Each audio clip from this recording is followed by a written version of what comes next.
Hello again. Well, it's a little earlier today, but I set myself up to do something that I've been wanting to do for a long time. Passive Gila gamma testing. I've already done tier 5 with the fit I'm in, without the mutated drone damage amps, without mutated or abyssal rolled shield extenders, without mutated drones as well.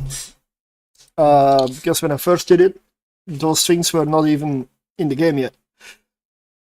But it was often close. Very close. So, I'm gonna go for it again. But this time, I prepared some stuff right here. Like these large abyssal shield extenders, they're all fucker tribe large shield extenders, so small signature radius. I focused with the stats to give them more shield HP. This was important, more shield HP. And signature radius modifier, preferably the same or well similar, but this was the main one. And then depending on the fitting, we can play around with them a little bit. The other one was mutated drone damage amplifiers. The idea here was to improve the drone damage bonus mainly. Again, with regards to fitting. And then in the drone bay, I need to put one more Republic fleet in apparently. There we go. We've got mutated, the augmented Valkyries are mutated in this case. There's 4 of them. When I undock, I'll see which one is absolutely the most damage, so those I'll use for the battleship room when I get battleships. I don't care about the tracking, not for the battleships. They already have better tracking anyway, so. Then there's kind of my question. I do believe the thermal missiles with the bonus for a ship still do more than the explosive ones, at least in general. But I'm gonna see about that. Since this has been a while, this is kind of a same fit, new concept. I'm going to not go for the Undertaker launcher with the one heavy missile. I'm gonna test without, and once I get comfortable enough where I can see losing some DPS, because I do lose DPS if I put that on the missiles, and I can get away with that comfortably, then I'll start popping the cans and changing the strategy. But first, it needs to work, and it needs to work with time to spare. If I don't have time to spare, there's no use dropping down the DPS even a tiny little bit, because it's not going to help the timer. So I first want to get the first part done and figured out. So yeah, this is a very basic fit. Rapid light missile launchers, drone link augmenter, 4 large shield extenders, custom C-type afterburner, custom B-type multispectrum shield hardener, 3 mutated drone damage amplifiers, 3 extenders, and 4 mutated drones, 4 Valkyries and 2 Valkyrie 2s, which I'm not sure that I should even carry at this point. But yeah, there's a crash booster as well for missile application. Not that it really needs to be in here. I might just drop that one. With slide missiles, they hit. The overclocker, let me check what that exactly does. Added some velocity modifier. Not really needed. Good afternoon. But I'm gonna start with 1 tier 4 and then a couple of tier 5s. This is the first time I'm flying the abyssal version for this, so I'm not gonna go for the side caches just yet. I'm gonna focus on the fit and getting through the filament. The strategy to get all the loot cans I'll get started with that one once I'm comfortable enough with this, and I know this one works. Because going for the loot is always secondary, in my eyes. Coming out alive is first. Always.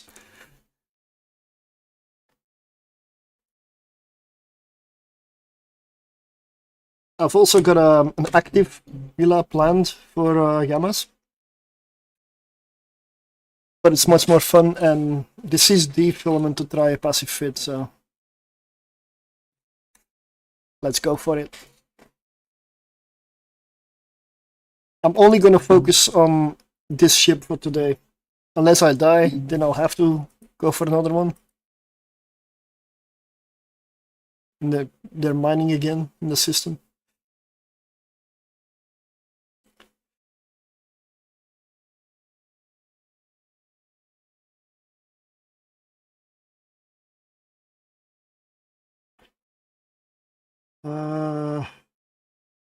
I'm gonna do some drone management here because I need to. Those mutated drones are all different, so let's see. Damage, pure damage wise, this is plus 0.12. This is a good one, plus 0.24.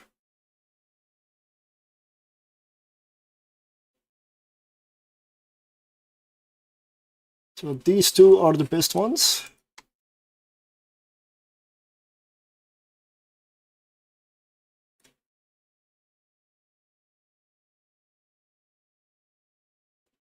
The way I get them in a specific separate group is I launch them, then they'll appear in space here.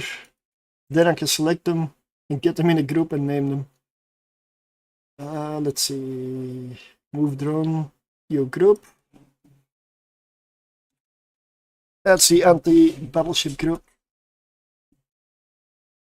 Yeah, I play a lot of naval games sometimes, so BB for me is battleship.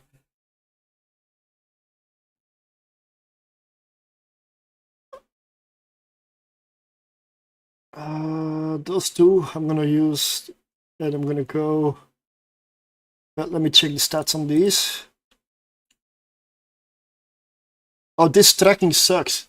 Oh, these were the best ones I rolled. I rolled about 12 drones, and I've got 4 that were passable. So it's not the best. These two are not that great. Good afternoon. I don't know what group to put those in. Just mutated.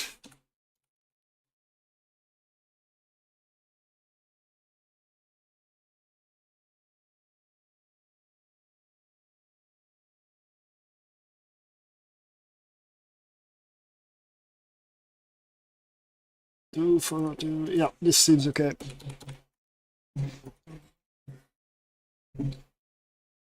Yeah, mutated drones are a bit different in because they're all different. So this first one should be really easy.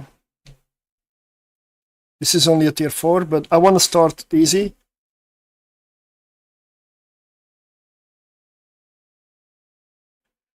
So I'm gonna straight up go for. I'm gonna fly straight at the bio cache here. There's a Rodiva, so I'm gonna go with the Republic Fleet.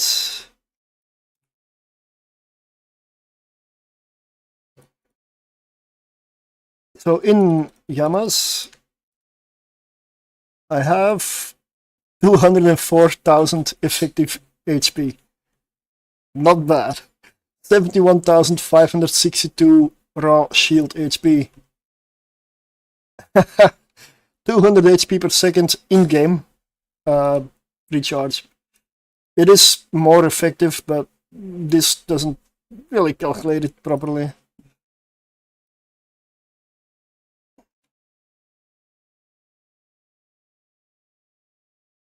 I'm also going to sort by type.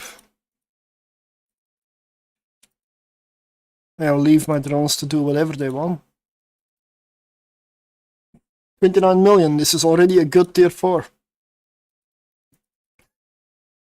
It's almost the average loot for a tier 4 in the first pocket.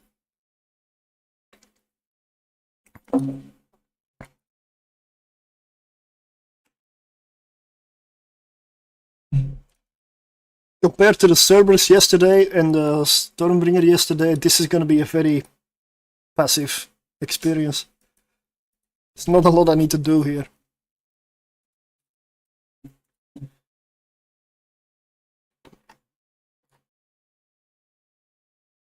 But this is...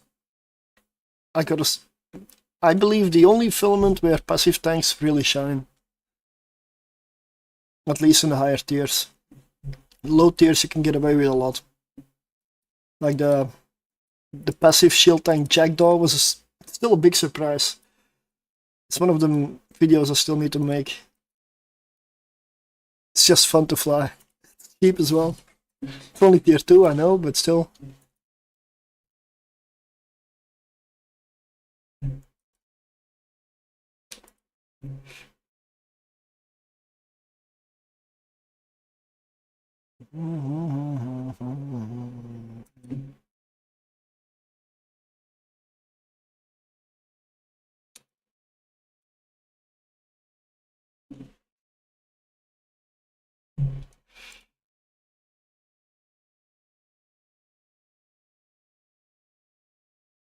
Capacitor, I don't really have many worries. Like I'm cap stable at 76.8% and I can easily turn off the afterburner. Not a problem.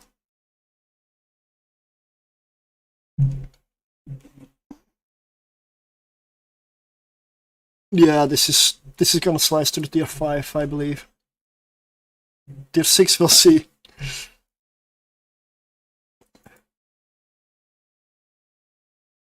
Oh, well, no. Not these guys. Fuck. I'm gonna sacrifice Valkyries here. I don't want to sacrifice my mutated drones to these guys.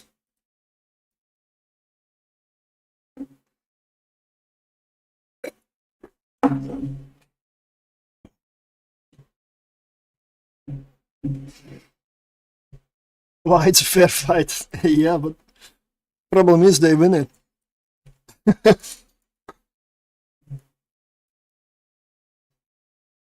I really don't want to lose the mutated drones here. Especially in a tier 4, that would be almost embarrassing.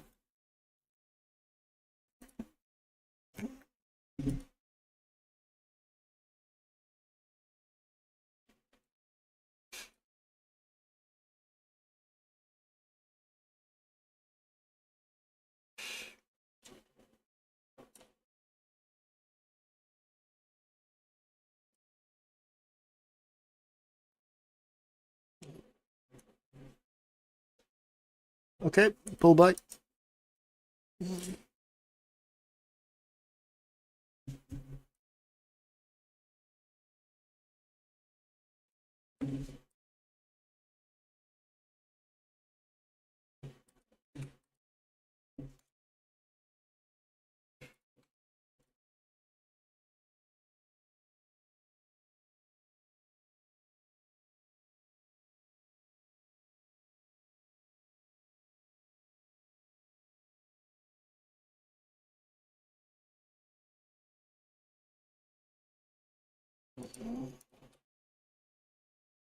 This is a 50% room.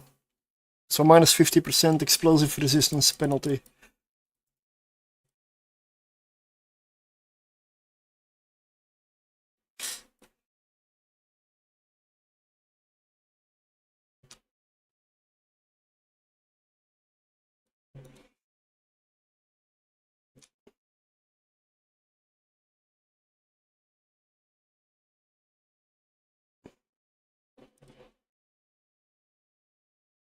Really? You're the last one and you have to go for my drones?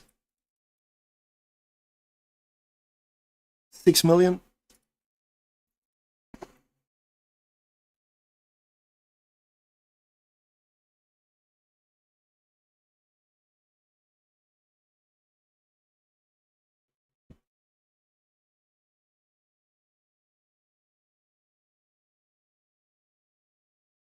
Now, if I had a heavy launcher, I could go for all the other ones here, but given that I'm clearing the rooms quite fast, it's not worth waiting for these. But this is tier 4, so that will not be the case in tier 5 and 6, I believe.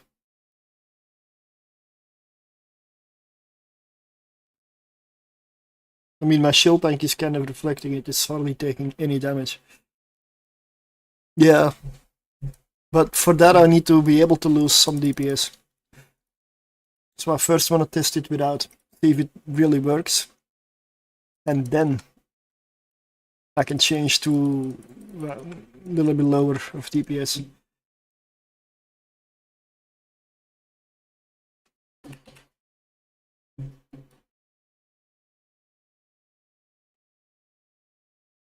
I first want to consistently do tier 6 before I switch to another setup that is less optimal.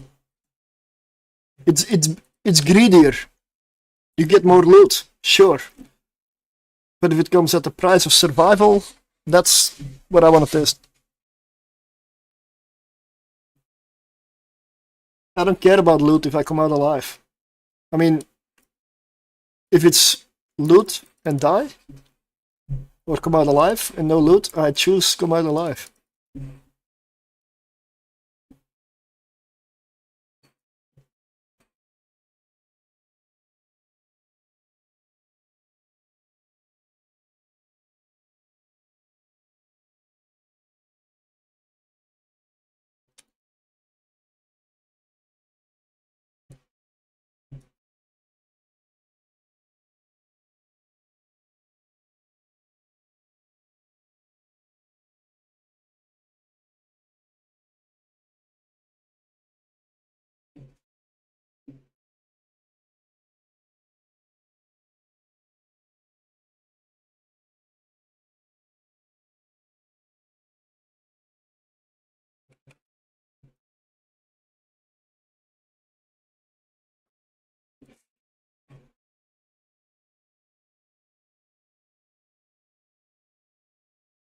The main reason that gammas are better, much better to do than Firestorm, is because of these things. Trig waves, Triglavians have a lot of armor. They're strong armor tanks. They have very low shield.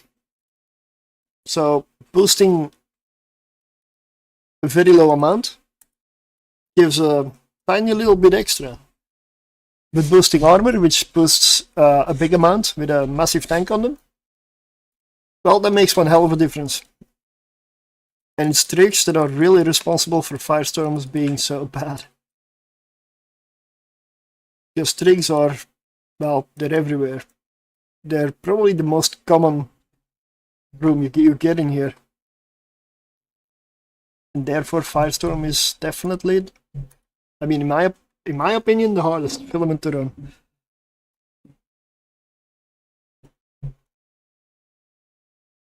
Especially with the cruiser. Which is why I want to go for it eventually. But I first want to figure out the other filaments.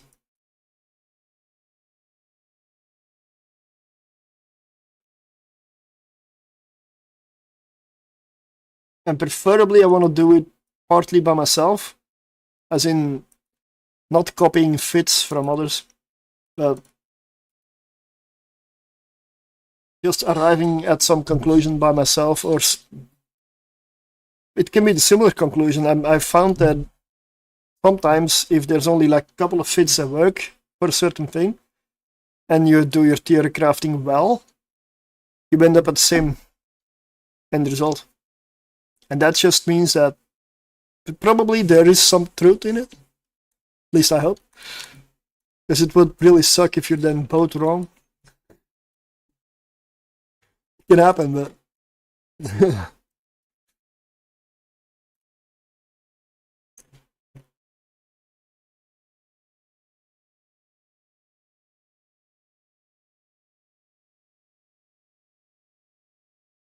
I use the Abyss Tracker mainly to find out if it has been done before.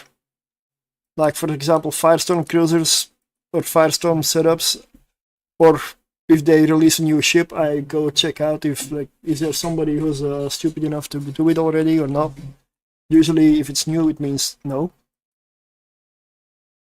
And yeah, it might give good ideas or very good indications of what not to do. Because there are definitely fits out there that I'm seriously wondering the sanity of the person making them. But mostly those are older, so they're probably just outdated. They used to maybe work when they were doing it, but they're still on there.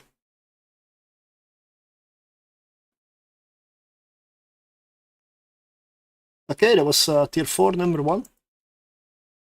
And it's gonna be number 1, because I'm gonna go with tier 5 now. Because that was too easy. And that's good. That's what I wanted. It needs to be easy. 47.3 million. Really good loot.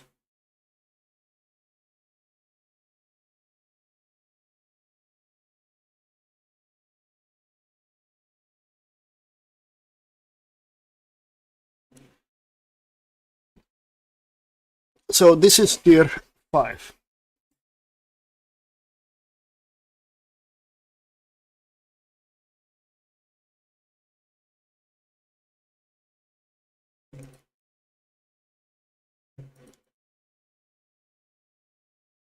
Lots of Kikimoras.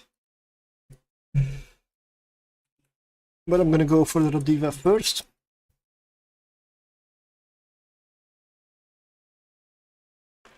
I'm gonna act as I'm the big bad one on the block here. I'm gonna go straight for the loot, and I'm gonna ignore any kiting. I'm not fast enough anyway. And just shrug off the damage.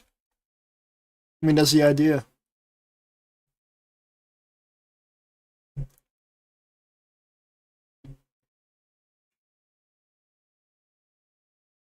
Because that's a lot of Kikis.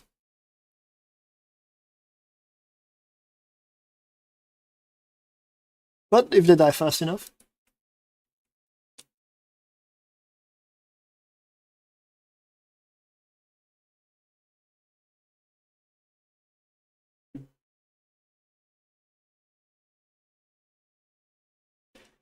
And they are.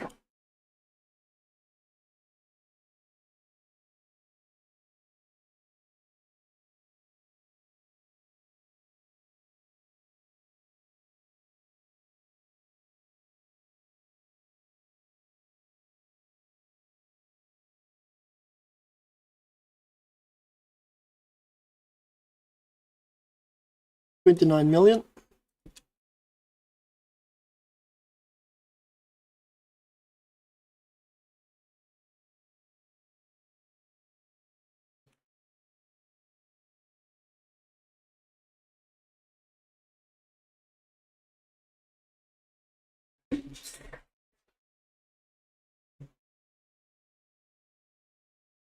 It's easy if you get an easy, well, if you clear the room fast enough to become overconfident. I'm not gonna say it's easy.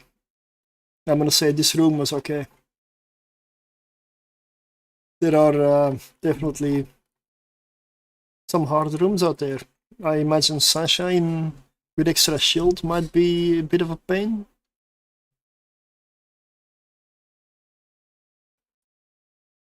Also, split drone damage is not ideal, but I will let it go for now.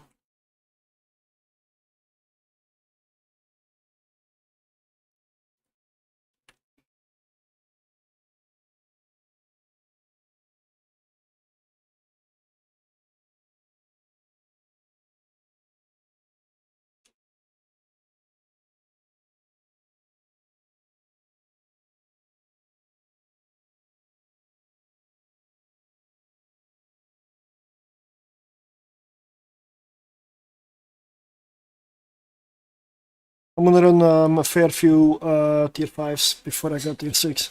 Meant for tier 6, but I want to see if I can handle it. Good afternoon. Really gotta see if I can handle tier 5 properly now.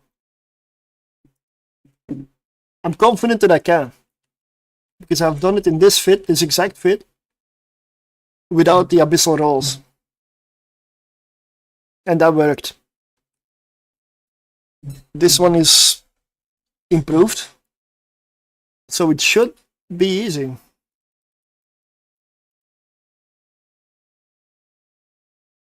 That does not mean tier 6 will be easy.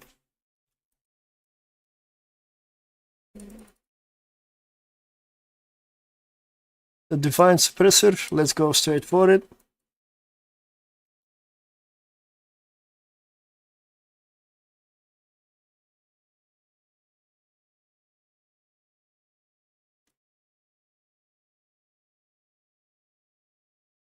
Here, I'm gonna lure the drones in.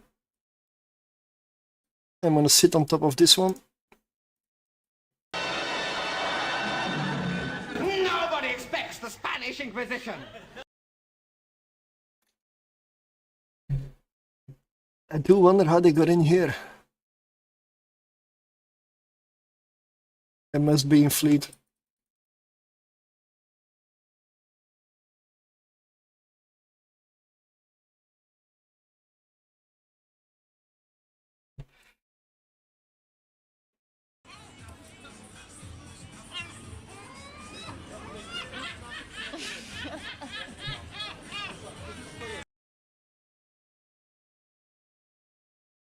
Still love that one.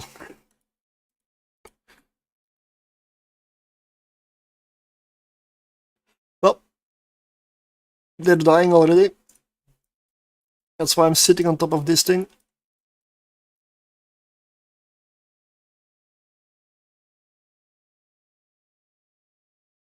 I'm gonna use this suppressor to clear this room for me. It only works with this room. With the Silas. This is like a free room. Works at tier 6 just the same. Tier 1, tier 6 works everywhere. But in tier 1 you're not gonna get these and you're not gonna get that many of those. Tier 1's, of course. So I'm gonna start moving already towards the loot. Of course they also do damage to your drones, but since you're an overpowered drone boat, as in 500% bonus to hit points, these things are not really affected that much.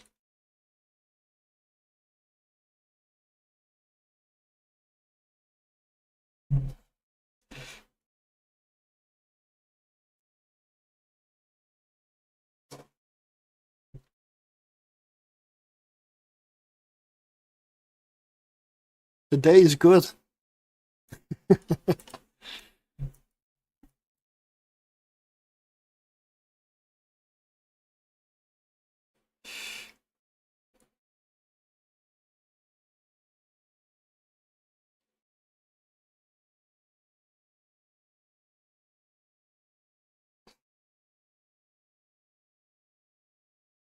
Passive shield tank time.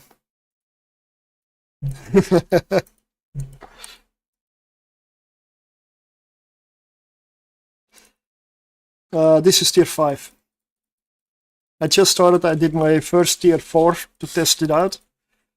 Of course it was easy, and I hoped it would be. Tier 5, this is, let me just, I've done 2 rooms now. They're both super easy. That doesn't mean tier 5 is easy, but given that these are all abyssal shield extenders, and I took care of taking mutated drones and mutated drone damage amplifiers, this thing should go tier 6. But I'm still in the testing phase for tier 5. So I want to do at least like 6 or so.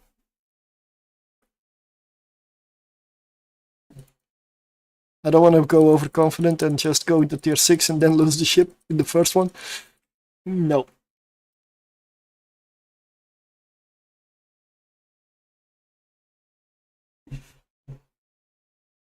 It's a very straightforward, standard passive shield tank fit.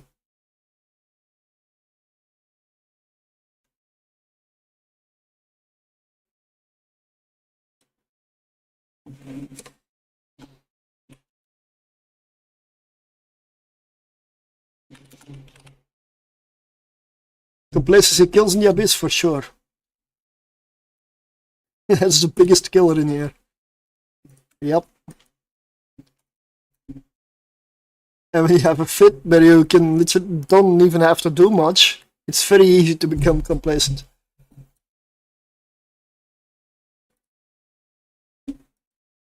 Because I can probably kill this room by letting my drones kill whatever they want in whatever order they want. And it still kills the room.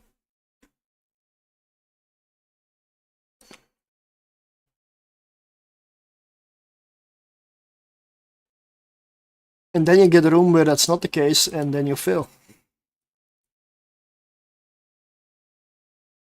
There's a lot of neutralizers in here, but the worst they can do is turn off this resist and the afterburner.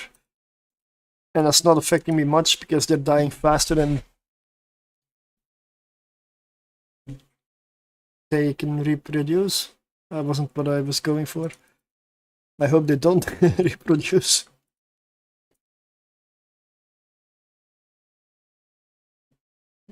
That would suck.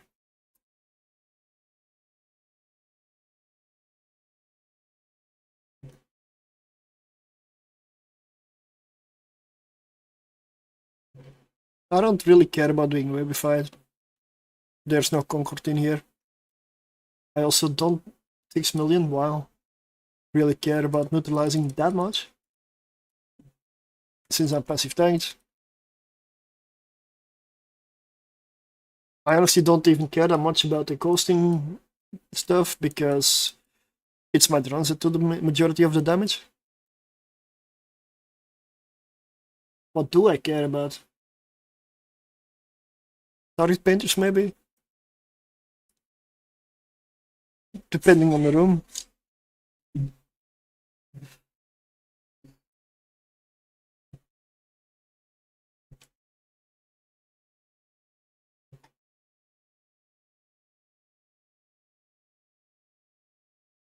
And I've got 71,563 shield hit points.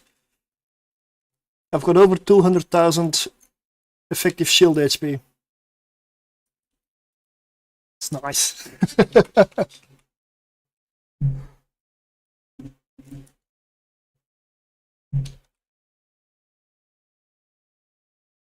Funny how our armor and shield doesn't go down and when I play I'm always straight.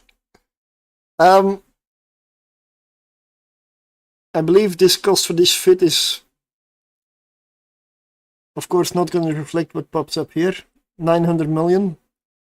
Since the game cannot calculate abyssal modules.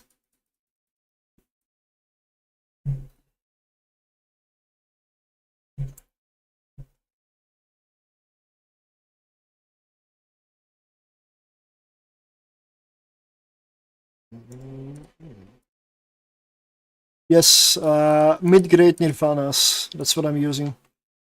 I could go to high-grade Nirvanas, but that ups the cost by, I don't know, 1.5 or 2 billion. High grades are insanely expensive. So I'm flying mid-grades for now. That was tier 5 run of 71 million.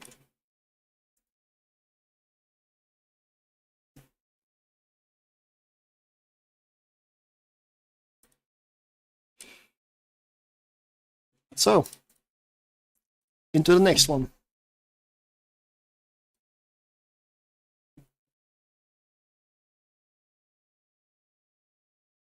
A lot of abyssal mods, but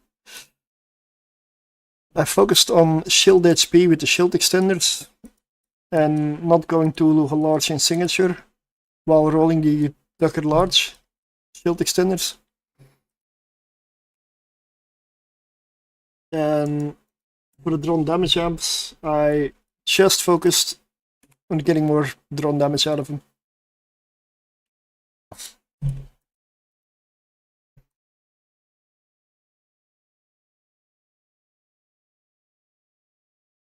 And with the drones, I went for preferably more shield HP, but that wasn't the most important one. It's more damage and good tracking that I wanted, without sacrificing too much of an optimal range.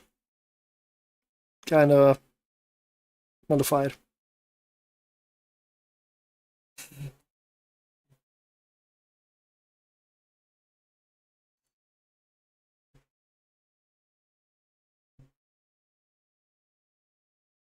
One starving Damavik.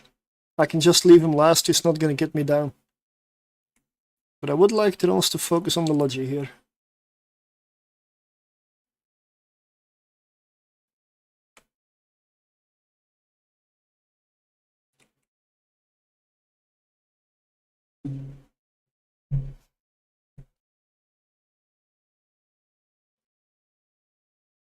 Well, for running tier 5, I'm inclined to say I can probably replace one missile launcher with the heavy missile launcher to do the same as in exotics. Tier 6, I'm not there yet. We'll see.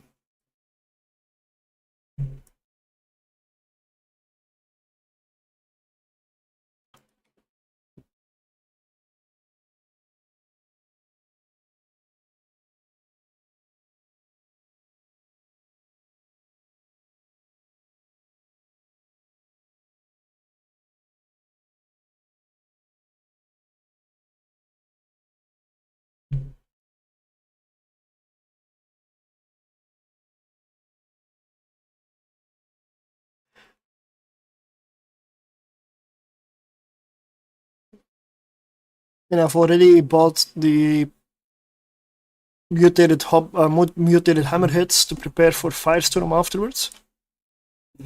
But I'm gonna see how that goes.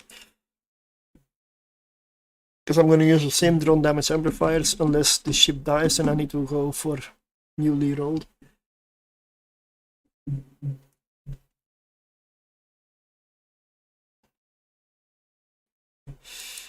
But Firestorm is the ultimate goal for me to beat consistently with this ship. I want a ship that is not super expensive, that can consistently beat Firestorm.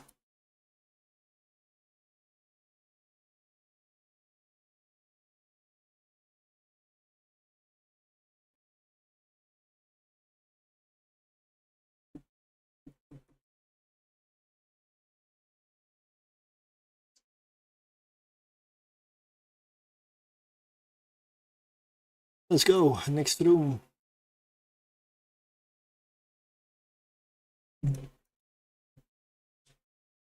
Oh, look at that. Deep Watchers. Love them. This ship, I like him. Let's launch my anti-battleship drones and go at it. The ultimate Firestorm killer, really. I mean, it's possible. I hope so.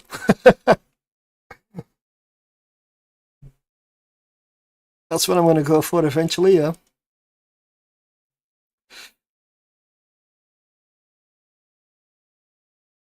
I've got exotic, honestly.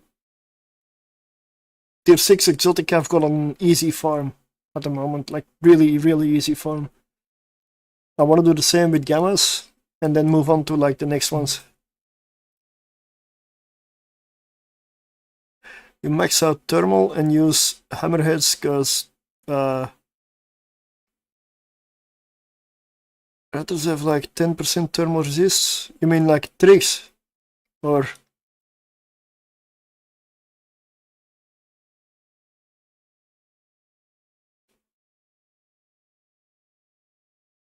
well, they do get a debuff there as well, so they are stupidly cheap indeed. Yeah. The problem with tricks in Firestorms is they already have a very good armor tank, and they're even better in there. So you have a lot more HP to chew through. Trick waves are a menace in Firestorm.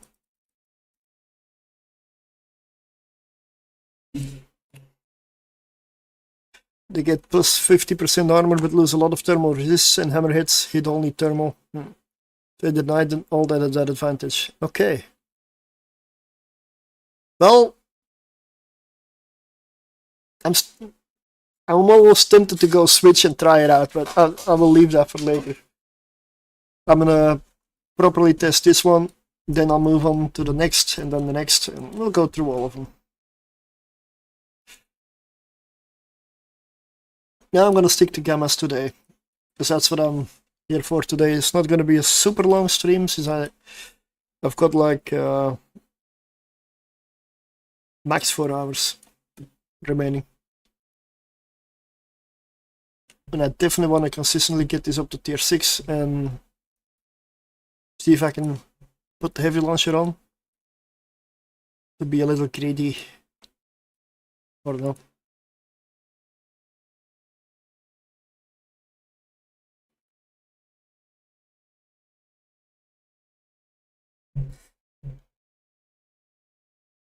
The nice thing about the Deep Watchers is they don't get the shield HP bonus. They don't have shield. Use hammerheads and your usually drones and see how fast hammerheads deletes rats compared to the others. That is something I can test, yeah.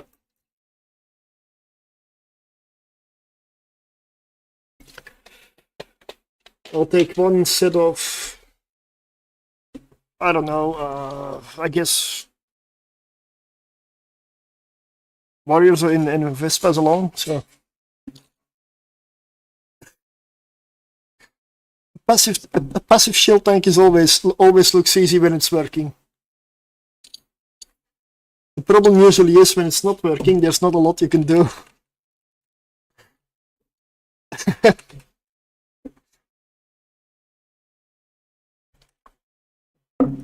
With an active tank, you've got all those components to overheat and get extra juice out of. You can take boosters, which make you repair even more. I mean, I cannot do those things. What can I overheat? My resist? That's it.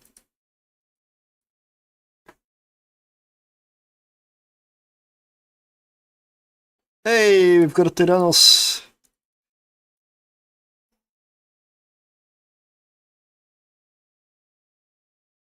Since neutralizers don't really affect me that much, I'm sending my drone straight to the battleship in the back. So I kill the battleship with the drones, and I can put my missiles on, I don't know, one of these. Okay, actually, I'm gonna pop the loot already.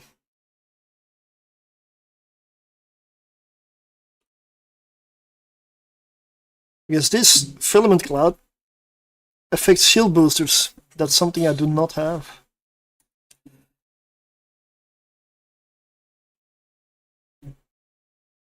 That could be an idea, yeah. But then I do lose. Yeah, probably. Yep. It's not a bad idea, but the problem with the remote armor thing is that it uses. Well, you're not gonna use it all the time, though. It's probably more to repair drones between fights, between rooms. 76 million. Cataclysmic electrical filament.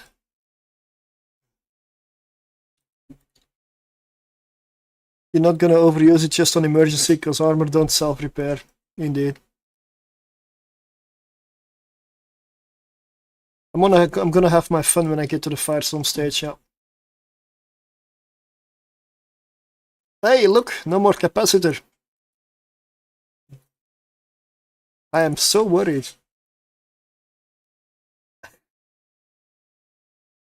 If you get this when you have an active tank, bye-bye. Yeah, I mean, no, I've already done tier 5 Firestorms consistently with the Gila, with the old fit.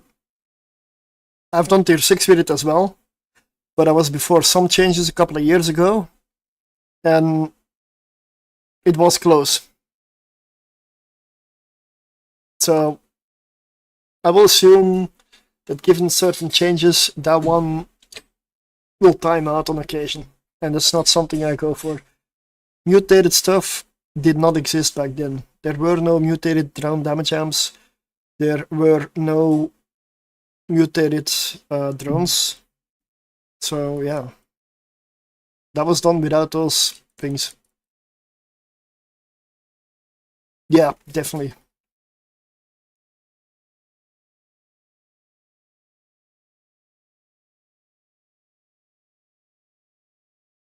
I'm gonna do a couple more tier 5s, and then I'll see if I can be brave enough to go 6. I really don't need my capacitor.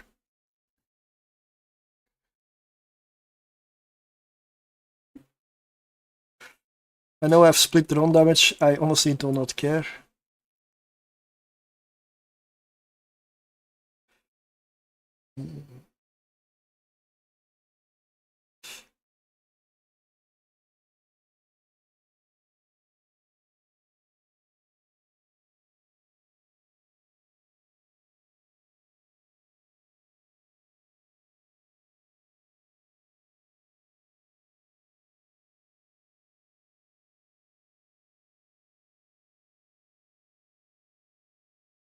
If I'm in tier 6, I am gonna focus a bit more on the neutralizers. Just because there's just more in there. And I don't want to risk it. This room looked really easy, especially if you take out the battleship straight away.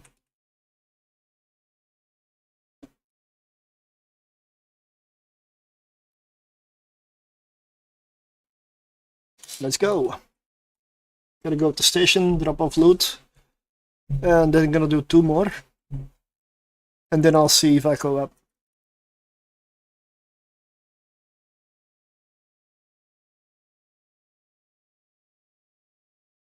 I'm really happy it looks so good. But tier 5 to tier 6 is still a big step, so...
So, loot, 109 million. Yep, I stopped counting filaments as loot. It's 87.8 million of free entry tickets here. These are not things I'm gonna sell. I'm gonna continue to stockpile them until I have like hundreds and hundreds of certain of them, and then maybe I'll sell the excess. But until then, I'm gonna continue stocking them up. Because I'm gonna fly all filaments. I mean, I am flying old filaments. And I've started probably testing electrical stuff as well. So I used to sell electricals because they were the best source of ISK. They're just so expensive. But I'm gonna keep them now.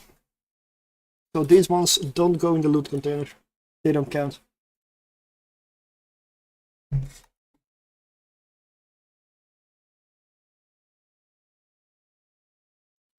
Gonna repair the drones. There we go.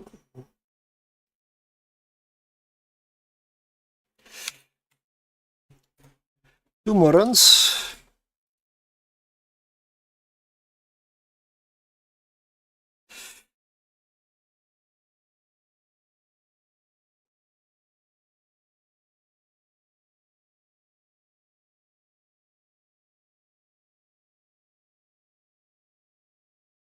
But if you just put like Tech 2 or whatever fits, you can go faction, Republic Fleet even.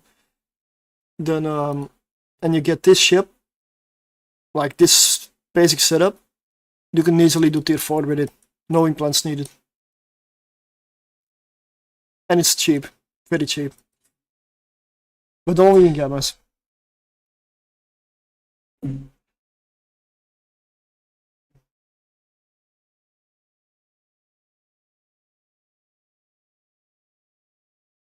Like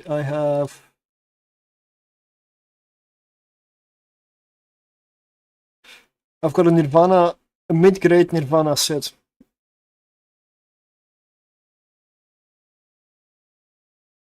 At 650 drone DPS.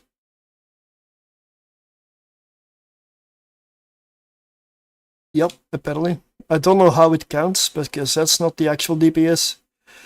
I'm assuming it doesn't count mutated because it doesn't know what to do with them. Like a lot of the things here, I don't know. This is not correct. This is definitely not correct. The in-game tool, when I'm tier crafting, I don't trust the in-game stuff.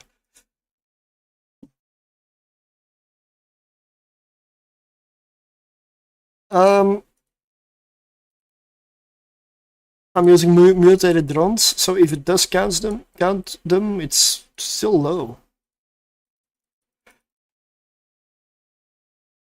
Same strategy. Gonna headshot the battleship.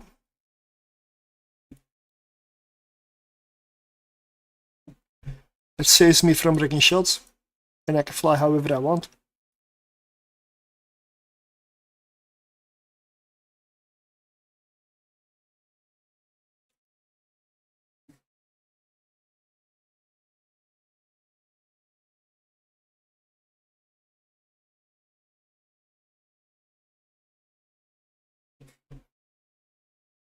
Easy room. This is an easy room.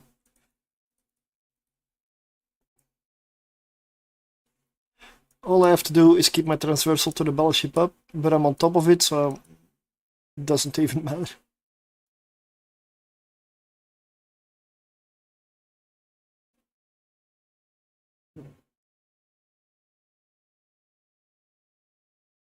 Yep, dead.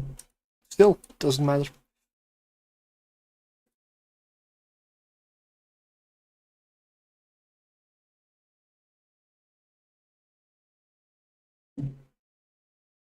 $36 million?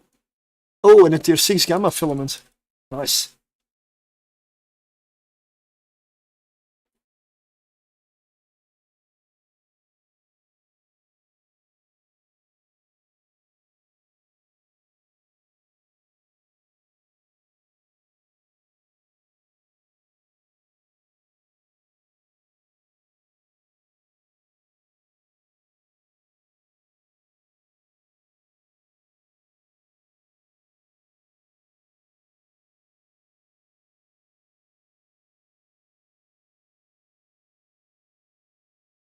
But the best way to get your drone DPS up is get Galactic Cruiser 5.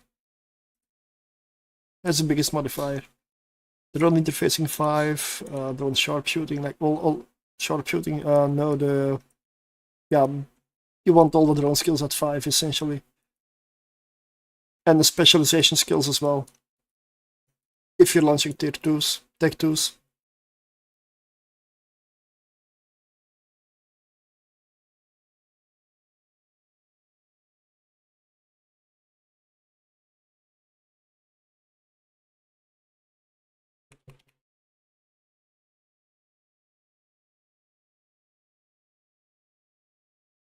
I'm watching the shield HP of my drones. It is very long, but if you're on the Gila, it's necessary. It's a big modifier.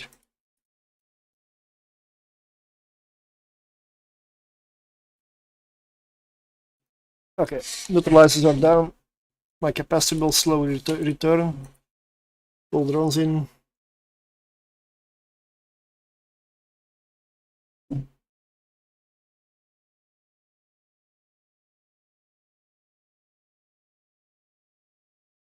For tier 5, I can easily put on the heavy launcher with a tractor unit and just Be greedy.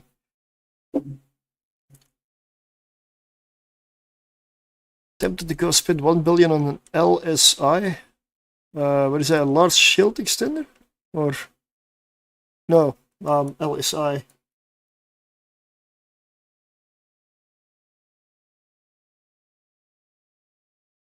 Oh, large skill injector. Okay, yeah.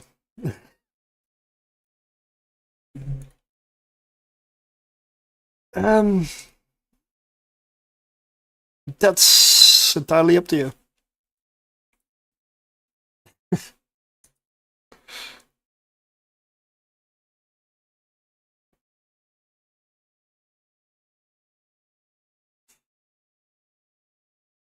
$300k points.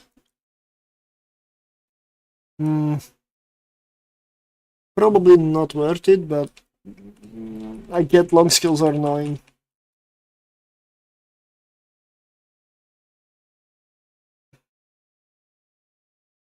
Drones, get back to me.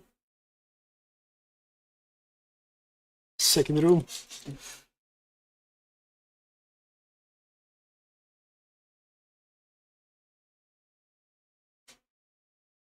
Another one of these. What have we got? Starving, starving, starving. Tangling. No Kikimoras. Okay. We take out starving. And then we're free, really.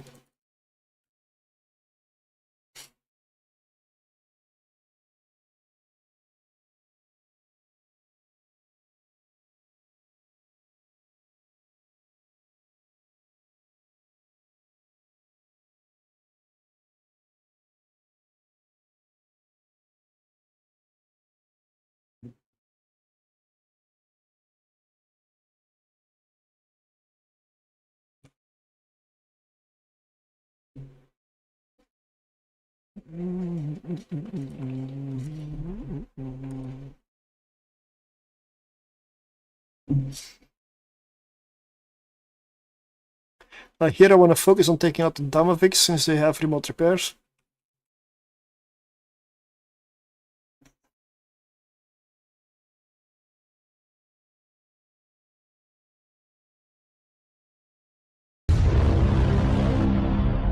Hey, thanks for the follow.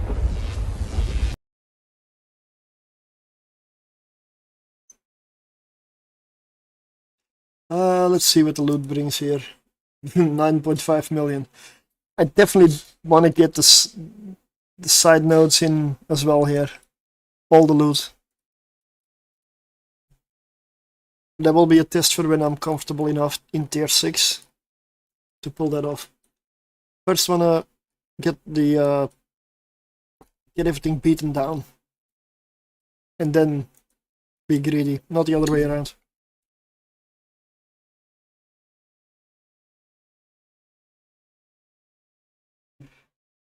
Oh, no, stay on that one, stay on that one. It's almost down.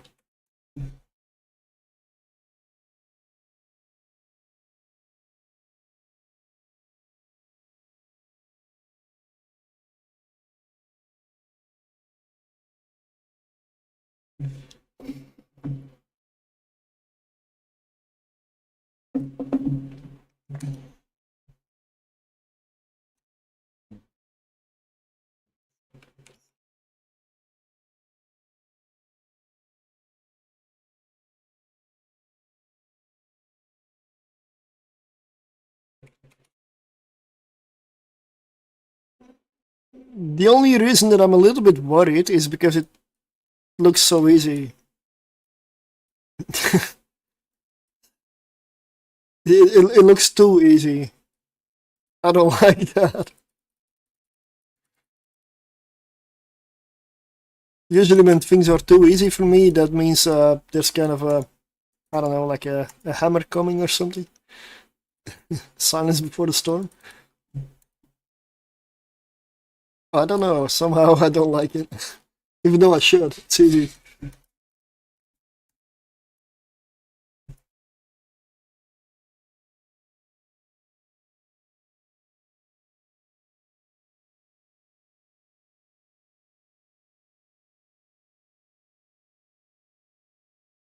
Alright, and now it's just hang back and relax and let the room die. Ugh.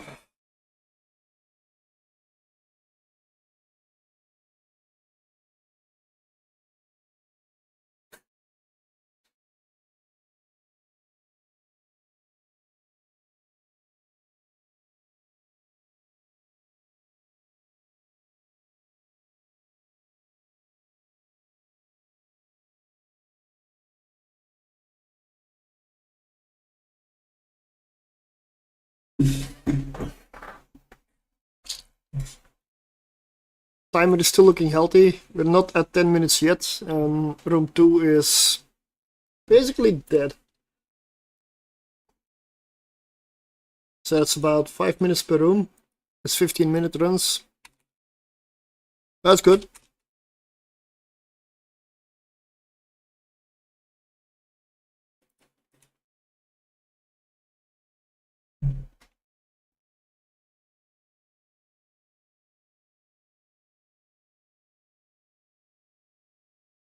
The shacks. Now here, I focus on the starving the shacks. Oh, out of habit. It doesn't really matter, but if you have too many starving shacks, try to stay outside of 30 kilometers. Neutralizers have fall off. And if you stay far away, they will be neutralizing you, but less than if you get close.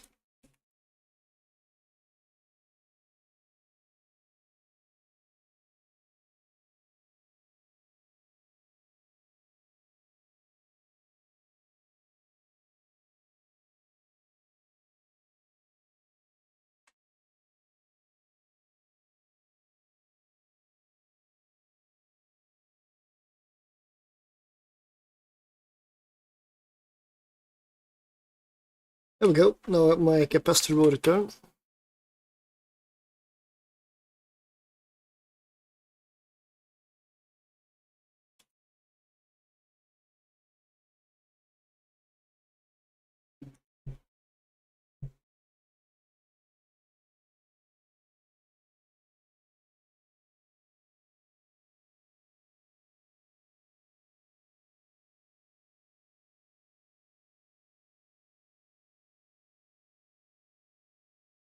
$18 million.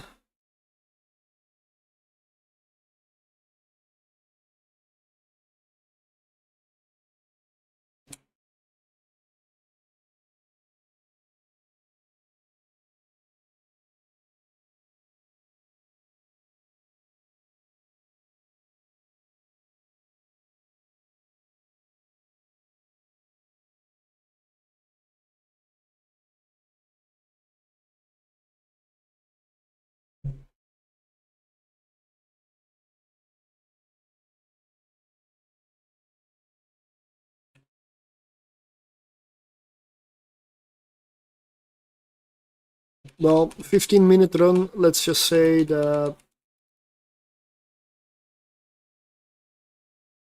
it's more like a 13-minute run.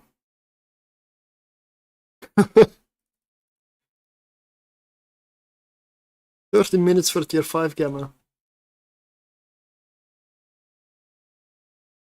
Okay, nice.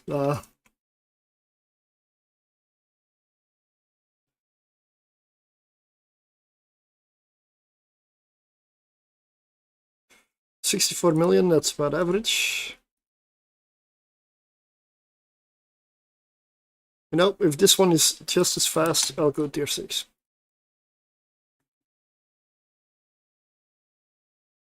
It's been surprisingly easy.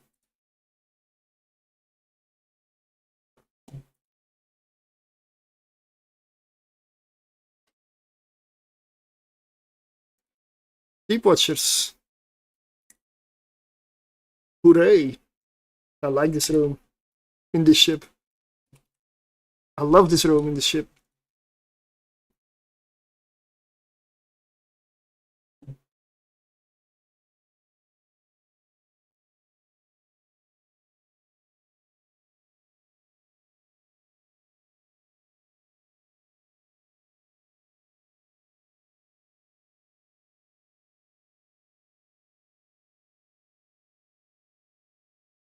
Because these things are unaffected by the shield bonus in here. They don't have shield. 50% of 0 is still 0.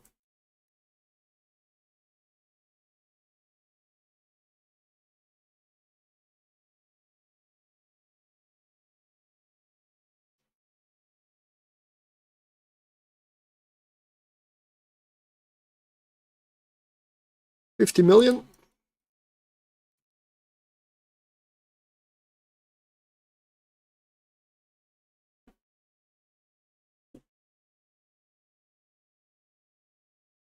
First one down.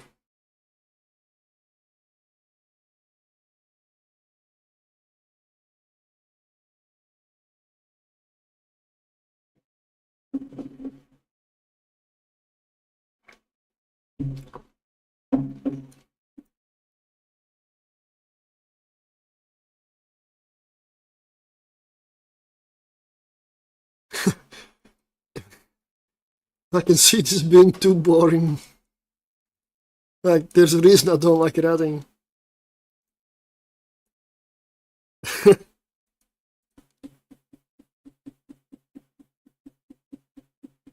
This almost feels like ratting.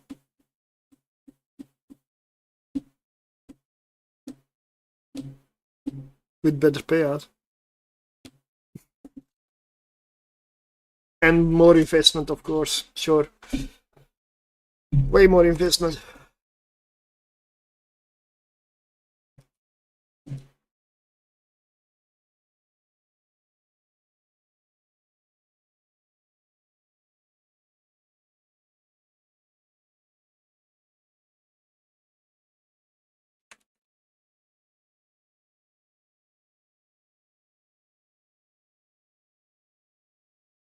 Can you believe that the deep watch room is actually one of the fast rooms?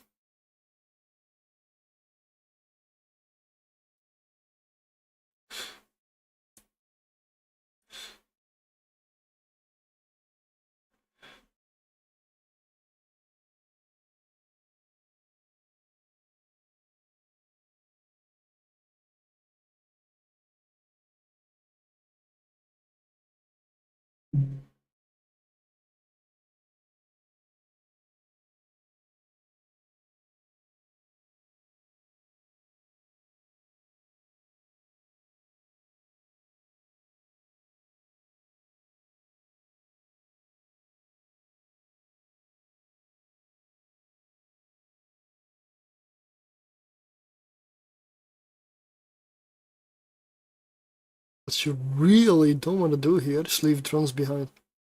Leaving mutated drones behind is no joke.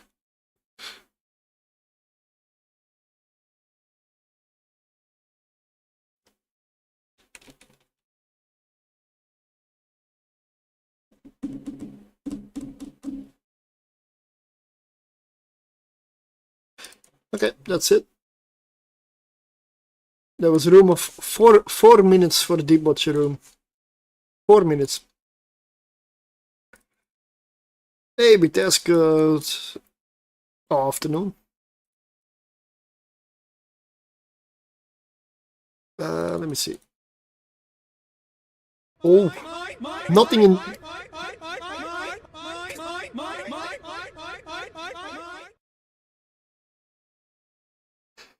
Nothing in this entire room is dangerous.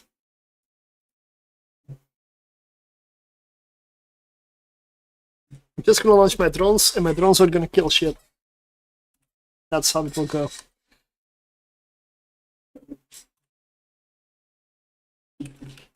This is a time where I go for a bio break, come back with a cleared room.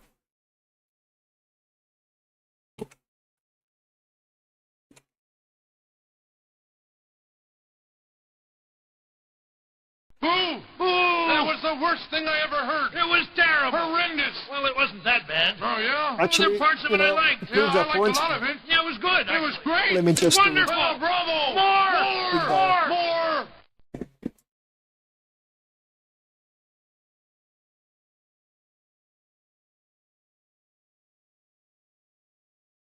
Wacky waving inflatable arm flailing tube man. Wacky waving inflatable arm flailing tube man. Wacky waving inflatable arm flailing tube man. Hi, I'm Al Harrington, President and CEO of Al Harrington's Wacky Waving Inflatable Arm Flailing Tube Man Emporium and Warehouse. Thanks to a shipping error, I am now currently overstocked on Wacky Waving Inflatable Arm Flailing Tube Men, and I am passing the savings on to you! Attract customers to your business. Make a splash at your next presentation. Keep grandma company. Protect your crops. Confuse your neighbors. African American? Hail a cab. Testify in church or just raise the roof. Whatever your wacky waving inflatable arm flailing tube man needs are. So come on down to Al Harrington's Wacky Waving Inflatable Arm Flailing Tube Man Emporium and Warehouse, Route 2 in Weekapaug!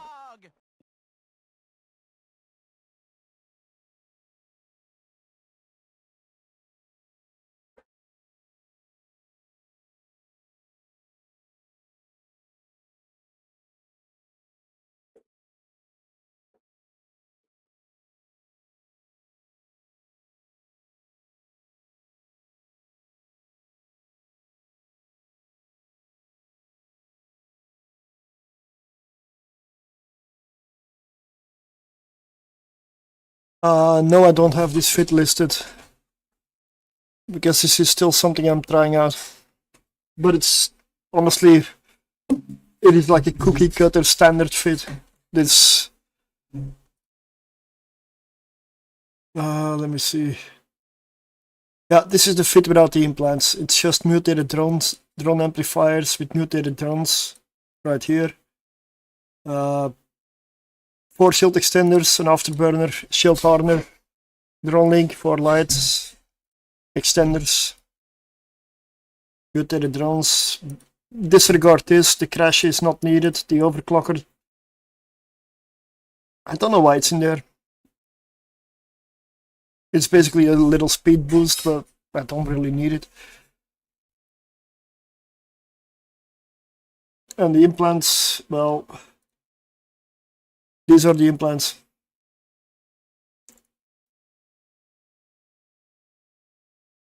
Nope.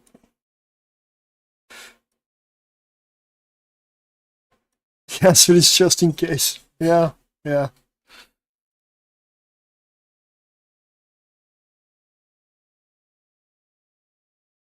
It's a mid-grade Nirvana set with shield management, guided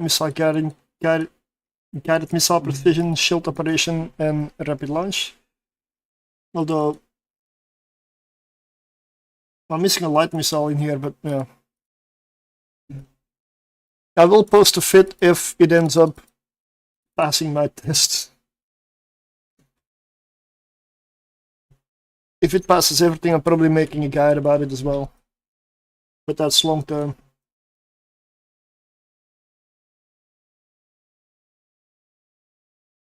Because I want to do a lot of tests. I want to beat every single room at tier 6 easily. And I haven't really done tier 6 in this fit yet. I mean, not this version.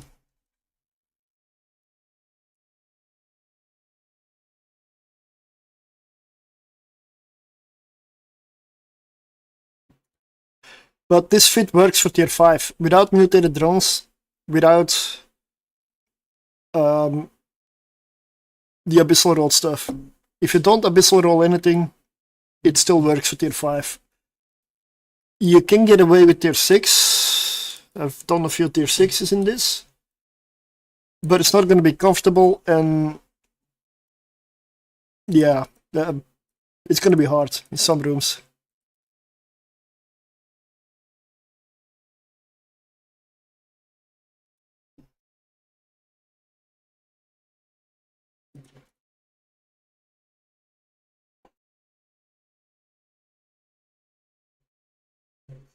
This is another easy room.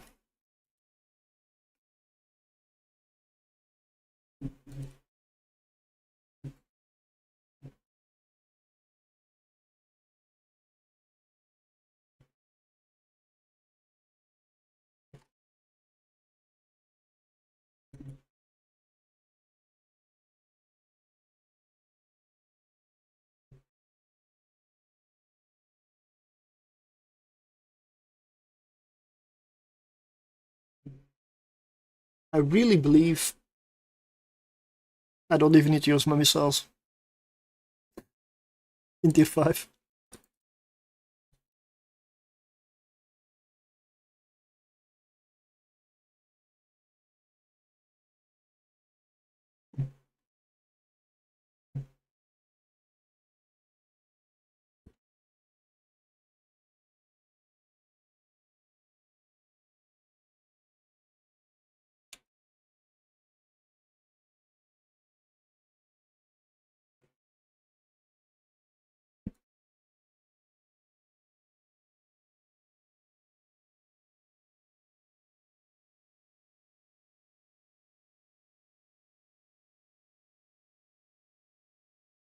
Oh, this is the last room already. Right.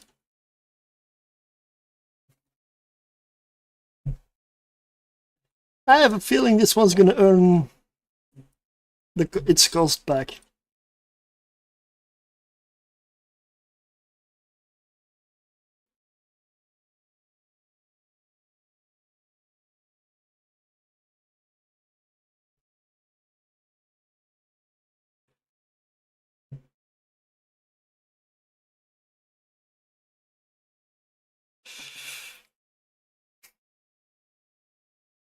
Those were 2 tier 5s. Again. Still easy. Okay, no sunshine room. But yeah, okay, I'm gonna go tier 6.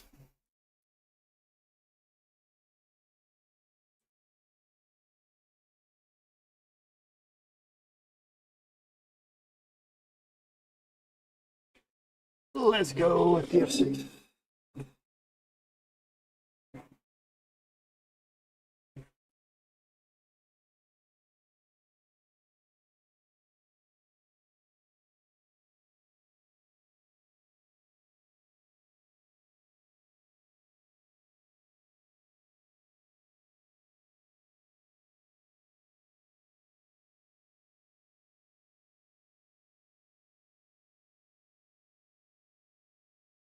Does it work on YouTube? Probably not.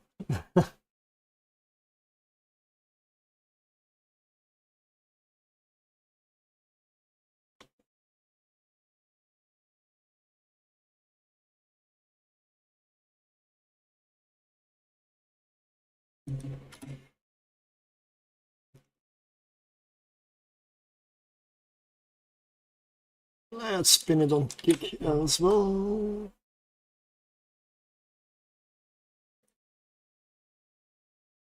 There we go. I'm just gonna leave that up there, and we'll do a spin when there's enough people in there. Like 5 or so.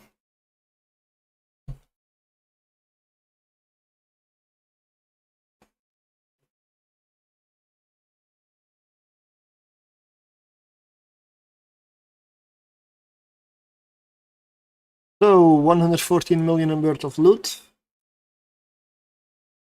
And 40, like let's say 50 million worth of filaments.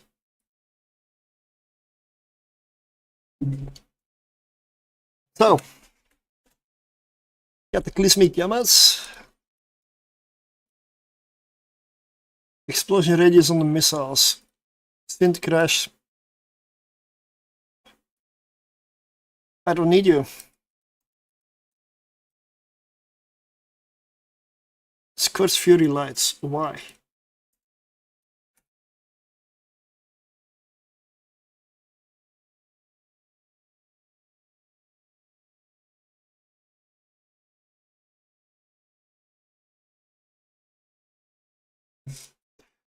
Tier 6.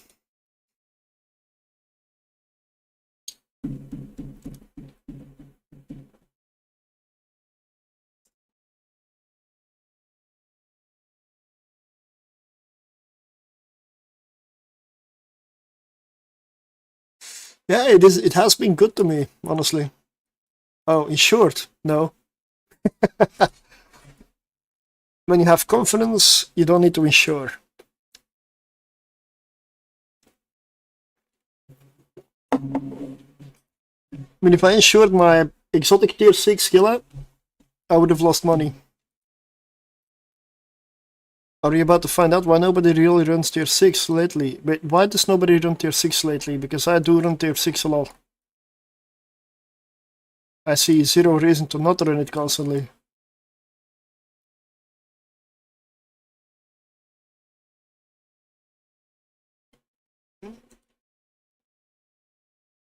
I don't know.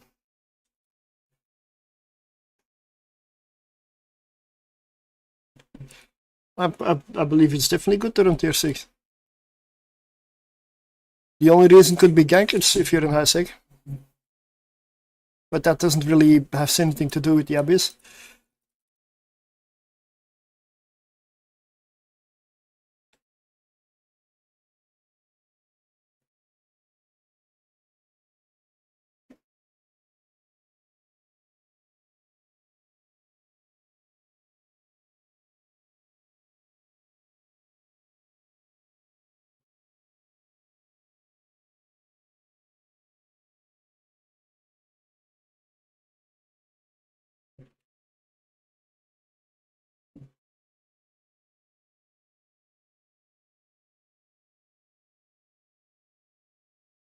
Good evening, good afternoon.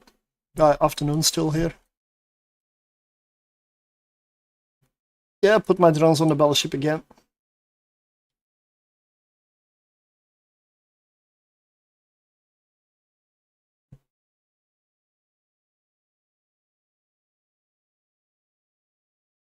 Lots of target painters, that is honestly not that good.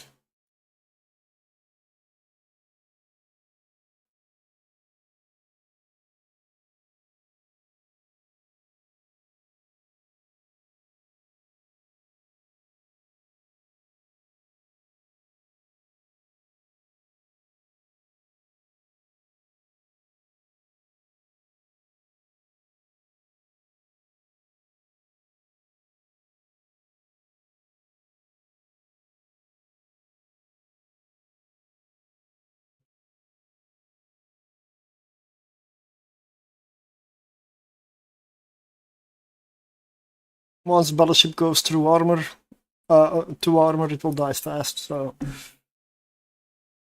I'm not too worried.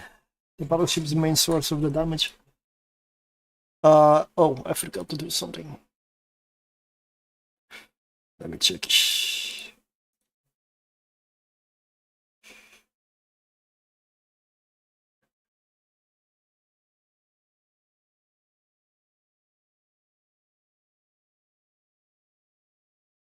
Forgot to launch that DPS program.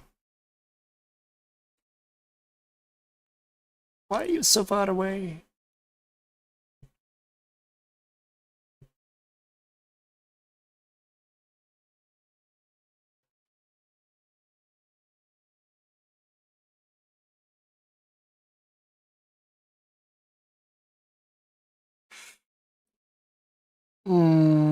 Thinking I'm gonna take out the neutralizers.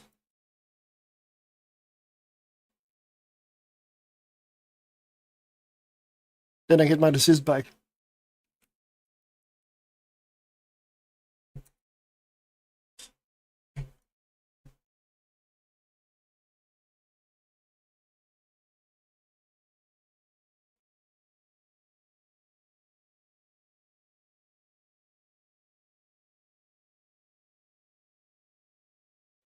We are now at 30% shield.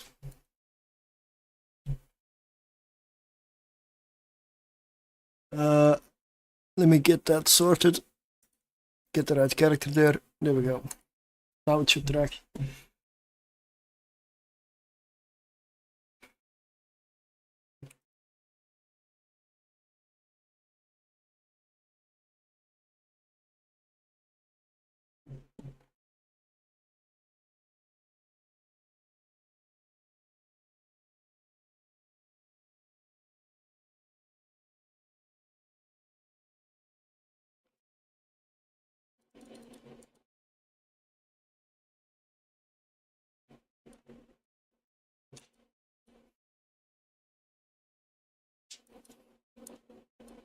Shield is recovering 34%.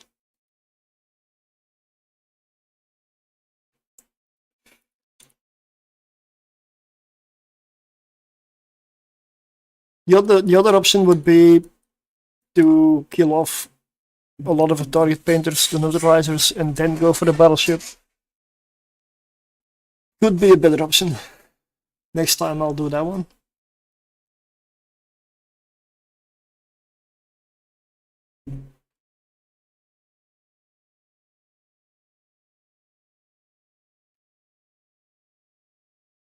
$99 million with a cataclysmic electrical filament.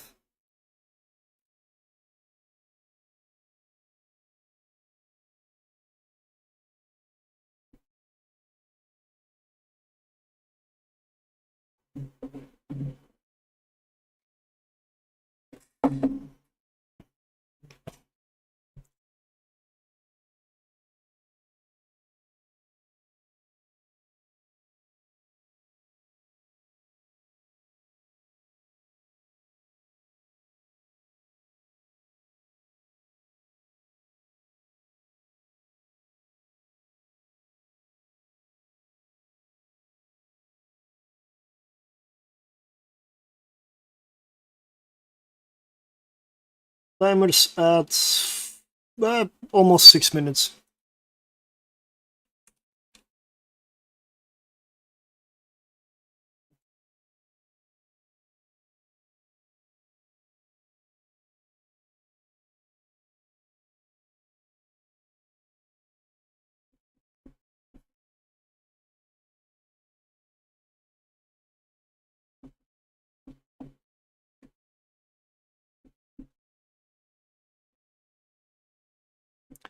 Just waiting a little bit for Shield to come back.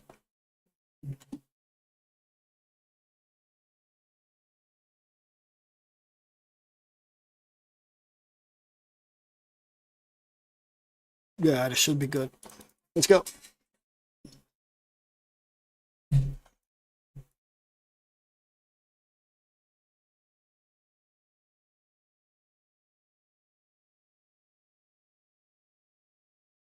An overmind. Oh.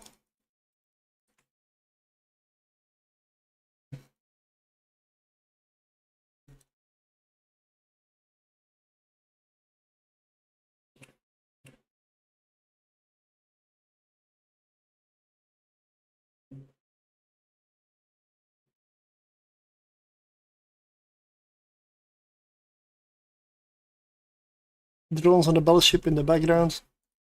I'll kill the rest with the missiles.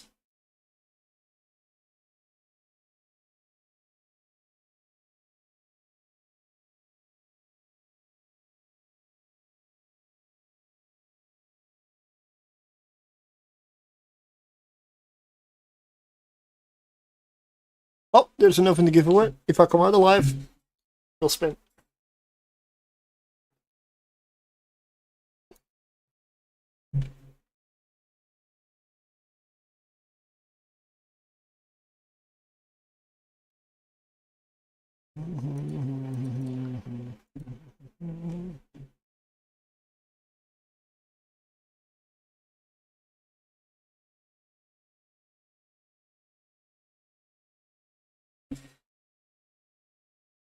Speed class. Ooh, nice.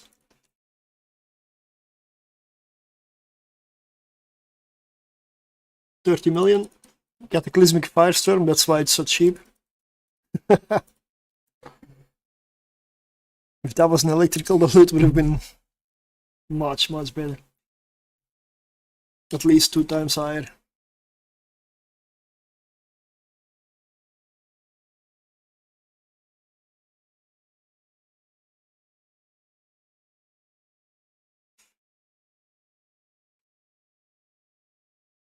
Drones are, the enemy drones are verifying my drones.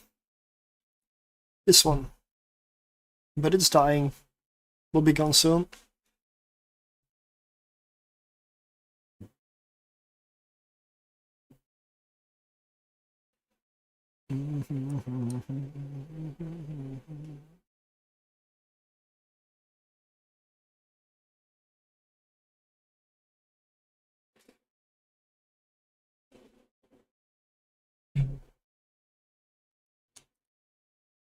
Second. This is a second room. First room's already done.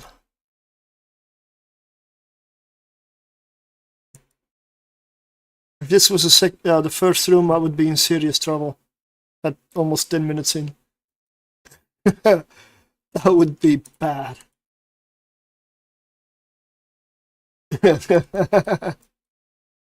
No, this is already second room.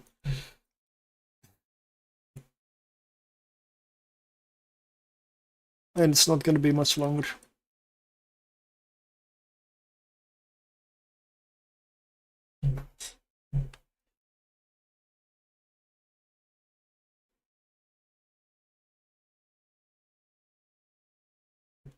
Yeah, this is tier 6. Tier 6 has good profit, so even with the cruiser.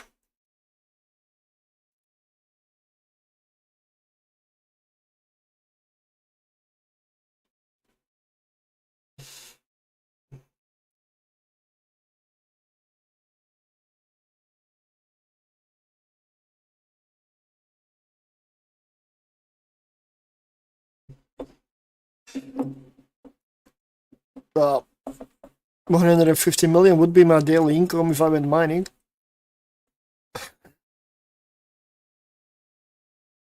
But I would definitely have seen about 2 or 3 movies in that time as well. Not something I'm going to do here.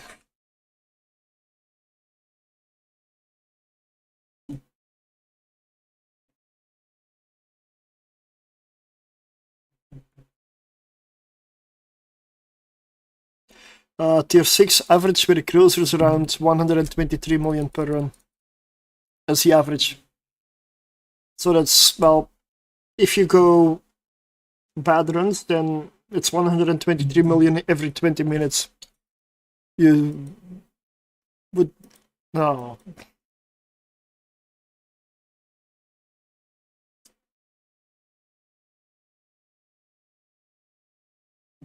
Get this room out of here.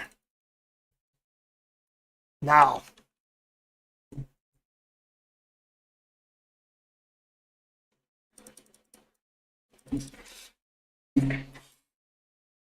C13, like the shattered wormholes. I haven't been in them for ages. Yeah.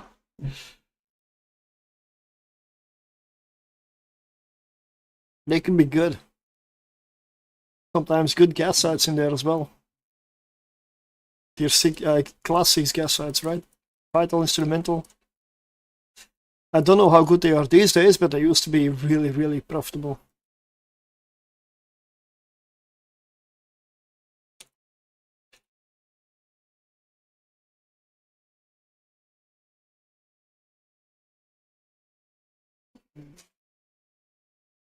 No, nope, drones back. There's one multi-box, yellow boxing. Yes, the NPCs are multi-boxing. They're all reacting at the same time. They're using some kind of software, I swear.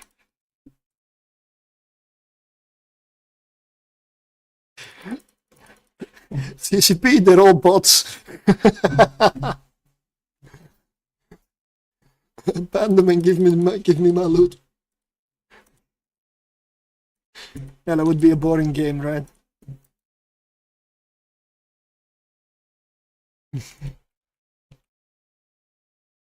Pretty good money. I just don't know how we should effectively farm the gas. Thinking about trading up an alt as a suitcase. Can I fit a compressor ship in? I don't know. Those things were not around back then. None of those were around. My mobile base in the shattered C13 was a devoter. Because I could fit that one with the... I could fit that one through a medium wormhole.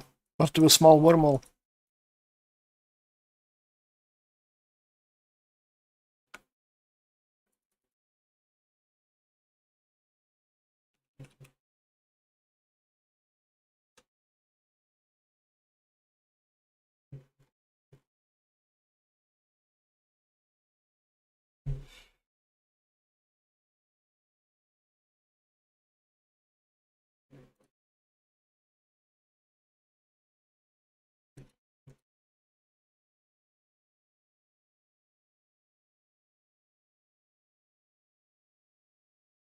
But I don't know if Something with a compressor fits through, I don't know.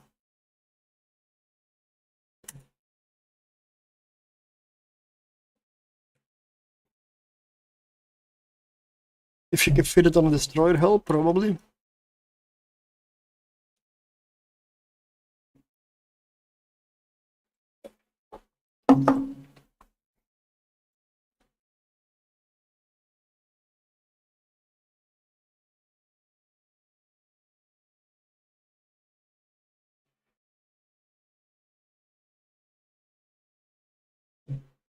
$120 million.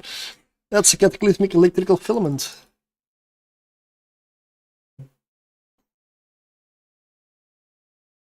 That's not loot.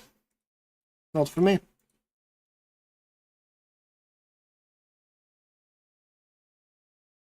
Whoa.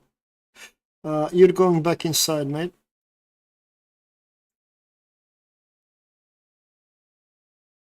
You don't look too healthy.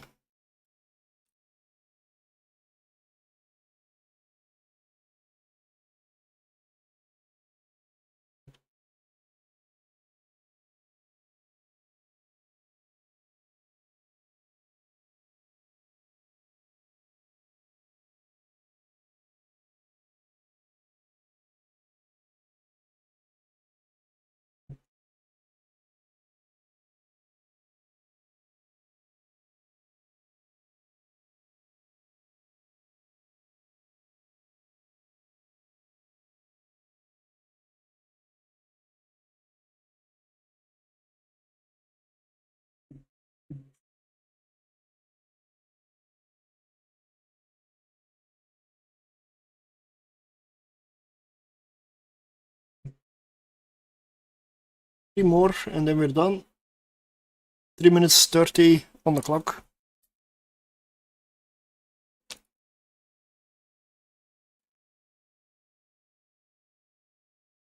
Got a yellow boxer.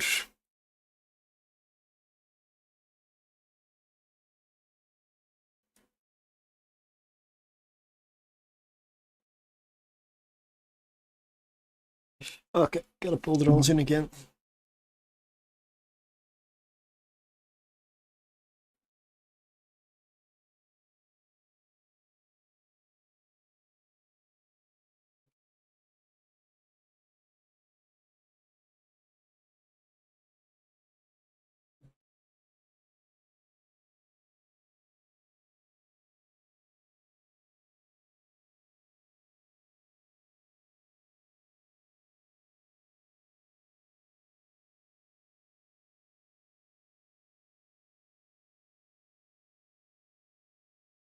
Last one.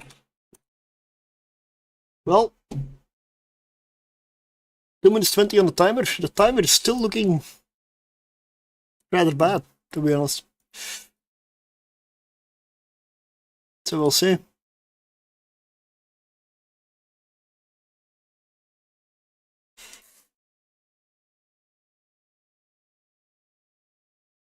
But it is a win. We get out.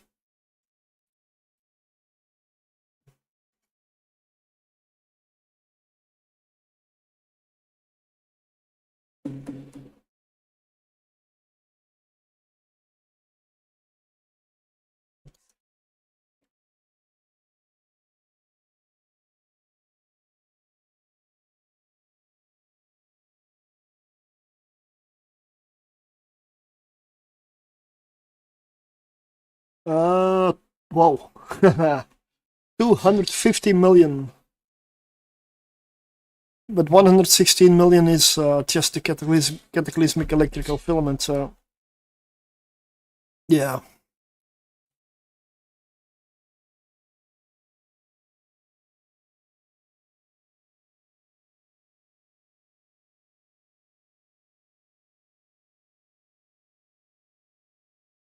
I'm hoping the Citadel repairs the drone, but it does not always happen.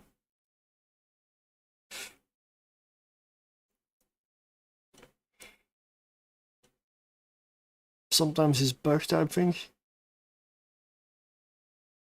Like now. It does not repair the drone, and other times it does. That's a bug that's been in the game since the release of Citadels. Apparently it's still not fixed.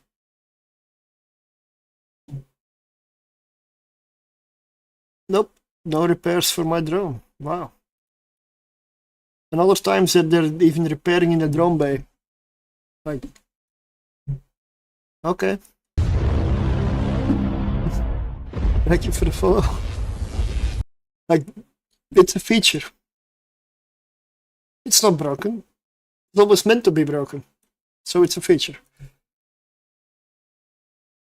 It's one design philosophy. Instead of fixing the problems, we'll make him features. And claim it was on purpose.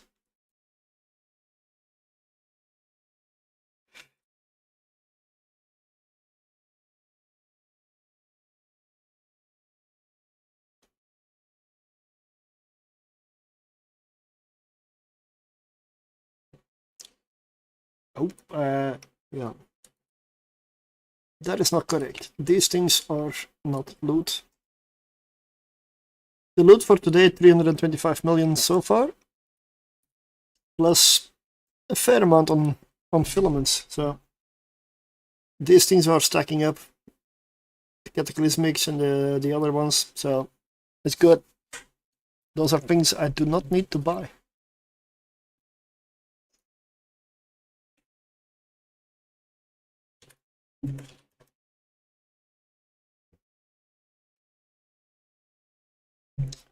Well, we did live, so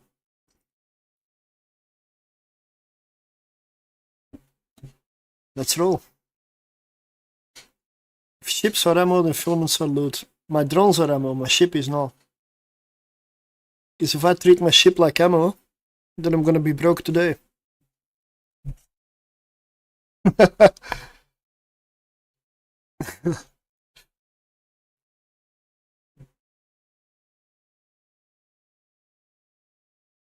I view drones as ammunition, yeah. But not my mutated drones. My mutated drones are precious. They need to return to me. So let's go.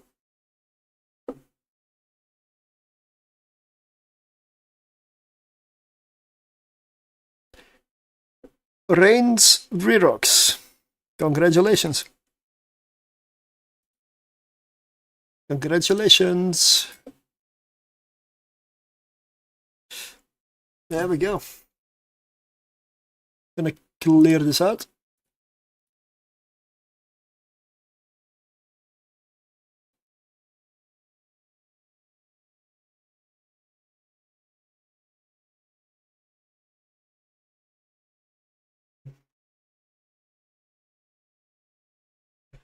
Blackbird exoplanets. Oh, I need to fly my character to the Paragon station where my ships are. If you don't have it, that's awesome.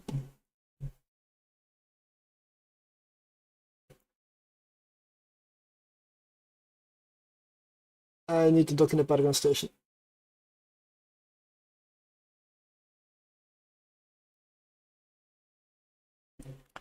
I need to remember to repair my drones.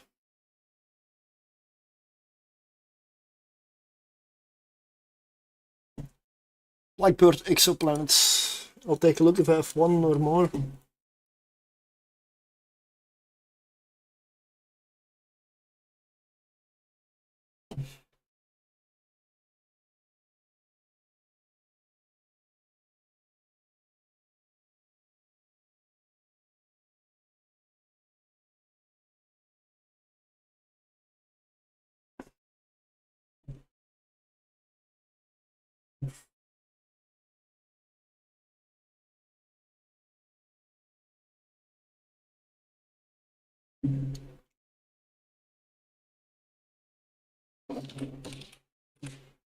Oh, it's my last one. Okay.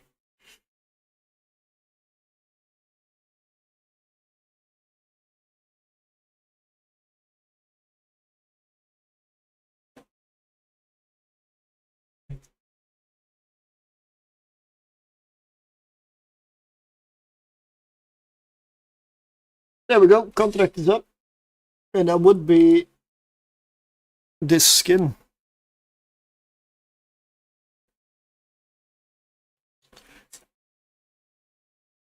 in a lot of cases, I don't like the exoplanet skin, but for the Blackbird, I must admit, it looks good. On this hull, it does look good.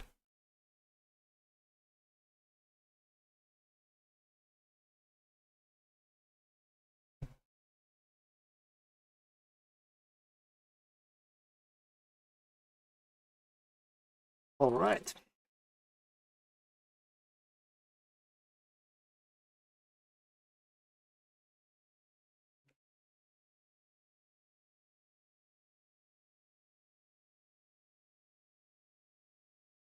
Attempt number 2.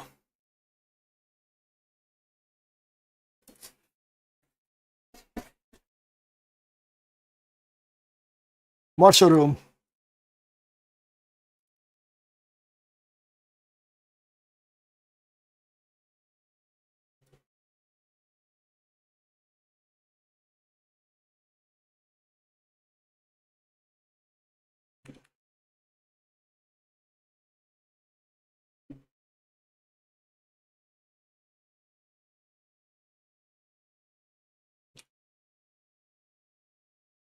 But not a dangerous one, because soon there will be no marshals.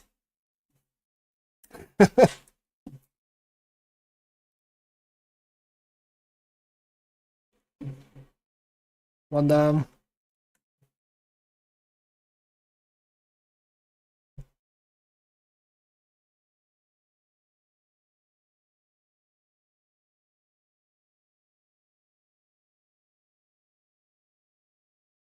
And now it's clean up.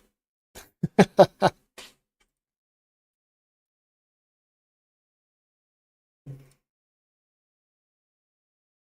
was an easy room.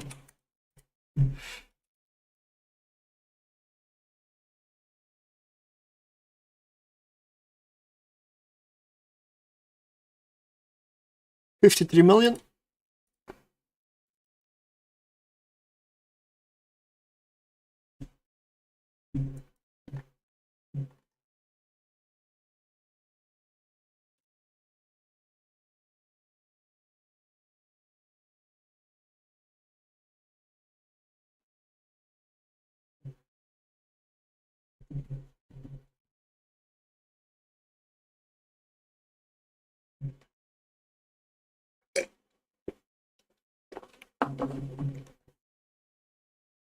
It's gonna be a really fast room as well. There's a hit on. Oh, somebody nicking sides. I mean, not that you can claim them, but I mean.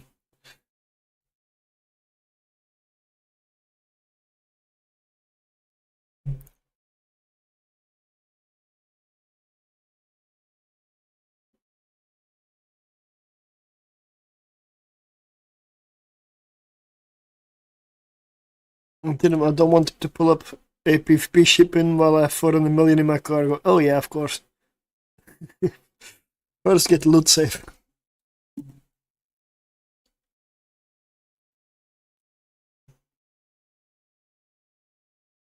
I need my capacitor to come back a little bit.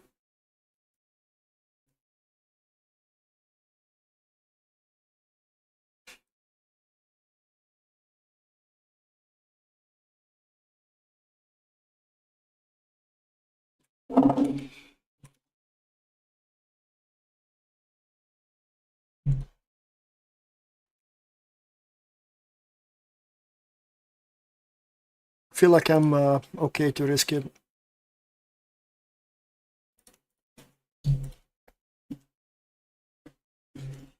Heavy neutralizing room coming up. Ah, I'm fine.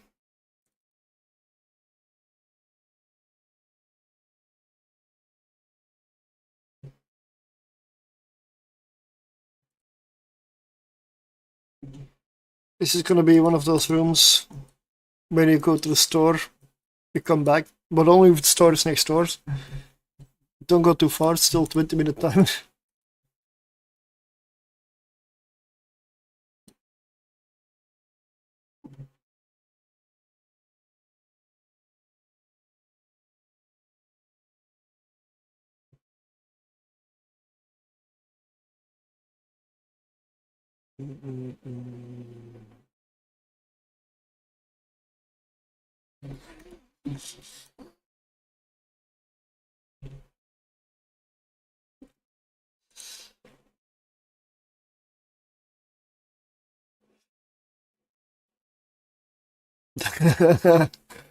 Yeah, well, you're gonna get there. Just a bit of skills. Even though some of them are really long to train. Like, Caliente Cruiser 5 is a long one, but if you don't have drone interfacing 5 yet, train it now. That's the biggest modifier you can get. Also, could you focus on the battleship? Although, damn it, almost killed it.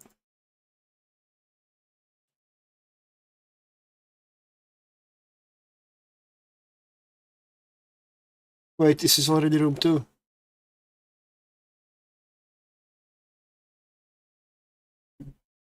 No problem then.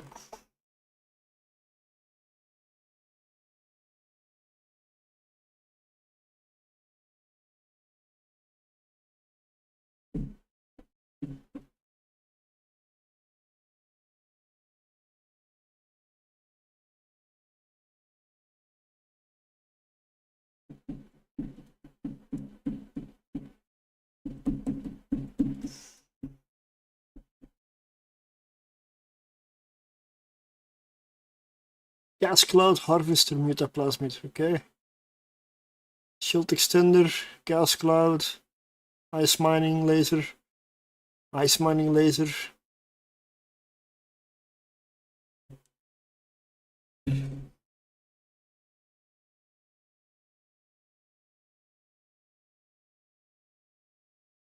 Yeah, this is very active gameplay.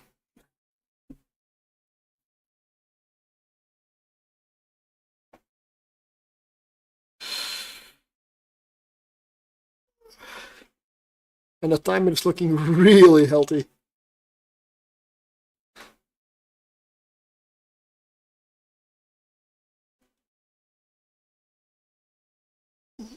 Yeah.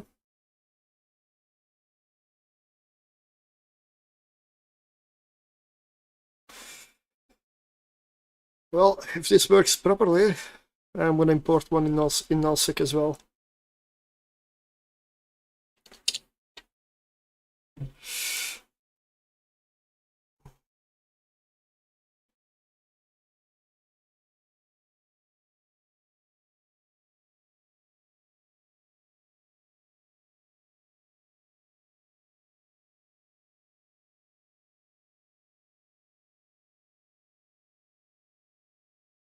I must admit though, this is one of the first times that I see deep watchers move away from the gate. Usually they just sit on the gate and they're basically stationary. These ones actually kite away.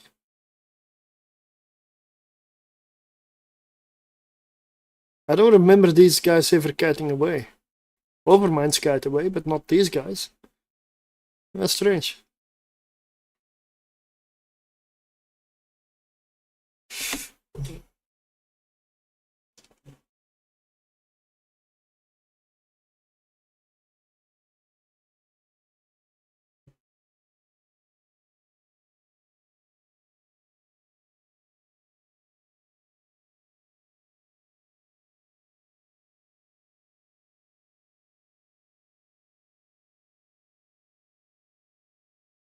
Not even in room 3.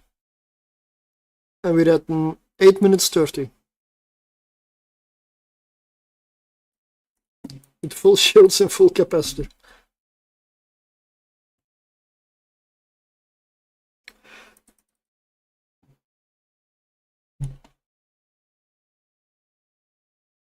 Maybe that heavy launcher can be put on here anyway, for more risk.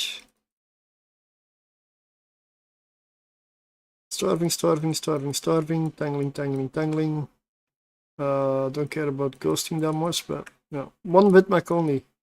Oh, starving Vidmac.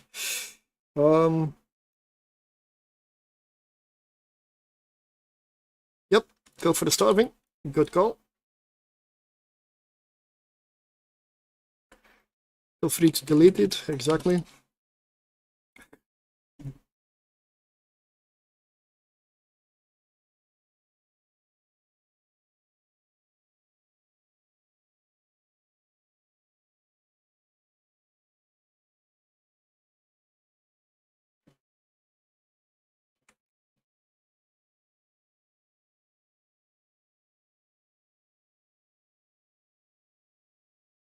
Missile range 18 kilometers.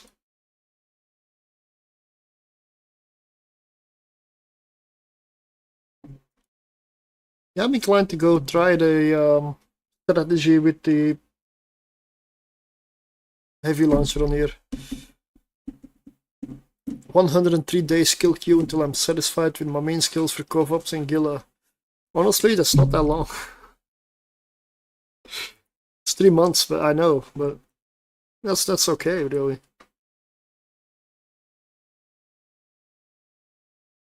It feels really long. What do I actually have in my queue? Oh, I just put lots of random stuff here, apparently. Like, all the way battle skills and battleship skills.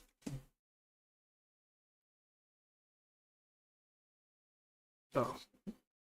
It's not that I really need them, it's just... This is an alt, so... Wait, I run out of missiles? No. Why not reload?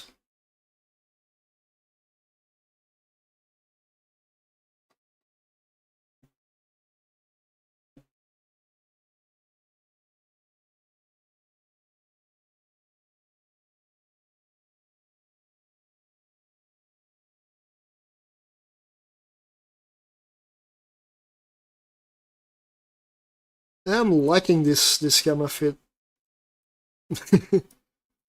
I'm not sure I even want to test an active one now. Since this runs so well. So far.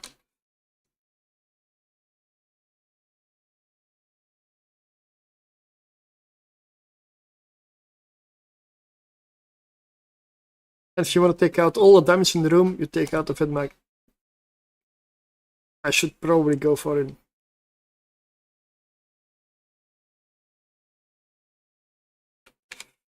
But my drones, I didn't see my drone take that much damage, so I'm gonna pull it back.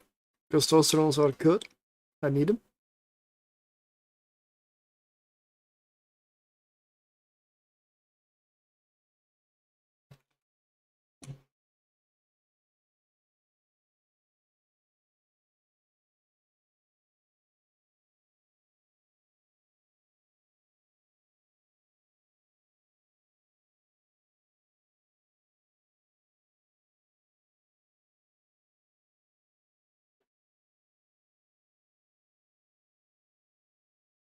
$130 million.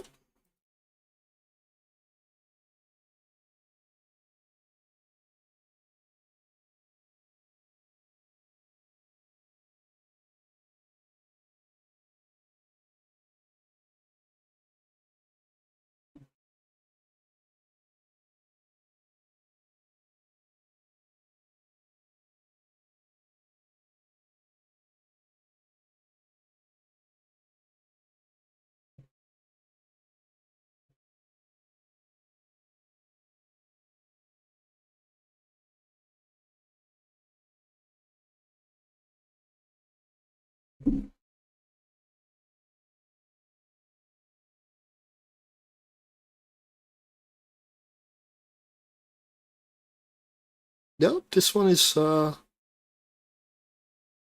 I still have to see Angels, I still have to see Sancha.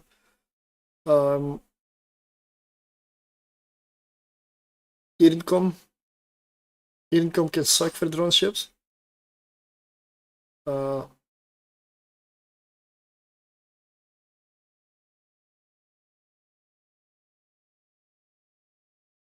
villa room, but that's not that's not special at all.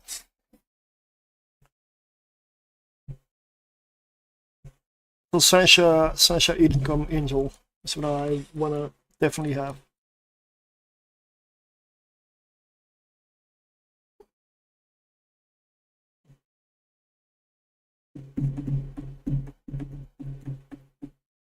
6 minutes remaining on the clock. That's a 14-minute run.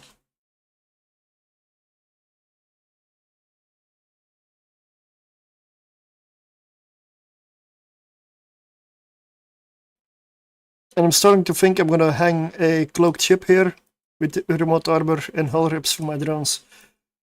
Because I don't want to go to the station every single time. And the tethering doesn't work on my drones, it seems.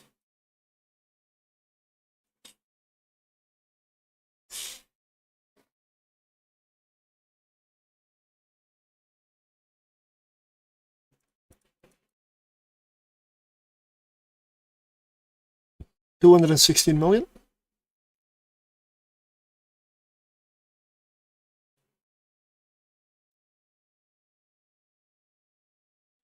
One more time, then I'm gonna try the tether.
Is it repairing the drones?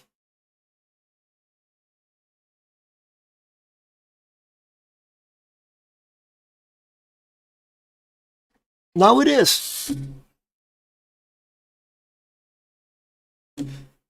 Yeah. Evil line working as intended. I mean, it is finally. Now it is repairing the drone.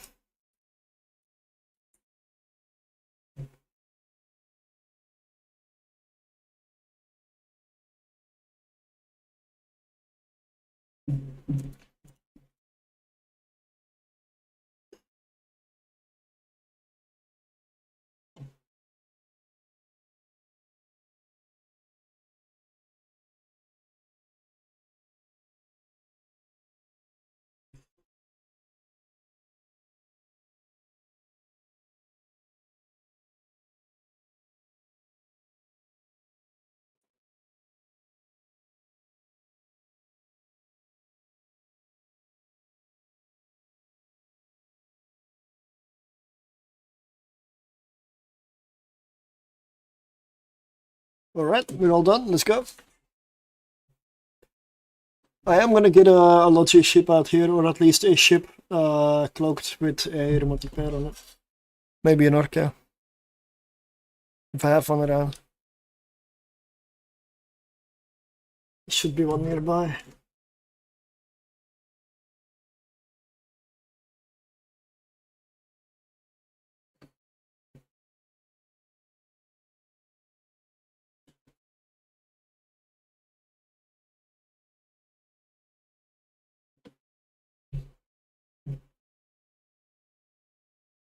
Okay, it was the other spot.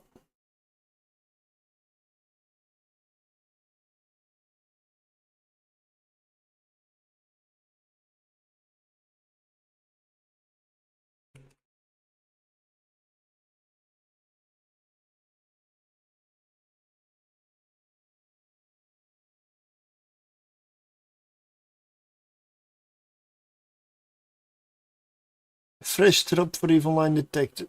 A Galnet crate. Well, okay, well, why not?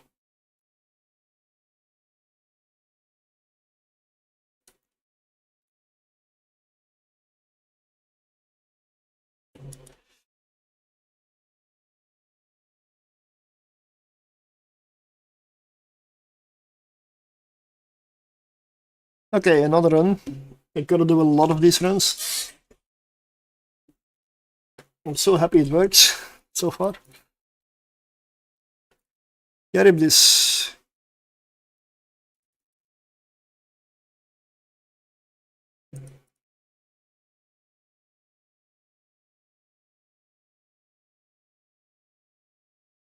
Let's get the entanglers off my back first now.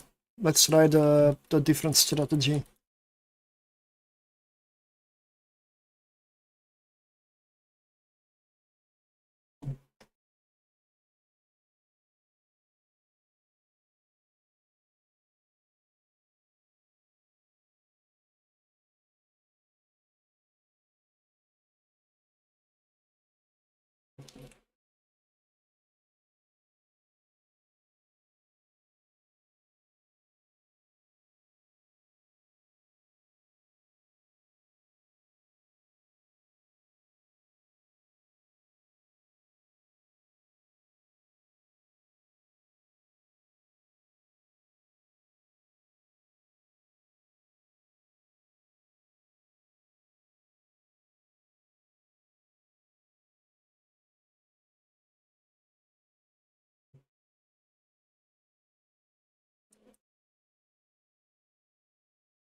Oh wait, I cannot lock the battleship because of the obfuscators.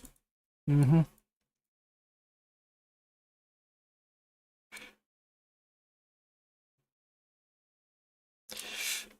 drones are killing a confuser. I'm not mad about it.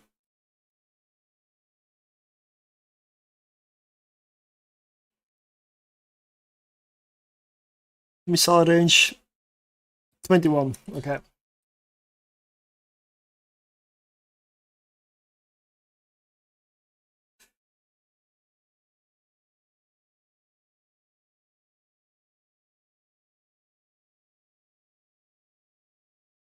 After this one, it's time to hit the battleship.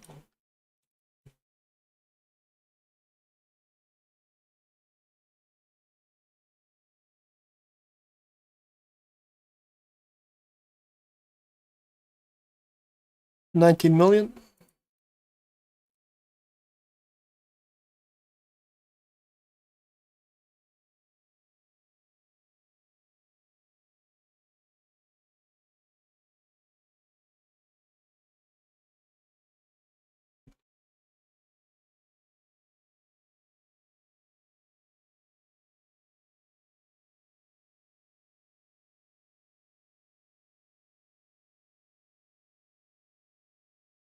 Wait, what? No. You can get one missile.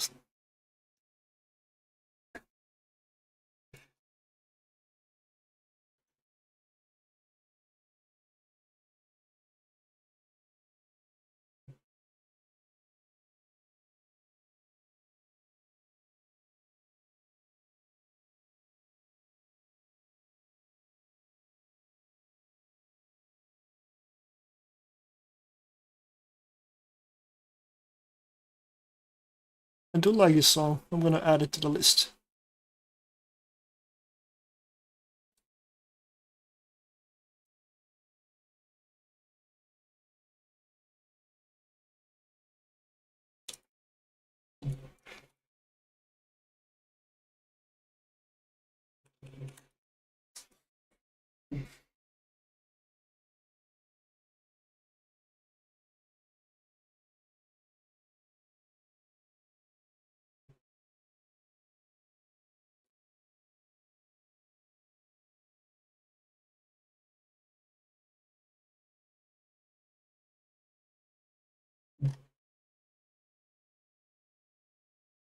Yeah, I definitely have a time to go for the extra cans.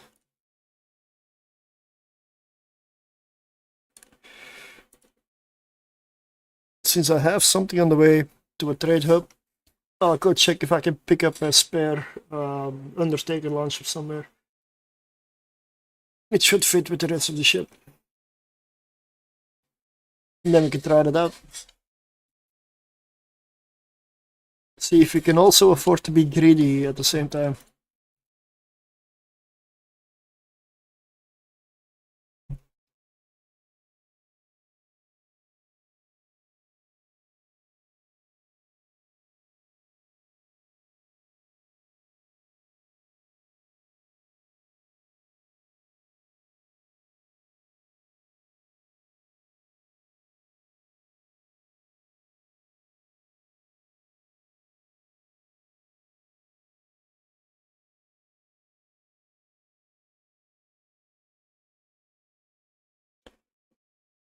Yeah, this is a bit of a long room.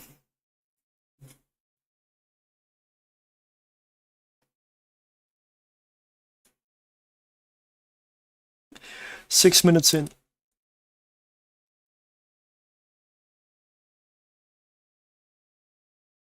And yes, there is still a spin. There is still a wheel. The wheel exists. There is still stuff on it.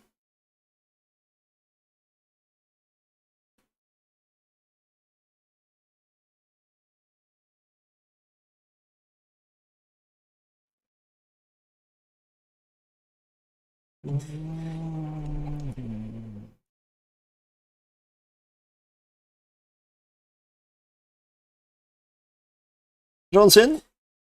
Room 2.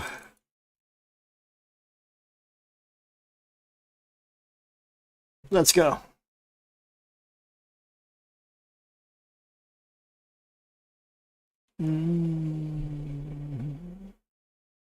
No.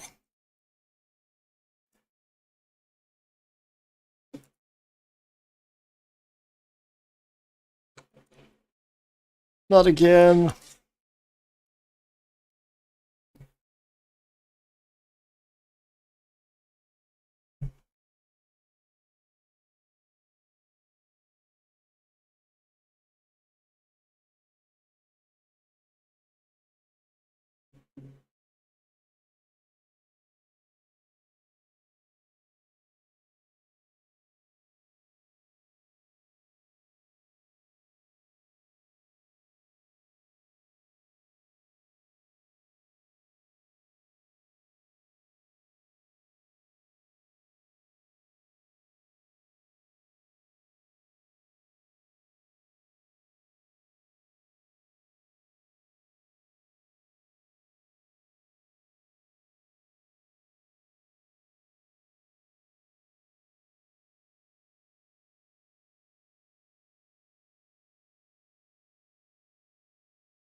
Much more.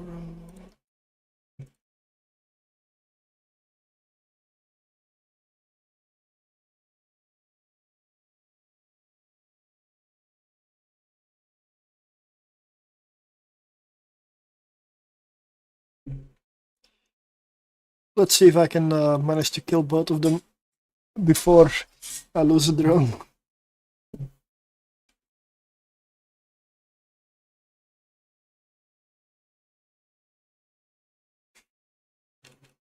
And pull back. Pull back now. Oh. Yep, they're in.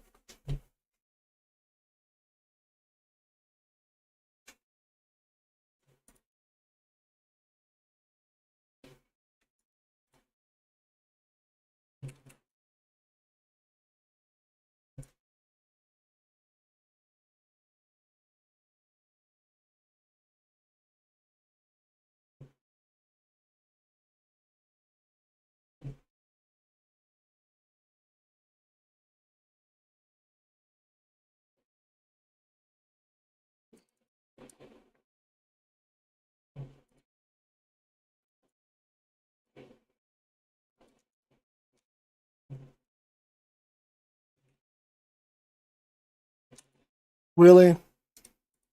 Already?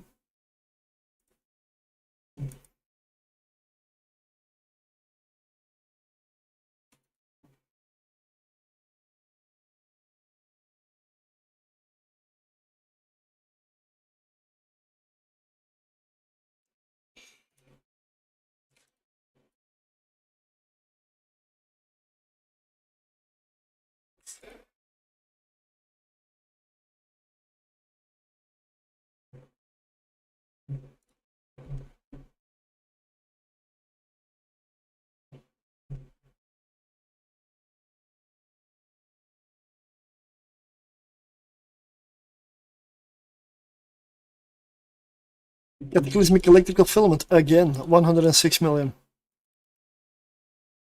I keep getting these cataclysmic filaments that frequency. I'm gonna be able to do a lot of electricals for free. Oh, awesome. Oh, gonna save me a lot of cash, not having to buy them from the market.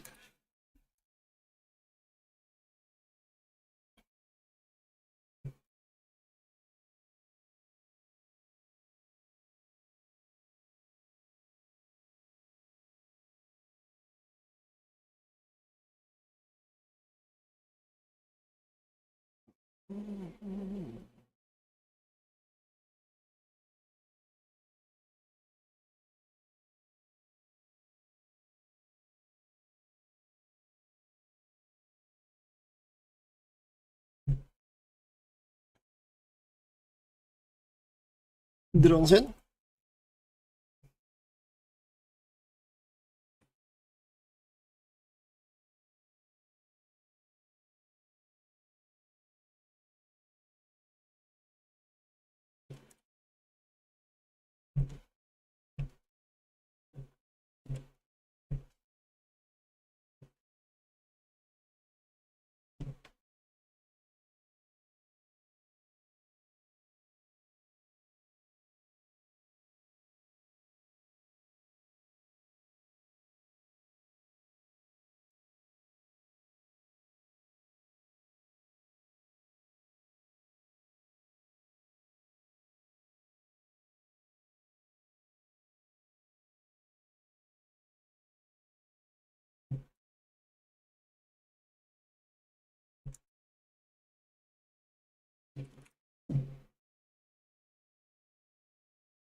Easy room.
$30 million.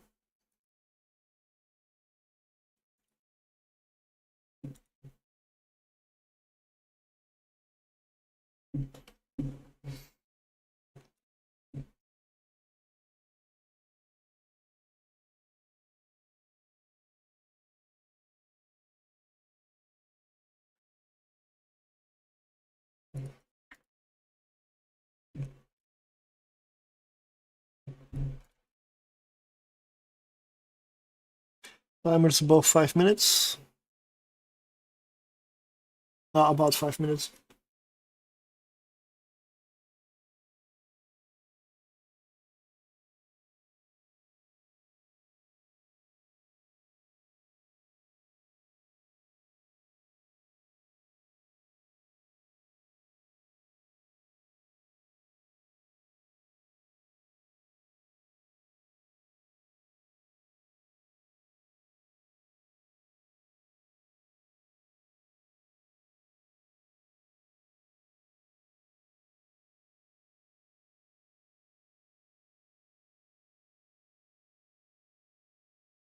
Okay, drones in. We're done here.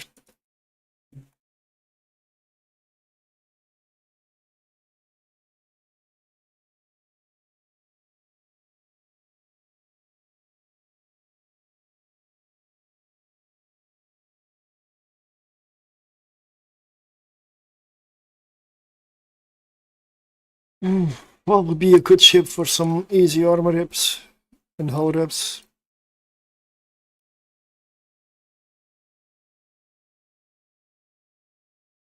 Cheap.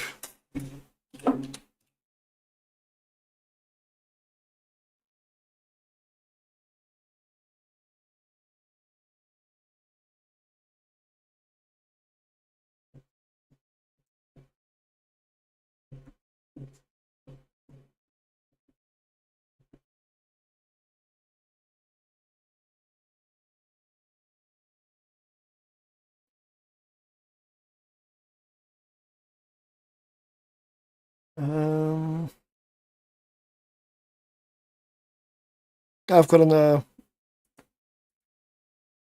old Osprey fit here.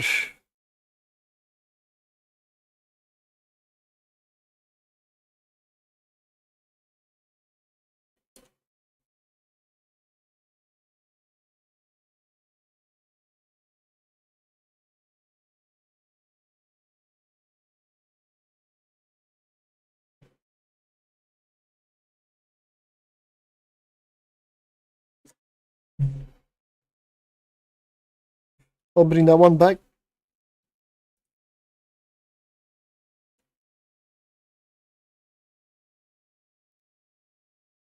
And I'll add a cloaking device.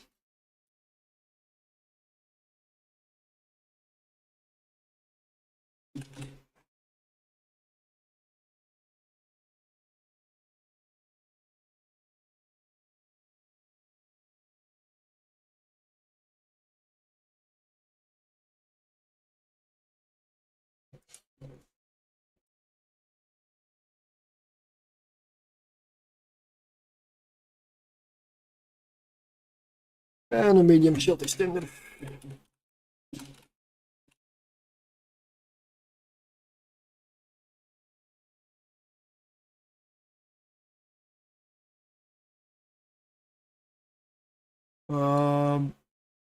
Then let's see for an Undertaker.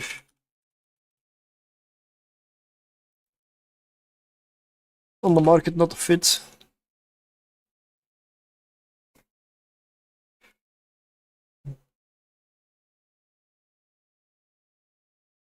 Yep, there is one available.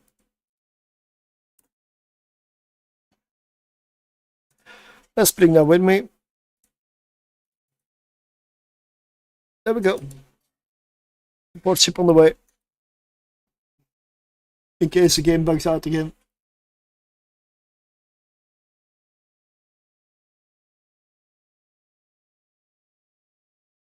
In the meantime, I'm gonna duck up and get the loot outs.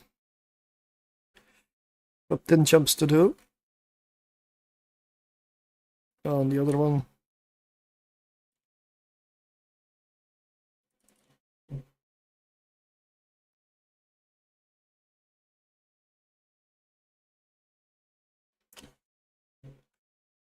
Nope. I forgot something.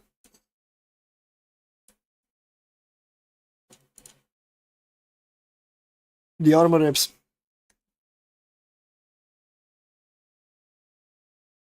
And I don't know why I got an Osprey. Maybe I should change it.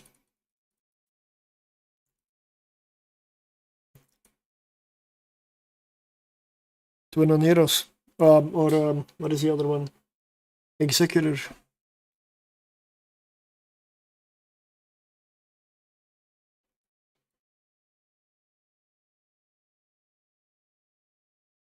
Another 77 million loot of filaments. 295. Oh, that's good loot, man.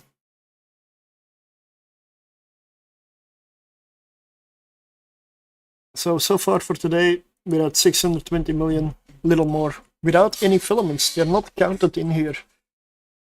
The filaments is gonna be a lot Yeah, probably close to 1 billion then. Not bad for low effort.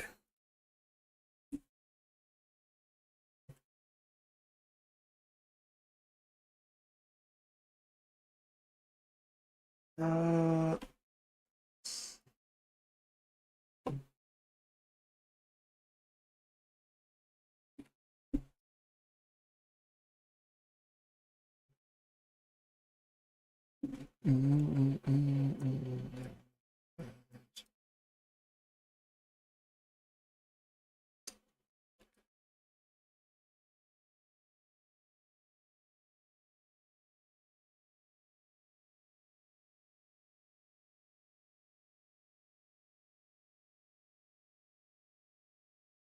mm.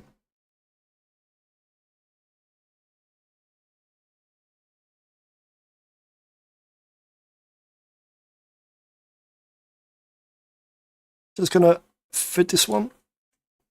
There we go.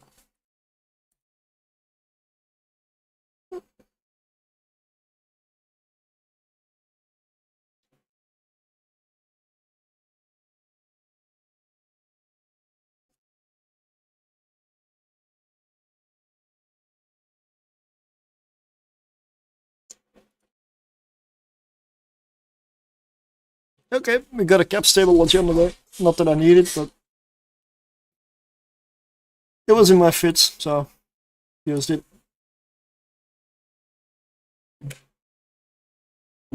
Another 2 cataclysmic cameras, still got enough filaments, drones are still intact. Nope. I lost one.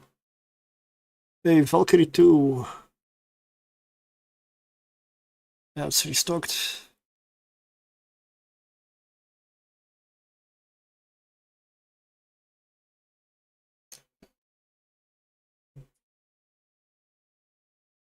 Alright. Another couple of runs. Definitely gonna do one run before the other ship arrives with the launcher to test that theory out. Then we're gonna swap one rapid light missile launcher with a Undertaker heavy missile launcher and use a pack rat to hopefully grab some more loot.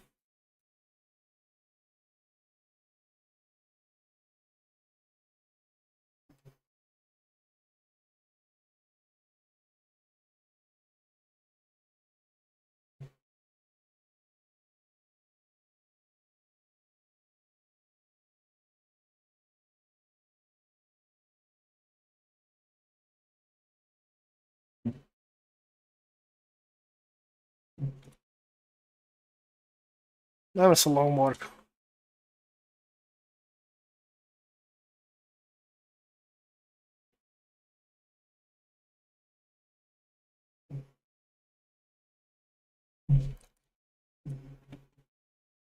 Exclamation mark spin. Let me check. Got 4 people in there. Deep Watchers. Good room. I like getting this room.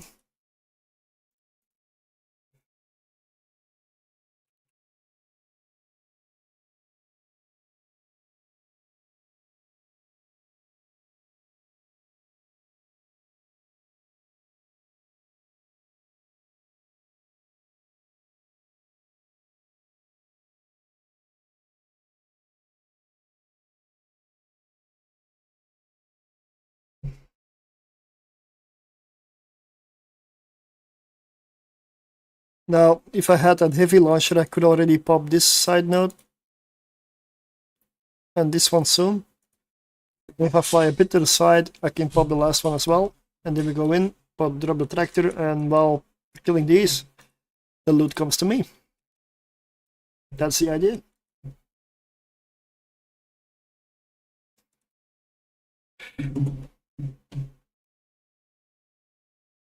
$47.2 million.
Yeah, Yamas are of course a little passive. Sorry, but it's not the most active gameplay.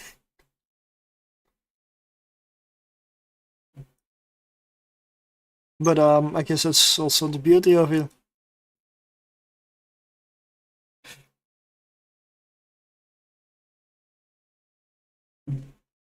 Yisk is good. Definitely.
I can be honest, at this point,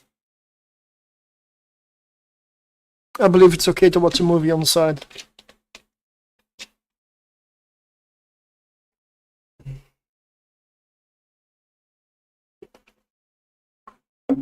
Don't do that with an active fit though. Active means active, and it's not just the shield booster.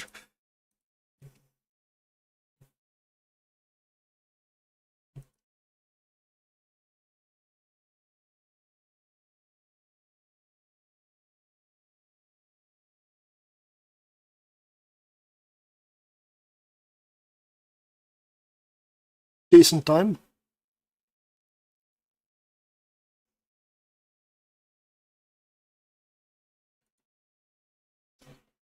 Next room.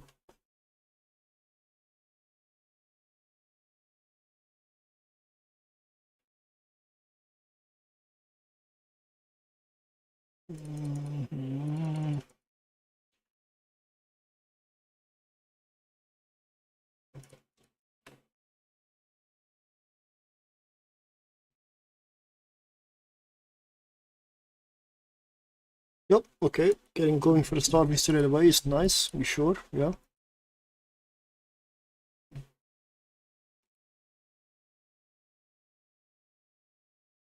Triple Harrowing Vidmax, so the damage will pile up on this one.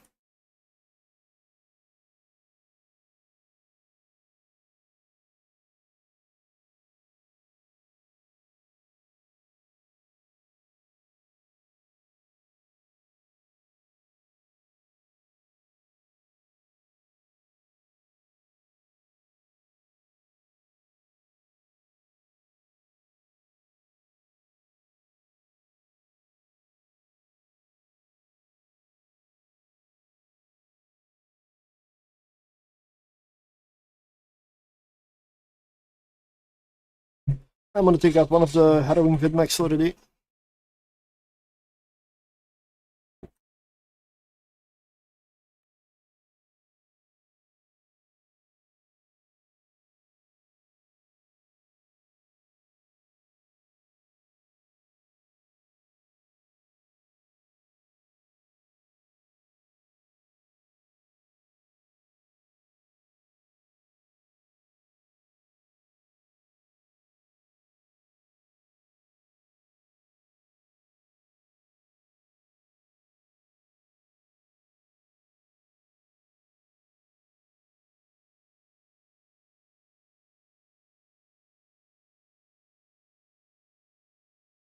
Yeah, so Harrowing Vidmax do the brunt of the damage in this room. So if they are gone, the damage is a lot lower.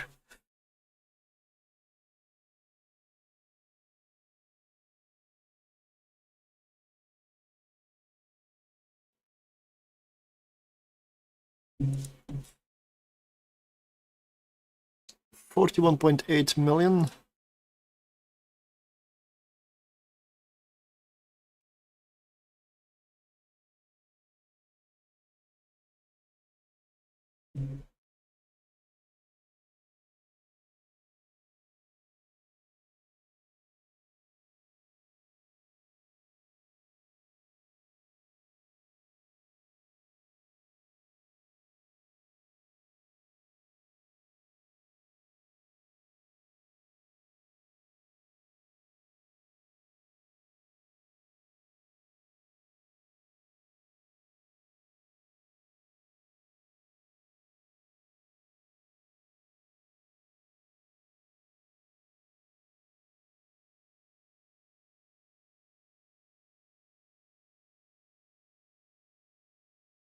The support ship has arrived.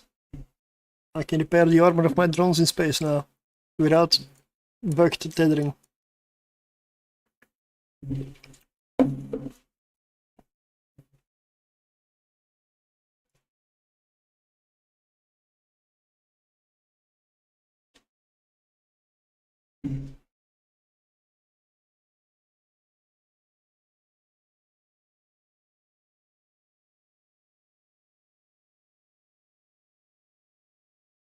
I do like the skin. I do like the redesign, like the executor. Really cool design.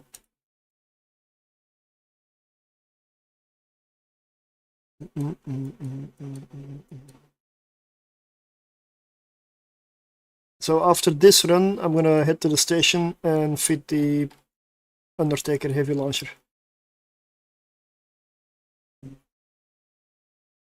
And we're gonna try to attempt the other strategy a bit. Greed will rule. Oh wow! Wow! Look at wow! This is kind of what I wanted, right? Sunshine room.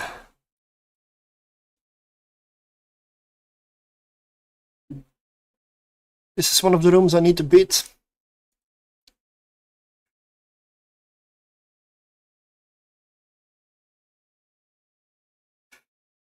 Don't want to be webified.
So my missiles only go for 17 kilometers right now.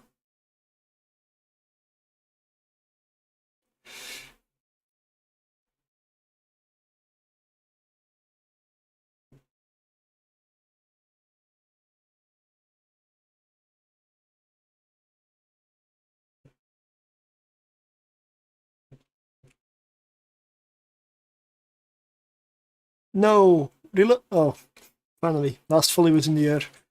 Good.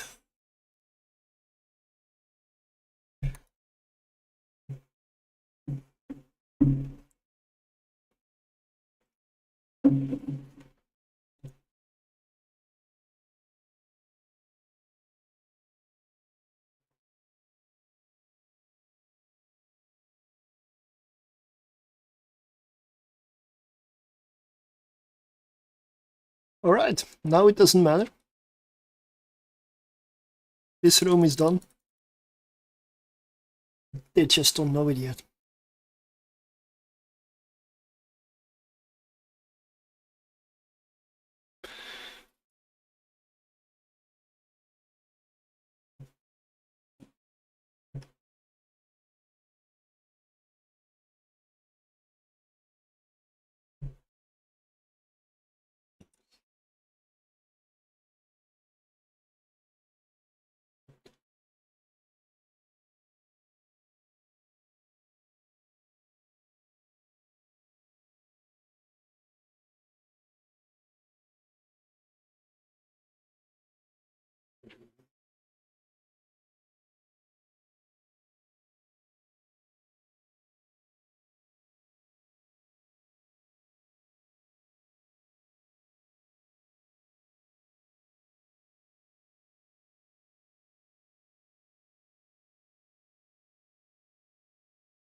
But indeed, exclamation mark spin. We'll do another one before I go out again with the new setup.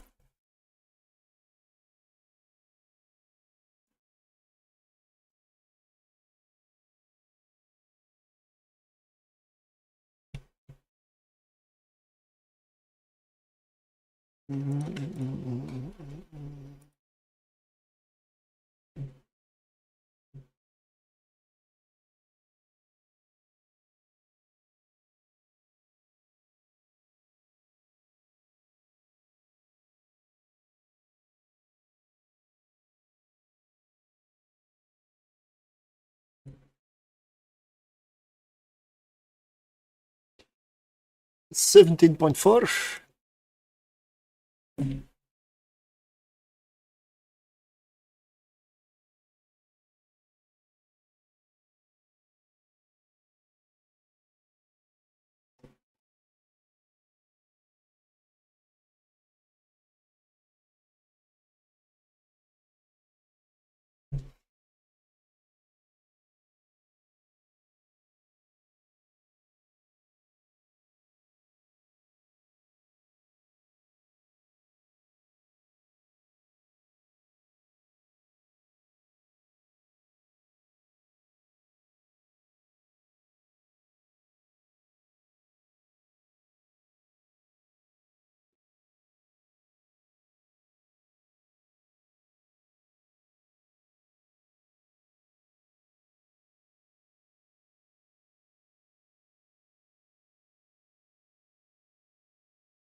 Okay. 4.5 minutes to spare. That was weird. Okay. My ship turned mid-flight. No.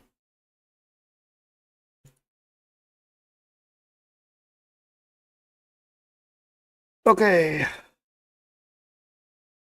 Time to spin.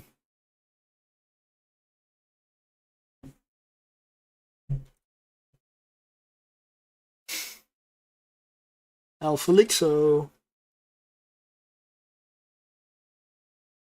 Congratulations.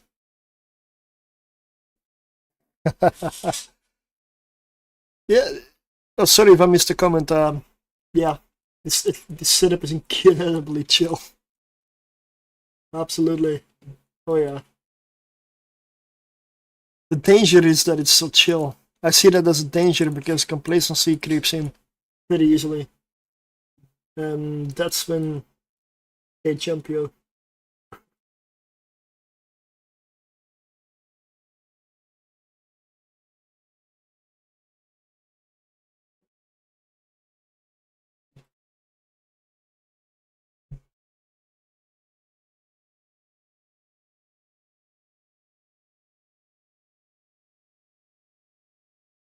Sunesis Ice Cloud Investigators.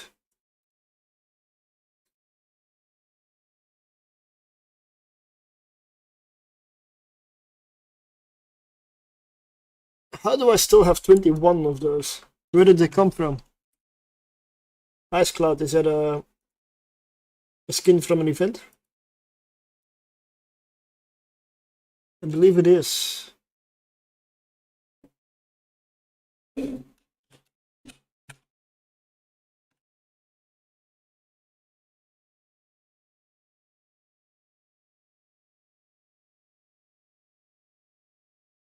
Contract is up.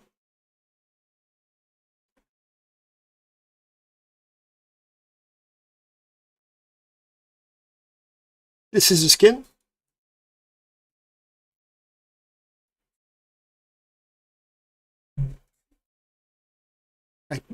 This ship has so many skins though, like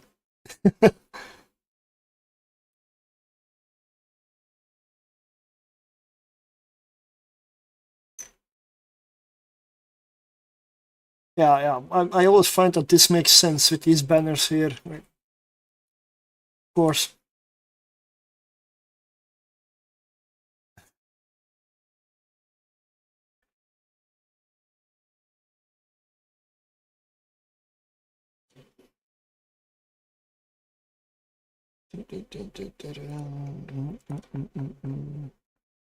All right.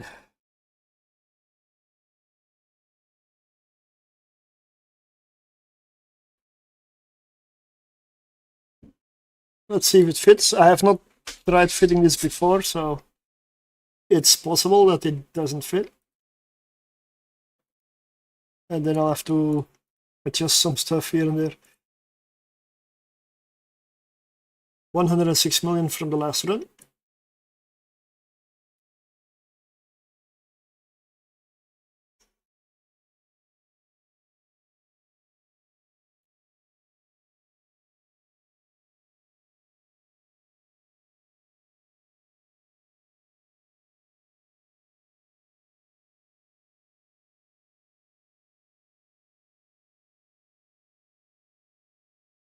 Oh shit, no. It fits. Maybe, let me check. Nope.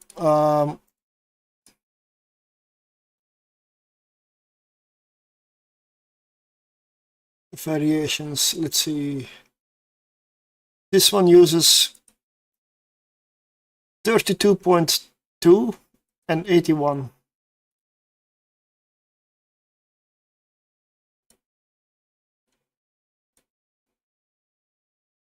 But yeah, what is the basic? I guess it's fitted.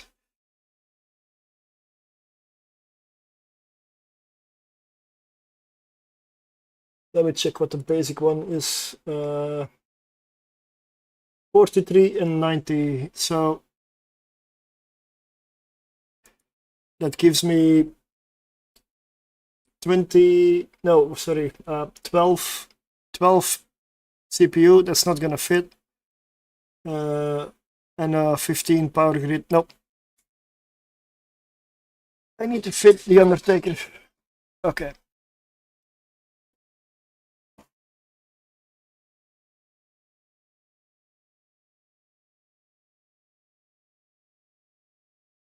So we'll have 63 kilometers of flight range with one heavy missile launcher.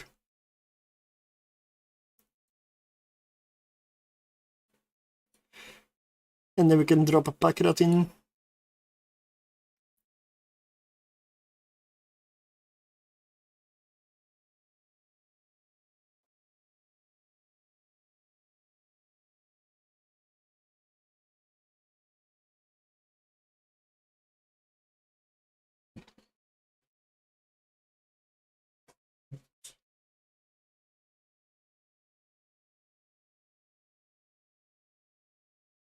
Let's go.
Let's go.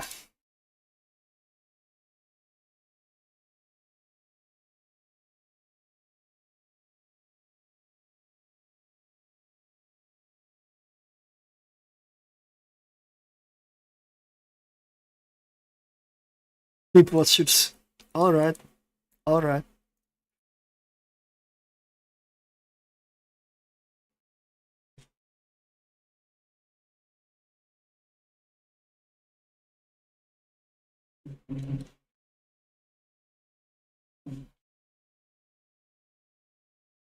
So we just fly to the gate and use the heavy launcher to pop that stuff in the distance.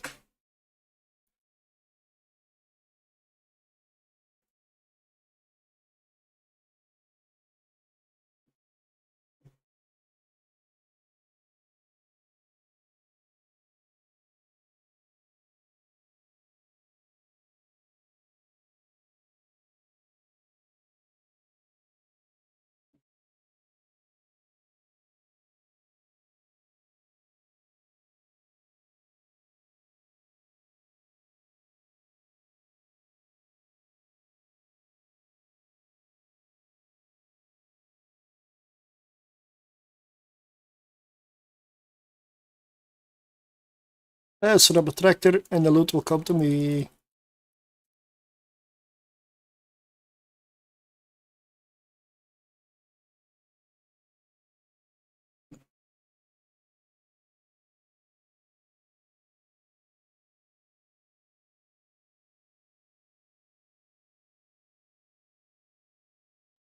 $50 million already in there.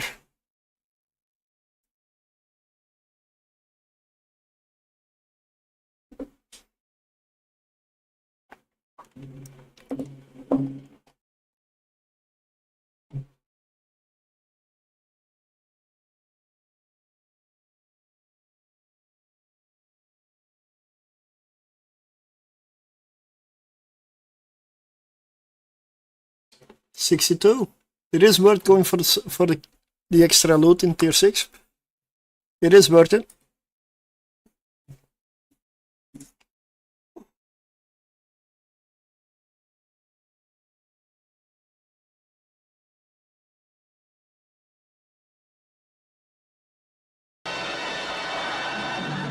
Nobody expects the Spanish Inquisition. Absolutely nobody. Good evening.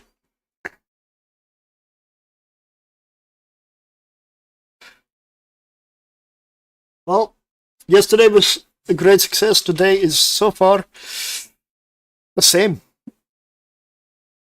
Fits are working. Fits are working.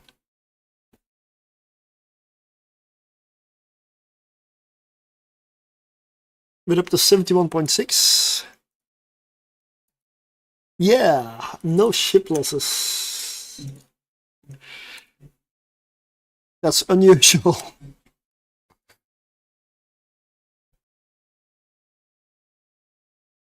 Stormbringer did great. The Cerberus did great, but needs improvement for tier 6.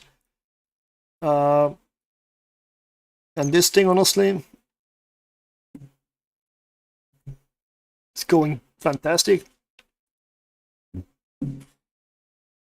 It's going so well that I just added the heavy launcher with the tractor unit to it, because I can afford to lose a little DPS with the missiles. So that means more loot.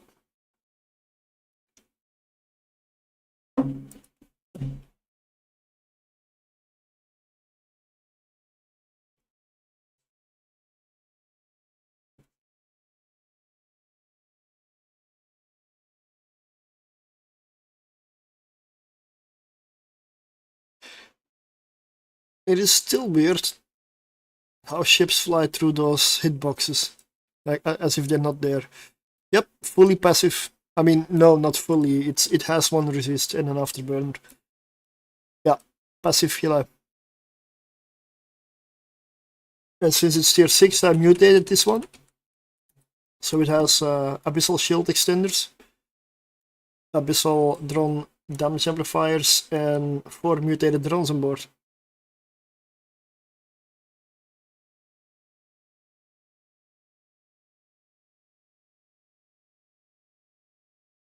Of course, I want to loot, right?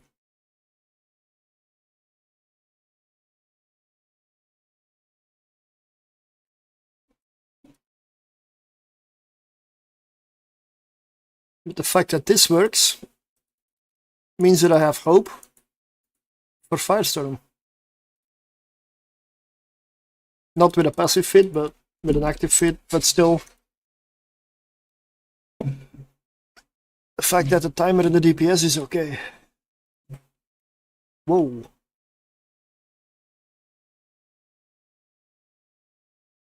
That is a lot of stuff.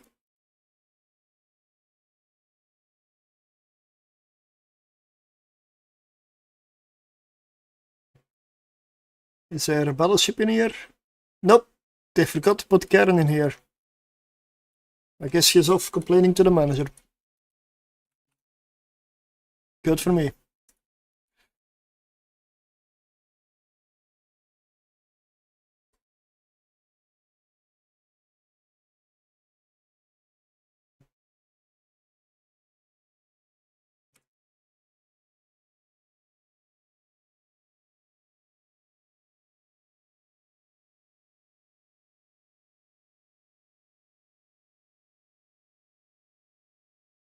Mhm.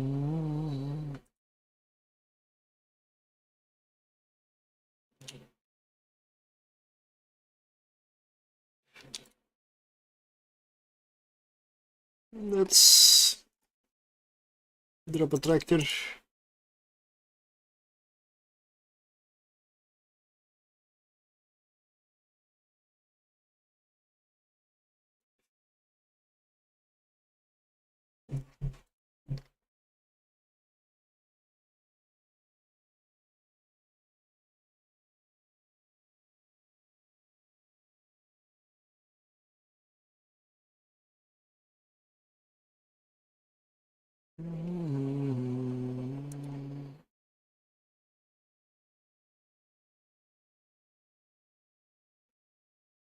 My missiles go 46. Okay, that should be enough to reach that one over there. And then we'll get back to the tractor.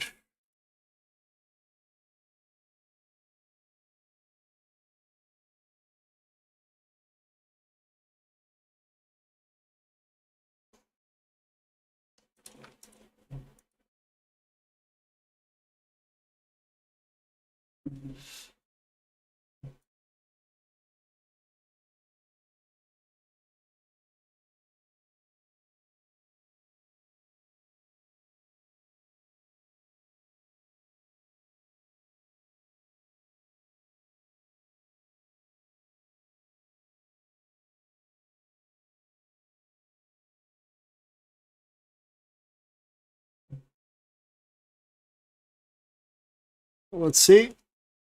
51.8 million so far.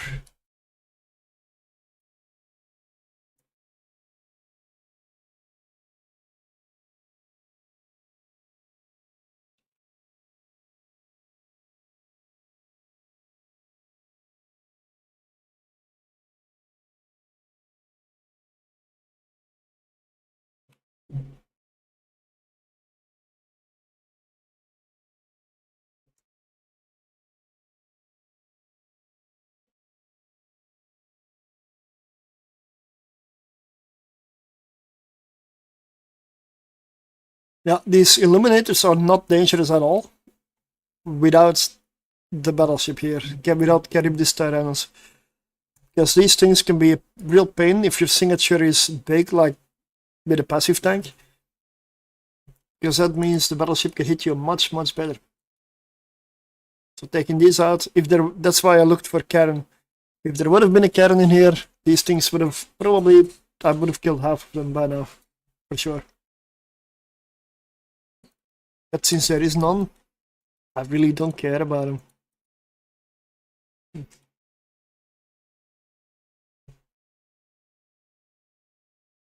7 stream, ooh. Yeah, I honestly I had a lot of fun with that Rise of Piracy game. And I did play more the day after.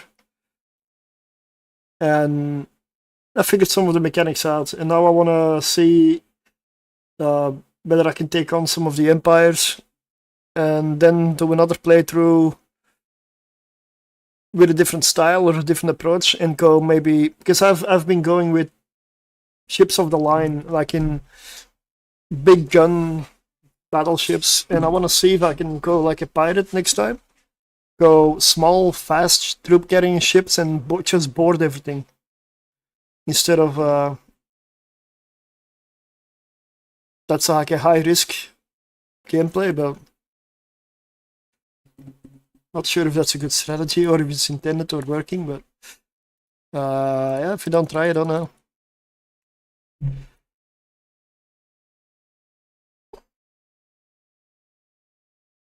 It's fun. You can do some stuff with it. There are definitely improvements needed, mostly on the RTS side, I would say. The ground combat on the RTS is tanky at best, but over time, if that gets better, I mean, I know it's not easy to program, then it's definitely going to be a good game. A very good game. Great potential. And it's already good as well. I've seen some reviews not playable. Like, it's playable. It's more than playable. It's even enjoyable. It's not just playable. 67.8.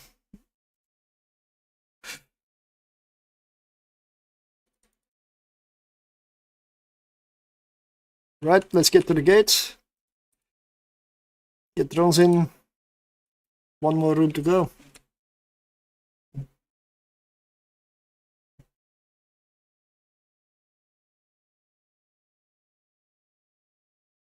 So if it also works here, I'm just going to use this setup now with the heavy launcher on everything, on every Gila I fly.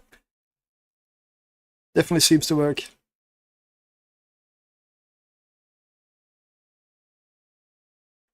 Okay. Carving. Only one harrowing. This is fine.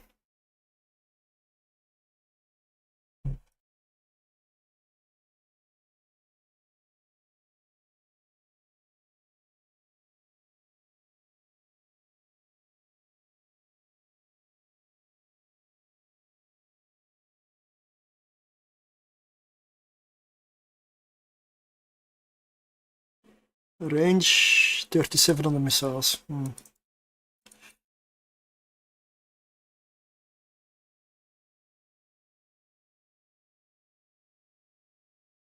I will accept that I'm capped dead, so I'm going to go for stuff that webifies and the harrowing Vidmag, which does most of the damage.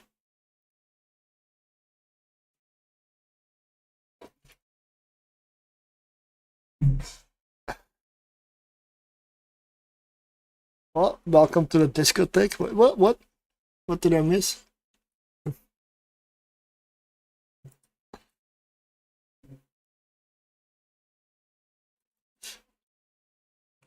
Oh yeah, oh yeah. Aye, these are not lasers, these are disintegrators, you know. Okay, so they're laser focused a little too hard.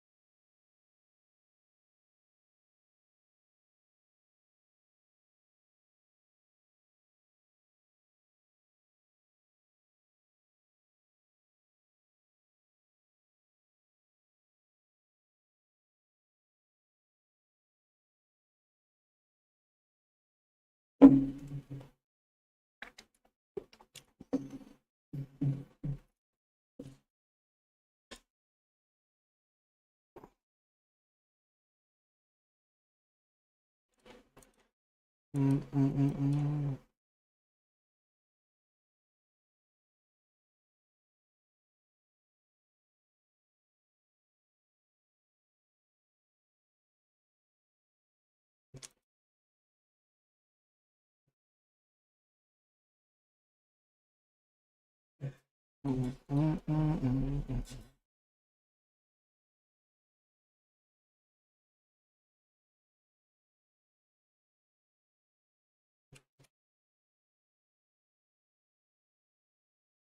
No shields. Oh no, what shall I do now?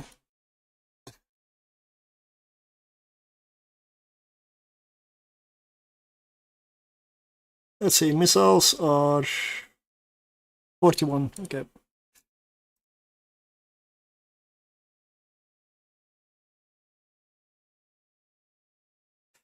Now I should be in range. Oh, I missed one starving. That explains.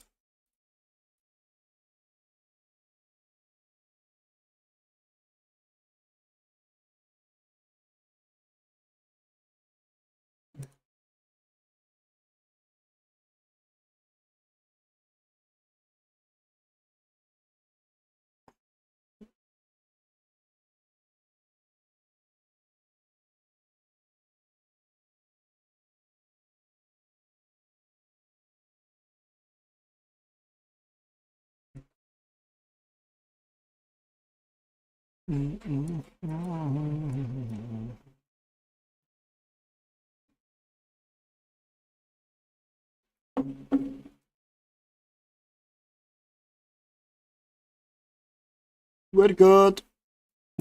No worries.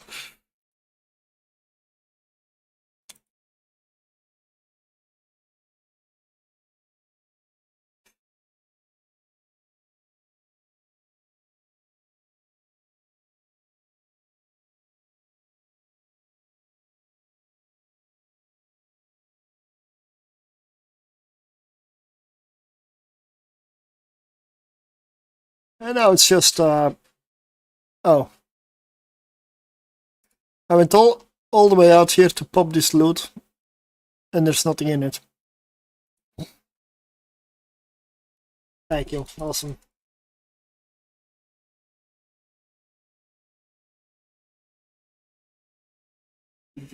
$23.6 million. I put down a tractor and suddenly the loot's bad? Come on.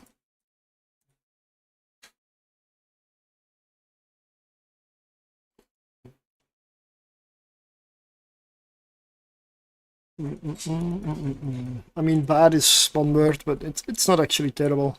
It's still decent.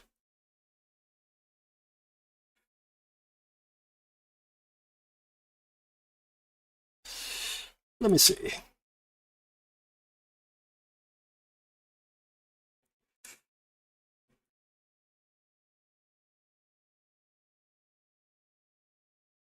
That ain't bad. 168 million.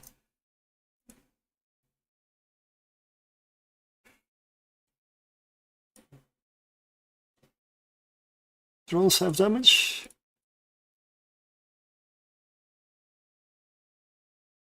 Nope, that's good.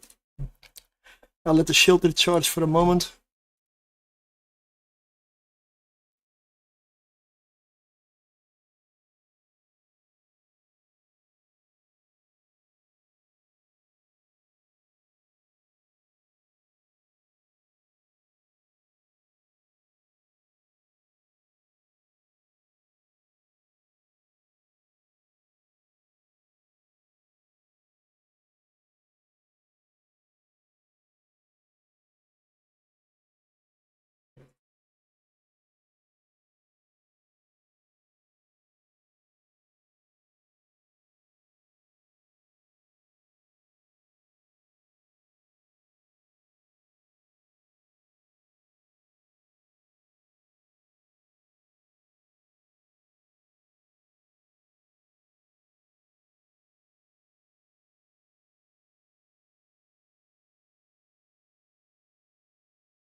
I should have put one shield rep on the exec. Just to speed these up. Nah, no patience. Let's go.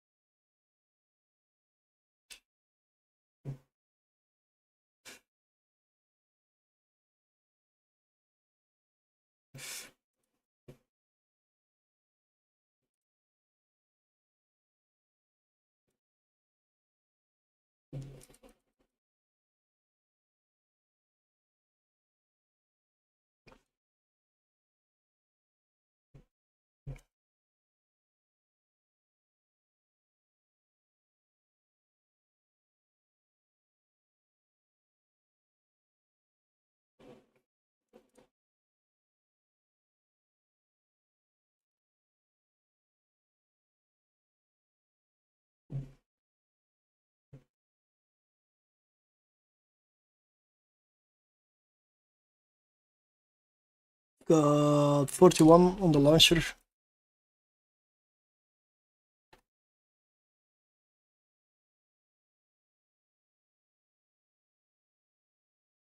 We're already close to the gate. It's good.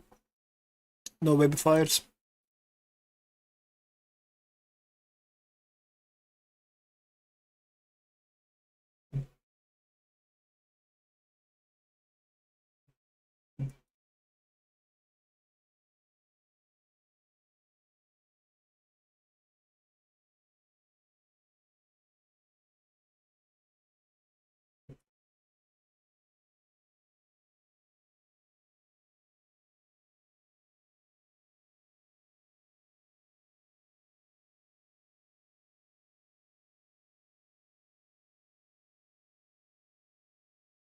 Yeah, not every tree room is the same.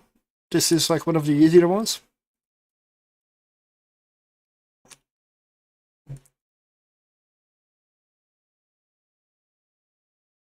If I now take out the VidMac, it's clean up.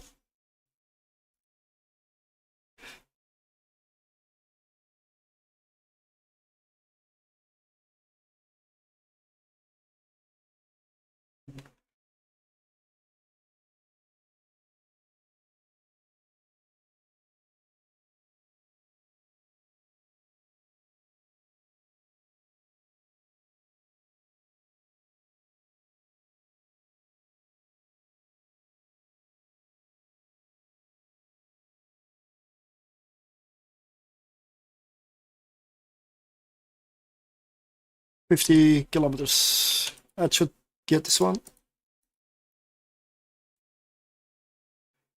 How did that sneak in here? Glory hammer.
It doesn't sound half bad though.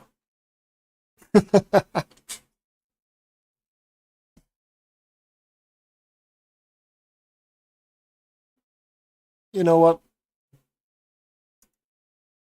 Let's add it to the list.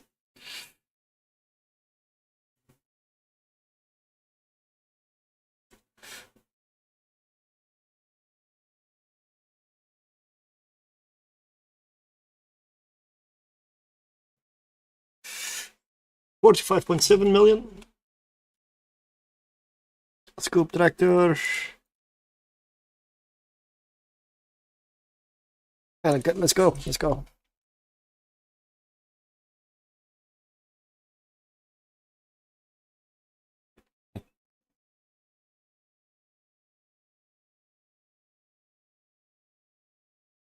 Snare casters, okay. Okay, very easy room.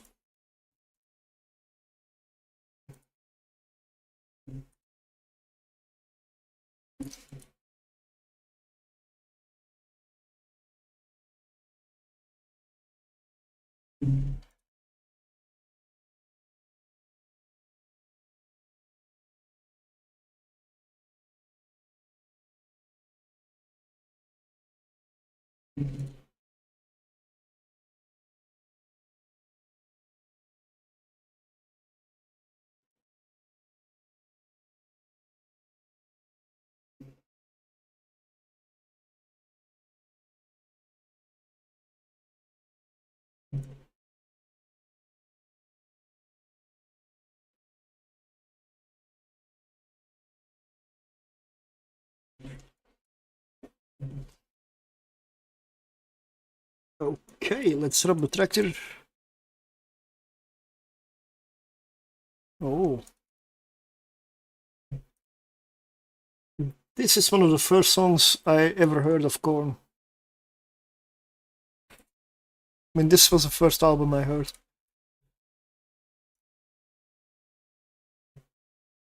Alright, now it's just taking out all the little ones.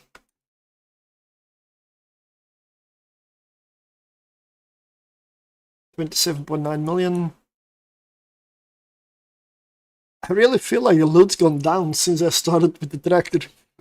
It's not supposed to be the case.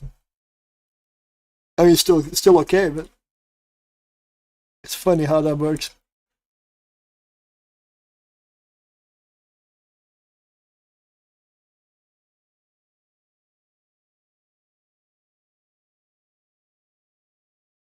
Oh,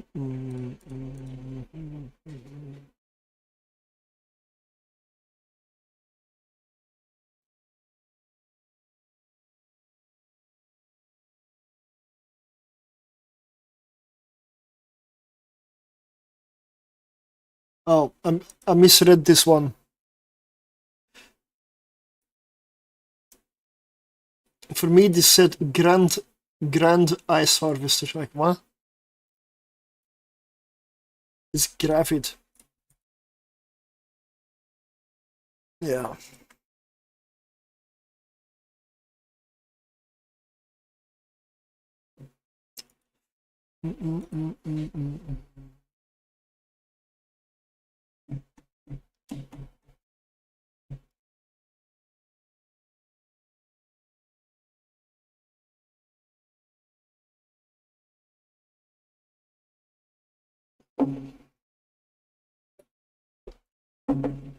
Okay, I will have to do a bit more testing off stream, but I feel like this fit is working. I feel this is definitely working. And if you want additional safety, go for a high grade Nirvana set instead of a mid grade. You'll probably lose $1.5 billion or $2 billion extra, but you do gain a fair bit of shield recharge.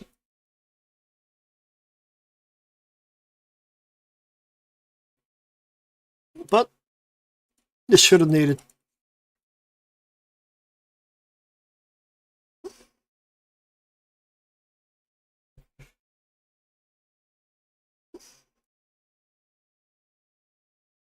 If you abyssal roll your Tucker tribe, large shield extenders, of course. If you don't, definitely go high grade.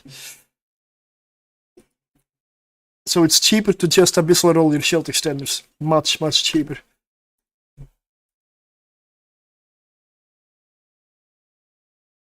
Hey, easy room. Awesome.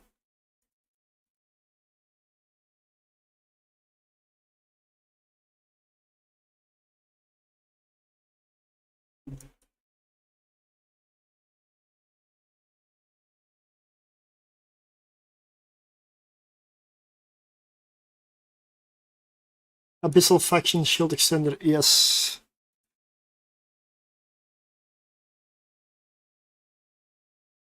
I mean, it may be a little small here, but it is a Pucker large shield extender that I rolled with a Gravit large shield extender Mutaplasmid. It gives me, most importantly, a bigger shield hit point pool. Also, in some cases, a better signature radius modifier. So it's not that hard to roll good ones. And if you get one where the CPU or power grid goes all the way overboard, you can compensate that by rolling another one where it goes the opposite way. And you can fit both of them then. As long as the signature radius isn't terrible, and you get a lot more shielded points out of them. Because that is the whole point. The whole point is to go for more shield. If you don't get that one, then it's not a good one. It's not a keeper. The fitting you can play with. One roll can compensate the other one.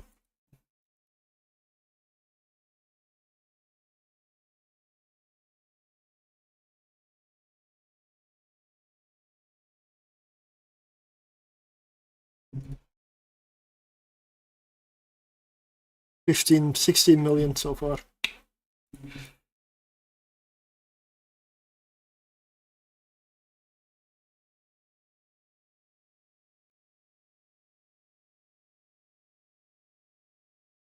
And these are gravits. Unstable exists.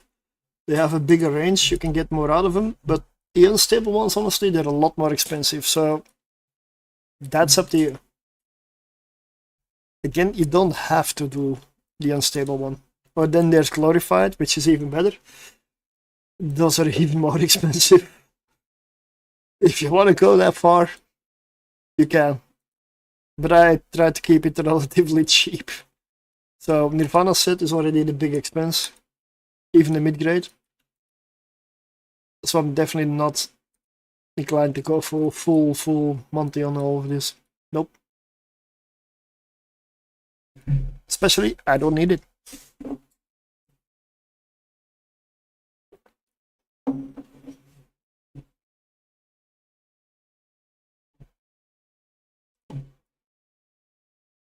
And this is not my main character that I usually run on. This is actually an alt. The skills on this one are close, but not perfect.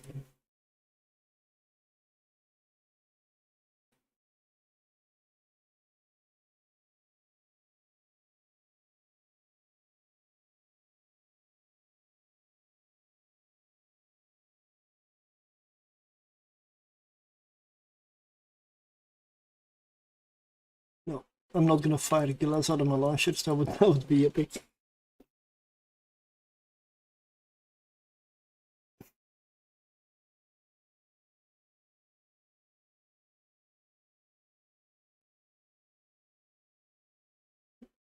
This is the full fit of what I am running. Although I still need to adjust some of the boosters here because I'm not gonna use Crash. Extinct, I don't even remember what it does. I think it's radius. Yeah, maybe. I'll keep this one in here for just in case. So mid-grade Nirvanas. I'm now running the Undertaker Heavy Missile Launcher, 3 Rapids. These are the ones that are rolled, Abyssal rolled. No, wait, what? I gotta look back on this one, because this is supposed to be Tucker Tribe, not Kaldari Navies. Tucker Tribe has have a lower shield signature radius. This is also upgraded a bit. This is not a complete Purger. Nope, this is an extended fit. I've got too many fits.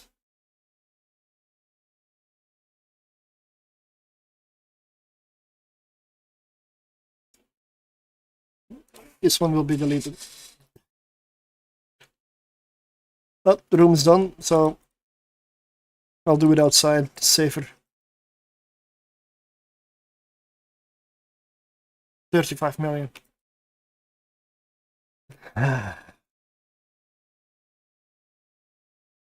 Well, cannot always have good loot. Sometimes it's gonna be a little lower.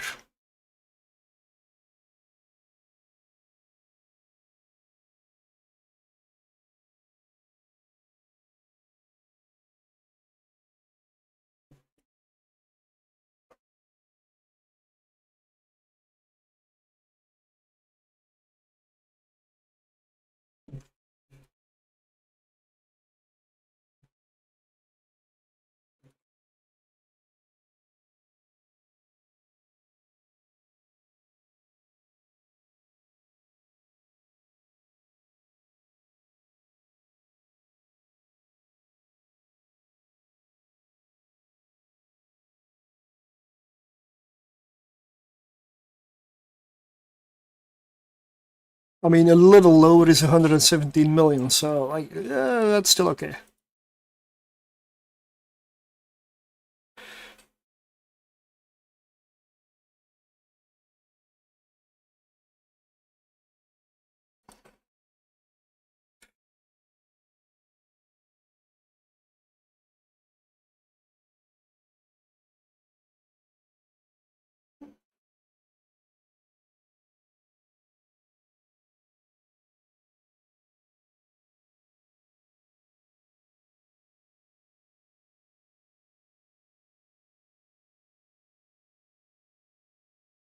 Let's go one more.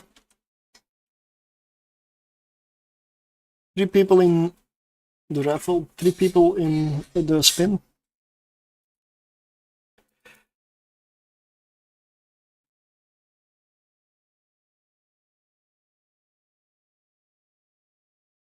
Departure room, free pass.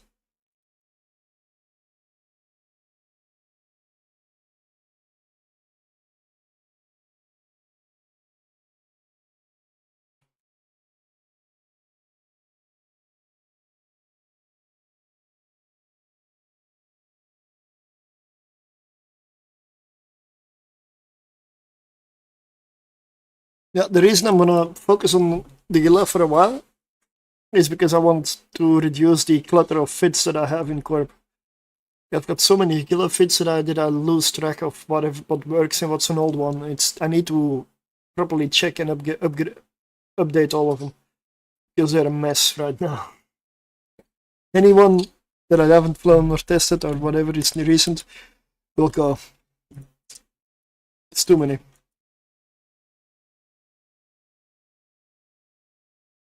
I want to easily see which is which.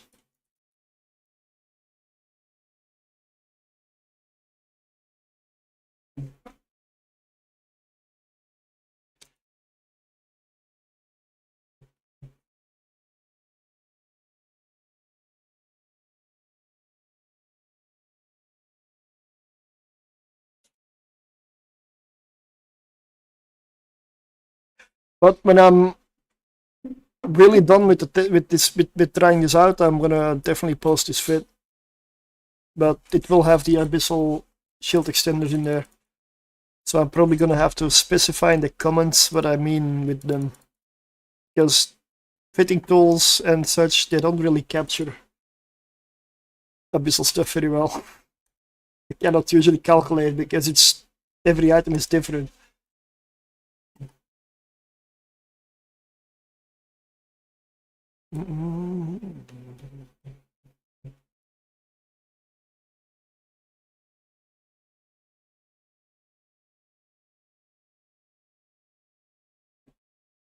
Big bio. Well, I'm in the abyss, I know. Dangerous. 27.3 so far. Be right back.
Look at all that shield damage.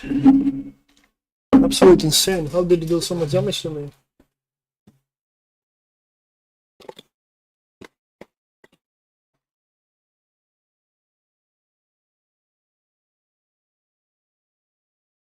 A little bit of tea.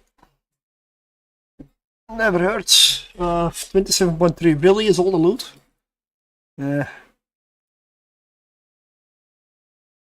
That ain't good.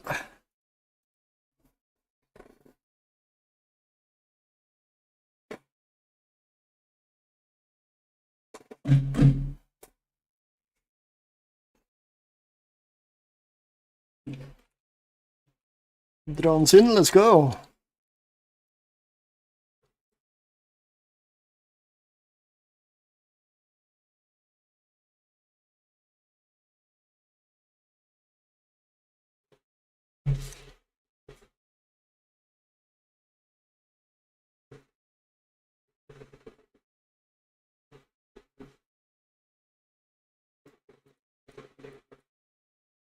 Lots of Kikimoras.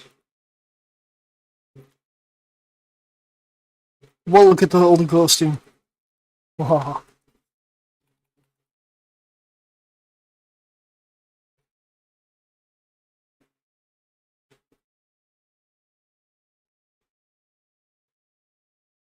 So I definitely want the starving out because I may have use for my resists.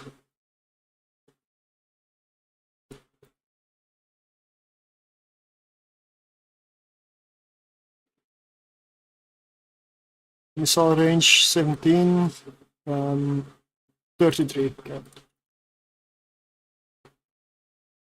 No web fires. Oh, one Rodiva. I completely missed it. I guess that means someone needs to go first.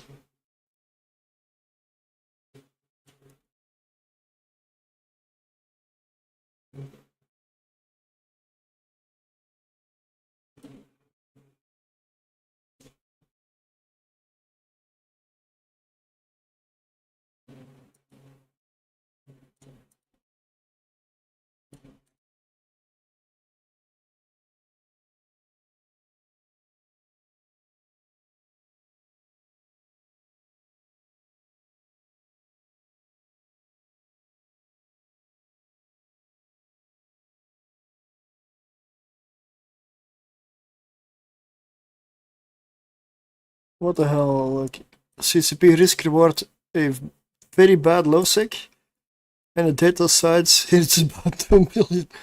But that's data size. I don't do inventions, so I stopped running data sites entirely. If I do exploration, I only go for relics now. I mean, I did it last weekend, and yeah, the data sites are just terrible. Unless you need it for invention, I don't think it's worth going for a data site.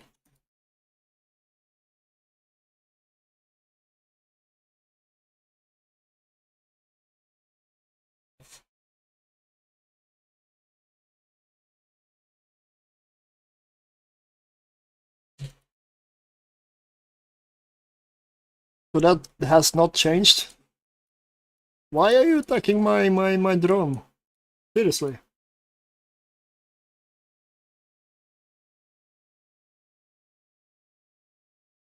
Missile range still 17.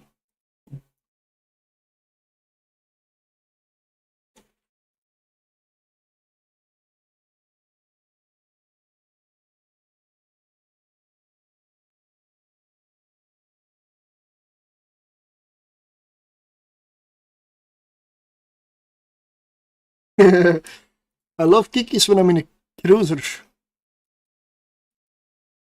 Wait, auto-targeting fits? What do you mean? No, I'm not auto-targeting.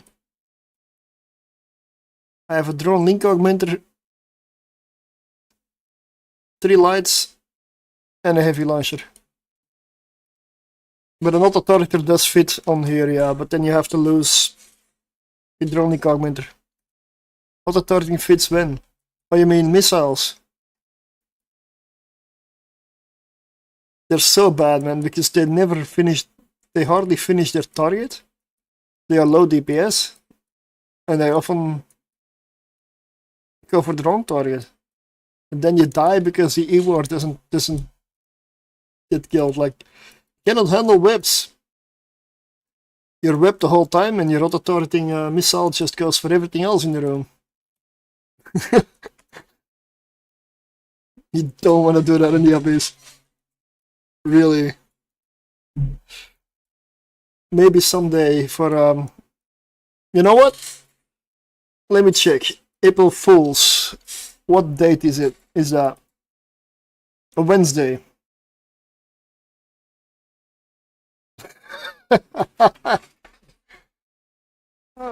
I gotta do an April Fool's stream, mate. With the most stupid fits. And act like they're serious. Of course, with a disclaimer at the end that they're not, because I don't wanna. Although anybody who believes stuff on that day.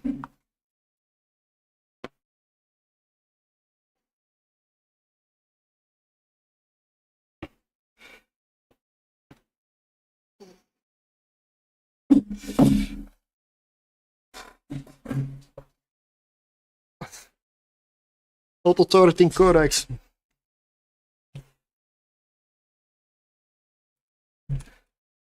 Auto-targeting Cerberus. Oh man.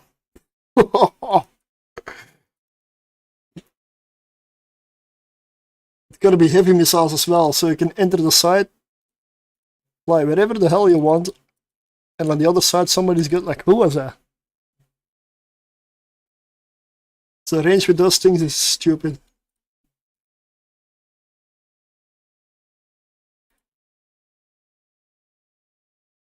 You know what? We'll come up with some stupid stuff for April Fools. I mean, technically you can even multi-box auto-targeting frigates, auto-targeting hawks or something.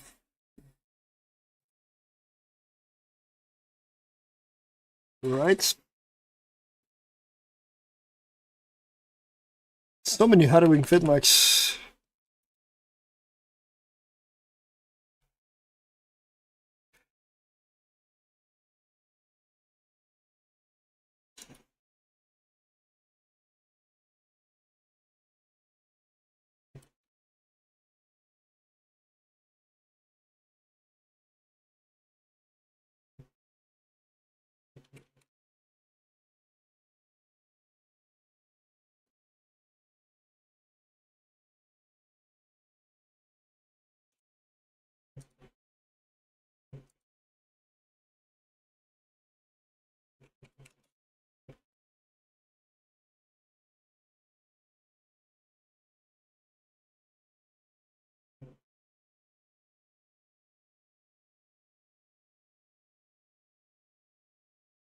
Four harrowing fitmax. I don't want them to spool. Then again, they're gonna start dying now.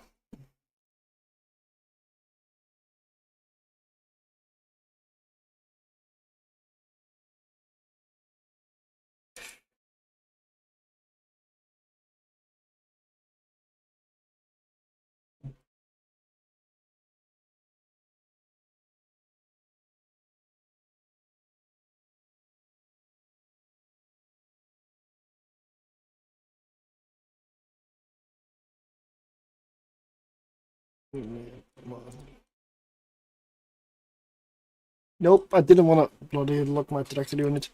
No.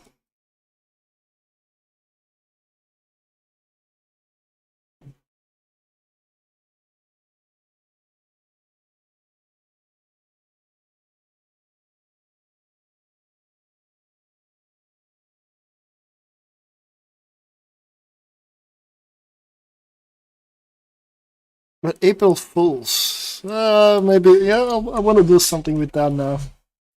Problem is, it's a Wednesday.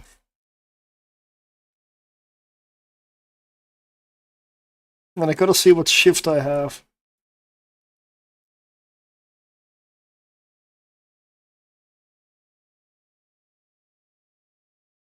And if you find something seriously stupid to do on that day, I can always see if I can take a day off in the middle of the week for it.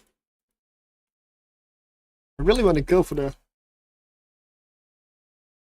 Problem is, first need to find something that looks like it could actually work. Because of course, if it fails, it will fail and it's over. It should look like it's possible.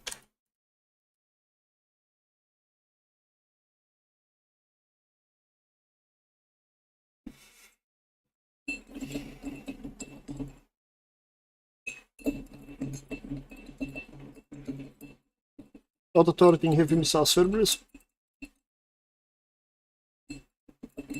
Honestly, I'm not sure. It might do tier 4. Might need the space fit and everything to compensate for the lack of DPS on it, but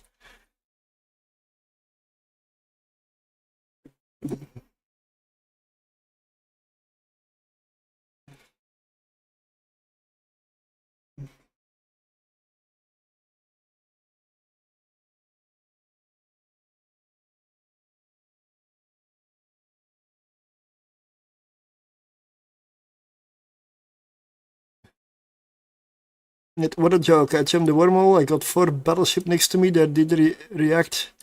Oh, you jumped into a class 5 with 4 drifter response battleships on the hull. Yeah, that is very dangerous. That means somebody popped the structure while running the sides and did not finish their escalation. Or the new stupid mechanic that came in after they removed the good stuff.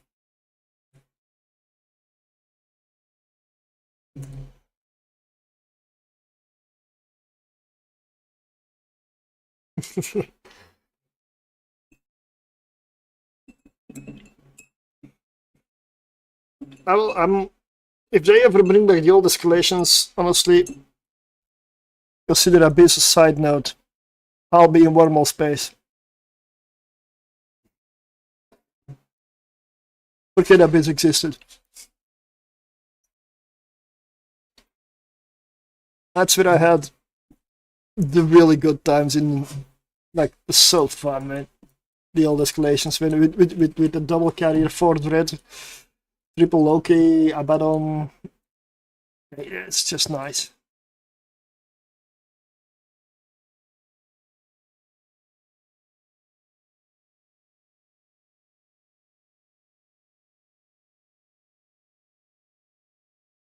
Drones got damaged. Yep.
Let's go drop everything off, right?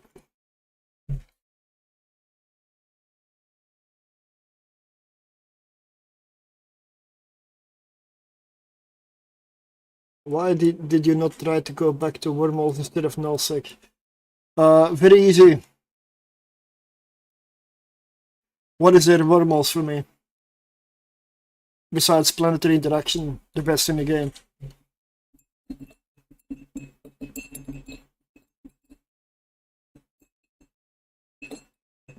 The sides are nice, but they're not that stellar. They used to be, but then they changed them. And now they're shit. If that's why I say the old escalations come back, I come back. And not just me. I know a lot of people that will. That are actually no longer playing, most of them. And the ones that are still playing, they're definitely not in wormhole anymore.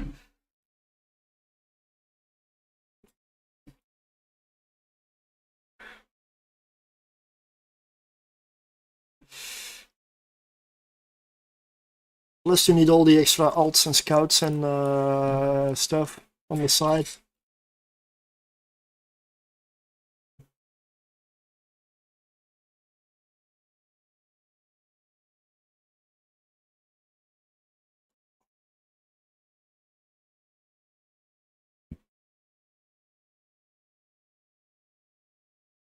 plus OPSEC and all that shit. But that's nullsec as well for a bit, so.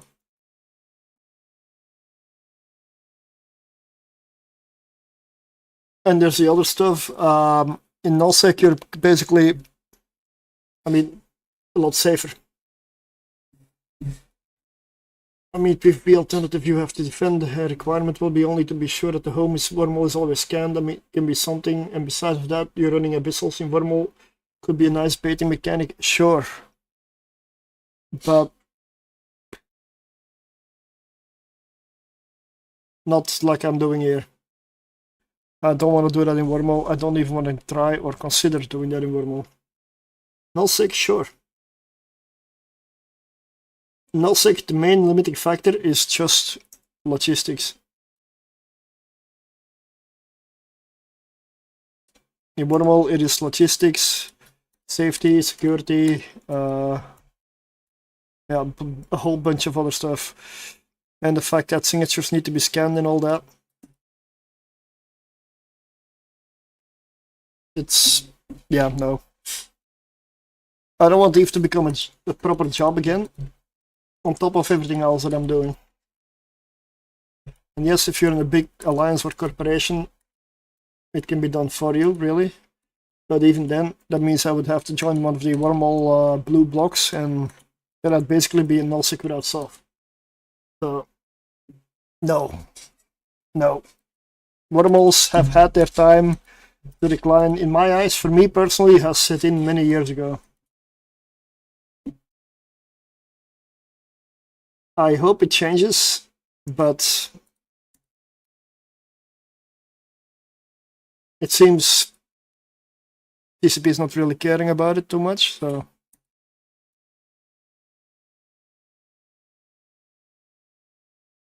Yeah, no.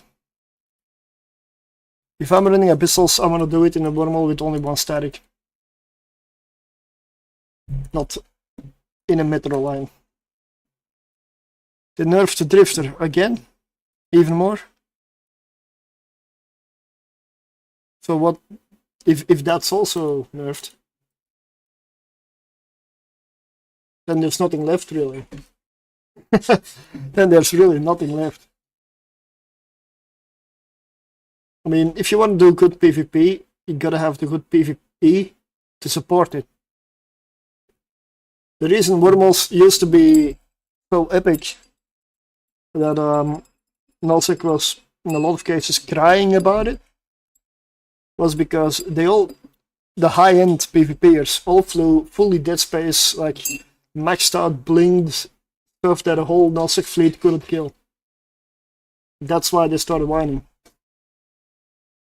I was one of those, and yes, we did the escalations. Yes, you could get multiple billions in a short period, sure, but only for like an hour or very short amount of time.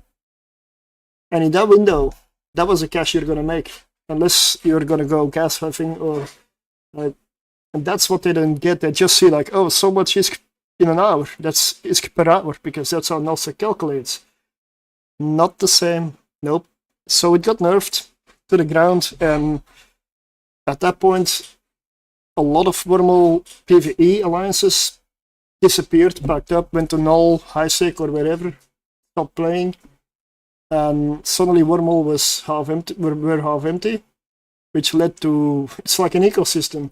A lot of the PvP alliances collapsing due to no content, everything being. It just was like it. There used to be many more groups than just like 3 or 4 that are big and all share the blue standing. There used to be many more. So sorry, yeah. I did do industry stuff a very long time ago before they changed it into including 50,000 materials in every single production. CCP emptied them out, and players helped. Don't always blame CCP for everything. Players help big time. Hard Knocks, Laserhawks, I don't know all the others. There's probably not many others. But wormhole, if wormhole starts to look like nullsec, you know it's over.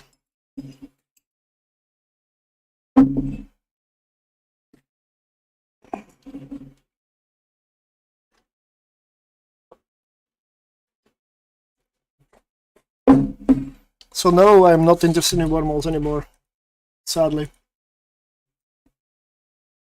They really need very serious change, both in player behavior and game mechanics and basic game balance, for me to consider them again. It's just not working. And then there's the Citadel mechanics. Citadels are nice, they're awesome, but they have glaring weaknesses. The post towers also had their weaknesses, like the setup, the clunkiness of installing one, and then anchoring all the stuff. But they also had many clear benefits that Citadels still don't have. So I'm not sure if I would want to live in a POS or a Citadel at this point. I honestly, I'd say 50-50. Still.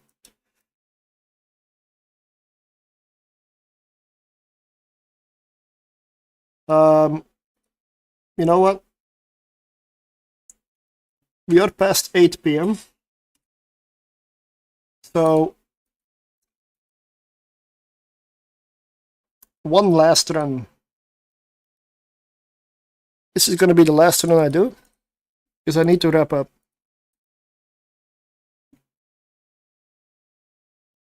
It was so farmed that some corporation used to sell the C5, C4 on demand. Yeah, it is the first MMORPG. I hop from content to content.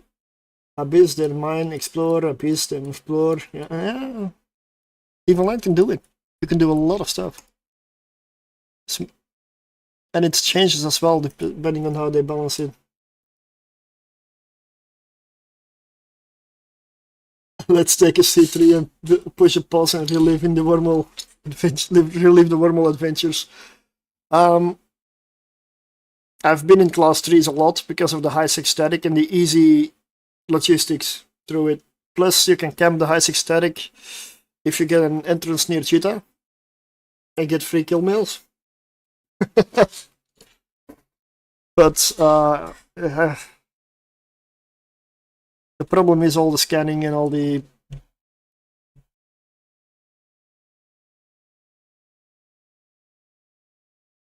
protocols and changing of the static, and you'd be flying around a lot. And I do move a lot, as in fits, refits, and stuff like that.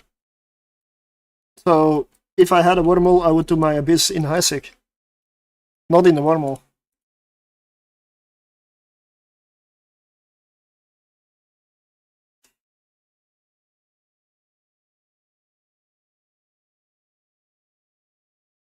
Yeah, but once a week, if you're like me, you test a lot of stuff once a week, means you can really change your fit or test stuff once every month or a couple of times a month, which means that what I do now is not just done in 1 month, but in 5 years. That's why I'm still, even though I'm null, also doing it in high sec as well. It's logistics. I need so many constant new materials and refits and shit that, yeah, I need easy access. And not just once a week.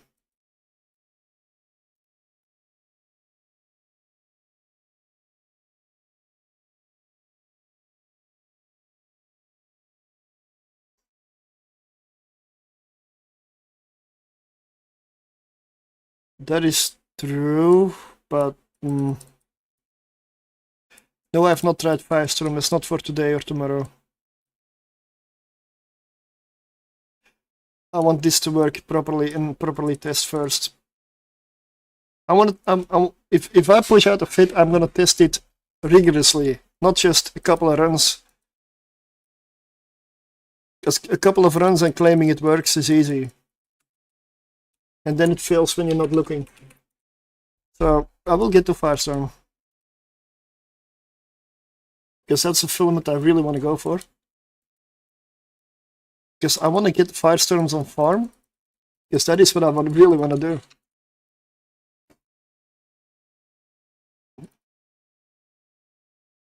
But step by step, I see Firestorms as the hardest filament. So it's gonna be the last one that I try. Electrical seems to work fine. Gammas seem to work fine.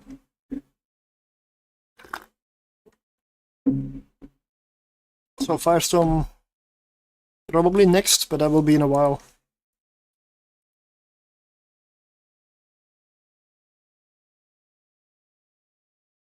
Although I do have the drones and mutated stuff ready.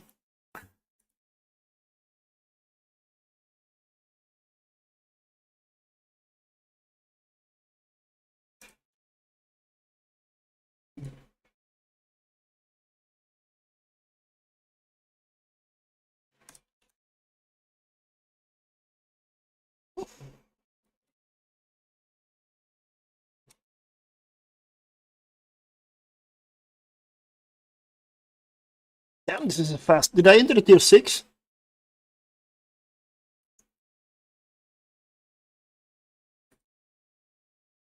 Minus 70% resistance penalty. It could be. Did I really enter the tier 6? This room's so easy, I'm not used to this.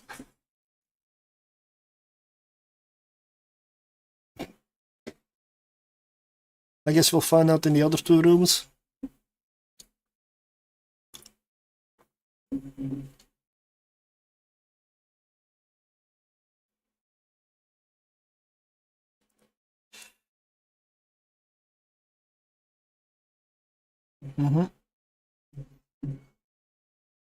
You are now overskilled. I don't. That is not it.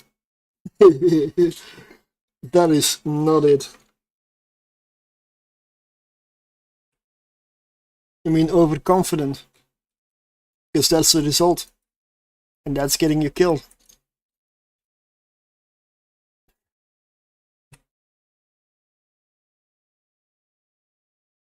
Okay, next row. This will be different.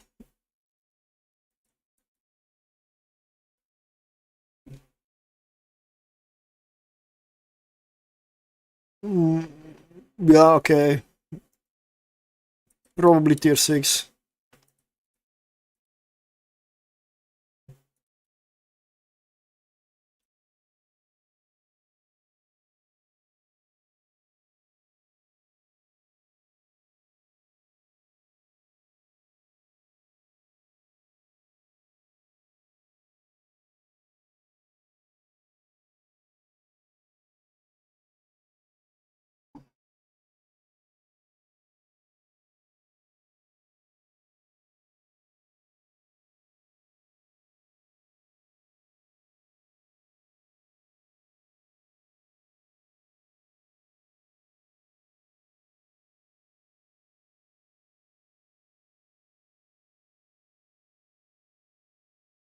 $40 with the launcher, okay.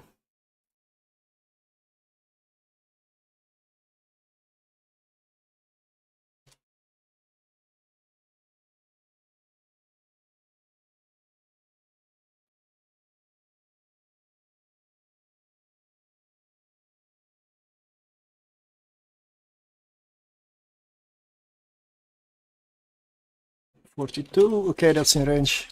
Good, and I have all of them. Now it doesn't matter what dies first or last.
$43 million.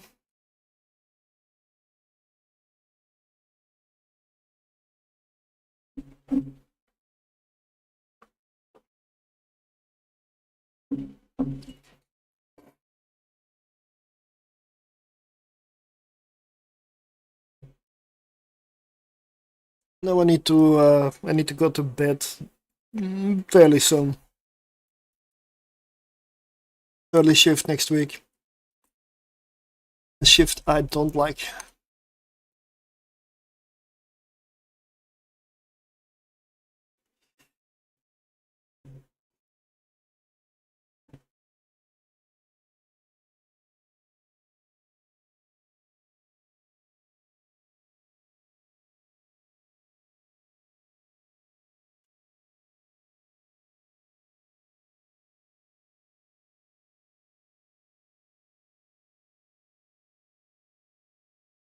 A little bit of loot to come in still, 16 million, that is not bad. Yeah, absolutely they are.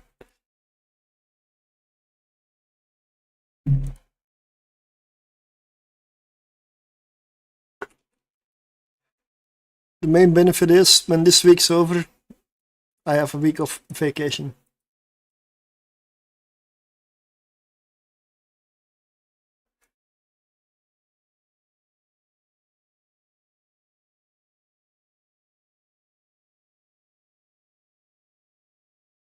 Next one, last room.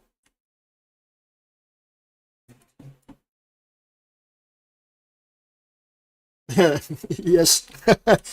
Yep, correct. Angel room.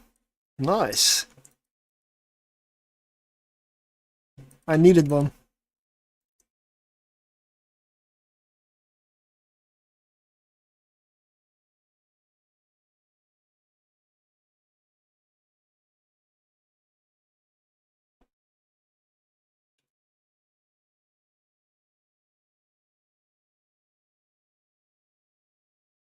Here 5 days, 9 to 5, Tuesday, Wednesdays, Thursdays. I teach also from 1830 till 2200. Oh wow, I'm gonna be tired, yeah. I'm not primering the neutral. I mean, yes, I am, and I'm not. I don't care what they do. I'm going for Cinnaballs. Primering the damage. I want to take the major damage of the field, which in an Angel room are Cinnaballs. If Cinnaballs are dead, an Angel room is a piece of cake.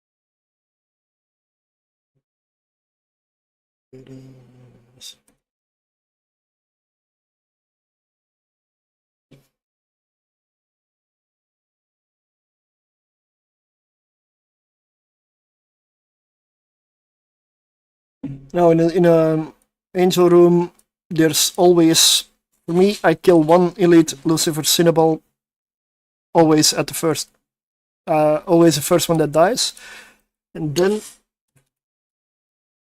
I go for the other Cinnaballs, the regular Lucifer Cinnaballs, and I do the same with every single ship.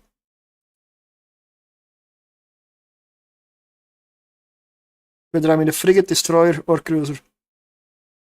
The simple reason is, an Angel room does not have a lot of damage unless there's a Cinnaball in it.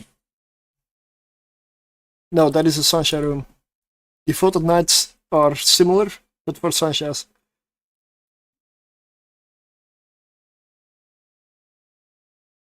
Yeah. It's probably the Hunter. The Sunshine Hunter, or the Devoted Hunter, is one that does extra damage.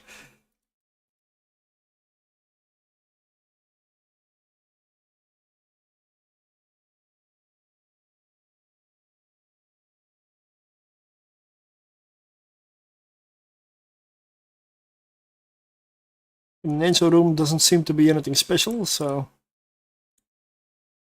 that's nice.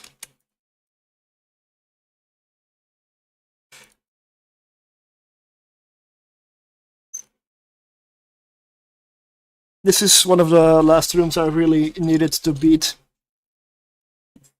And I'm doing it convincingly, so it's good.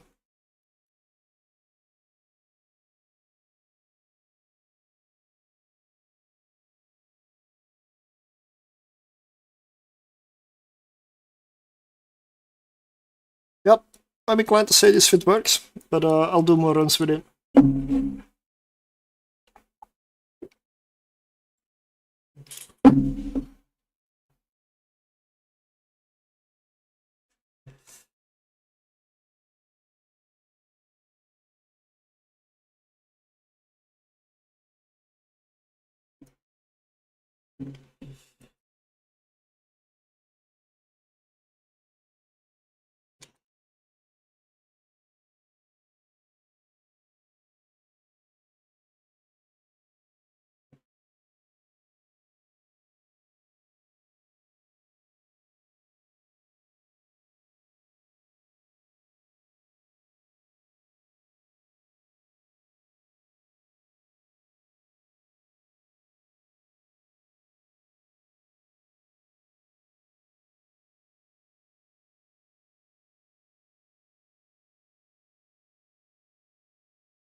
$38.9 million.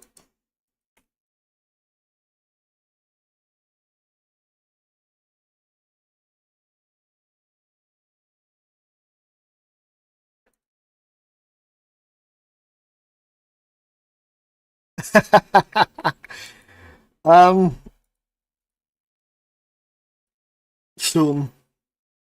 DM.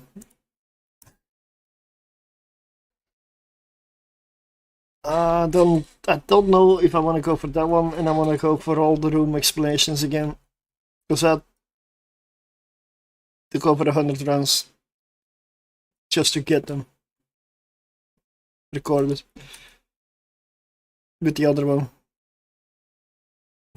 I mean, it's not a terrible thing. I do make money while doing it.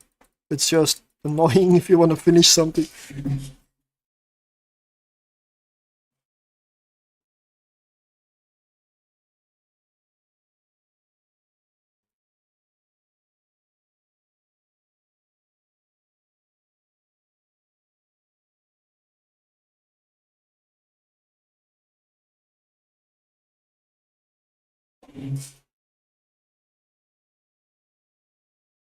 But yeah.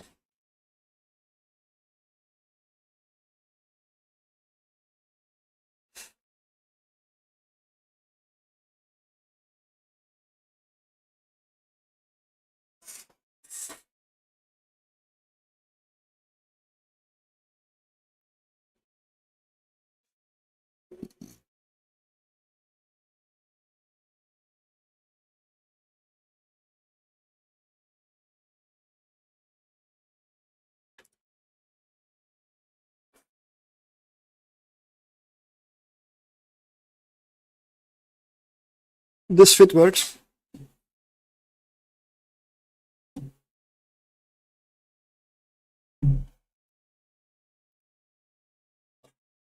So those are the implants that I'm running.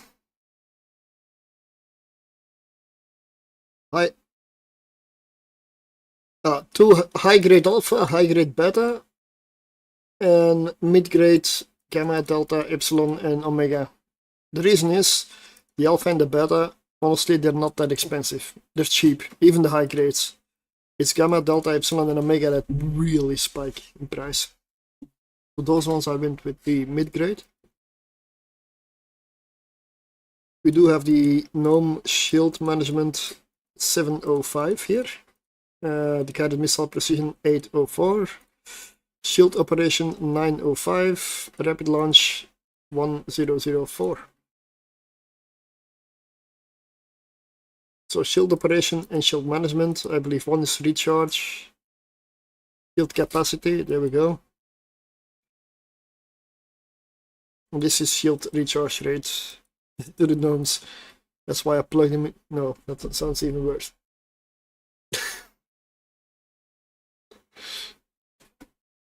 This is an extender fit, not a purger. It's all for the stacking penalty. What is this song?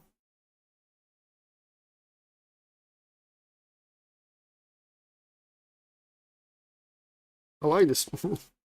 It's distracting. So extender fit for more shield.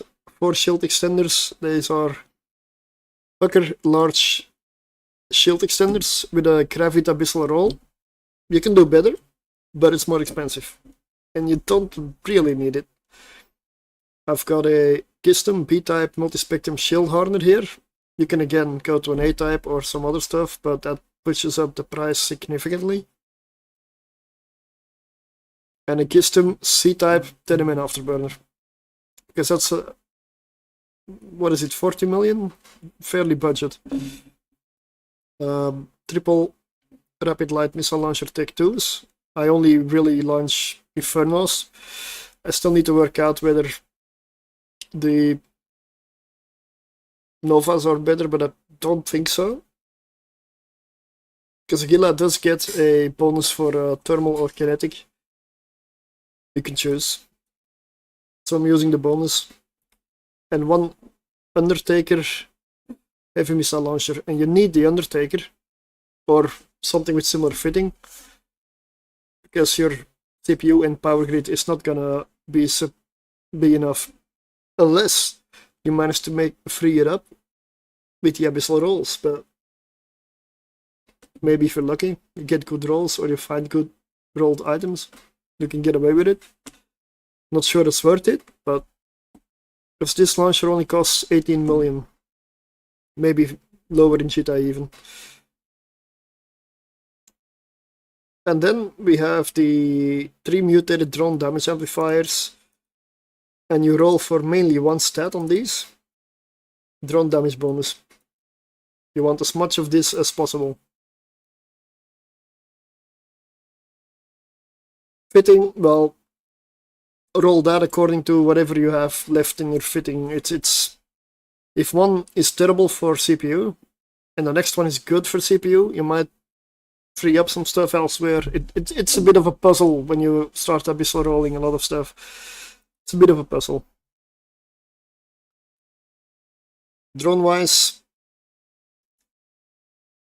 I rolled augmented Valkyries with an exigent medium drone firepower multiplasmid.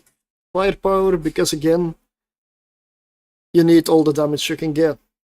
And yes, I know this particular drone is not that great. It loses a lot in optimal range and the tracking is terrible, which is why I use this only for battleships. I believe these ones are the ones that I launch for general stuff. Because it both has really good damage modifier and tracking as well. You can get better ones. You can roll better ones for sure. But they're gonna be expensive. But that's... oh, you gotta be lucky. If you're lucky, you only need to roll a couple of times. And these ones, the Republic Fleet Valkyries, well, they're very good with tracking. Small stuff. Go Republic Fleet.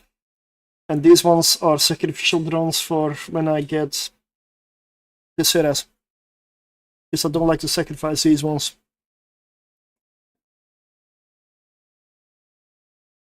And that's been working really great. I'm gonna look into the booster situation a little bit.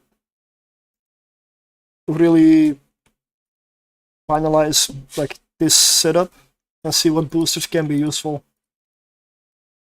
It's probably gonna be Tint Extinct for the signature maybe. Tint because it doesn't get a penalty and it's cheap.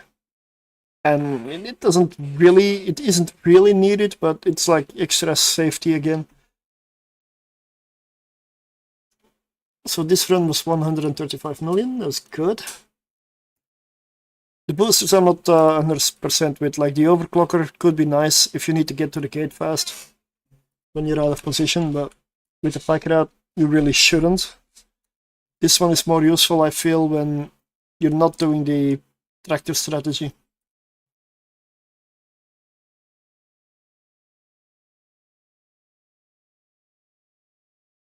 So yeah, that's it. It was a nice test today and really happy it works. So that being said, exclamation mark spin. We're gonna do one last one.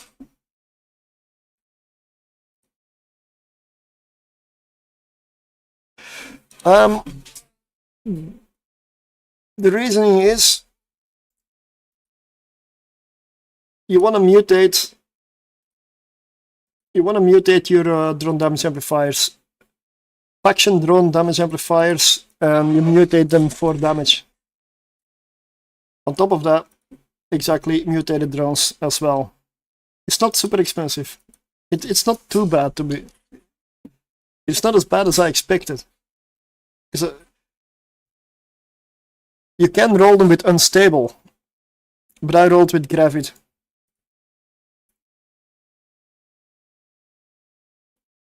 Well, a radical drone damage amplifier is what I did. 20%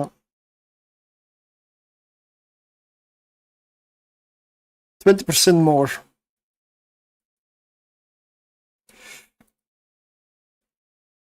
It depends. I've got one here that does 25.9. And this one does 25.7. You can roll better, but I didn't want to spend a lot on this. I wanted to go like medium budget. So this is still easily do tier 6 in it? Yes. Yes. Can it die? Of course it can. But I haven't come close. I haven't gone to armor not once today. And there are still things you can technically upgrade. But I don't think you need to. But it's only gonna make it more expensive.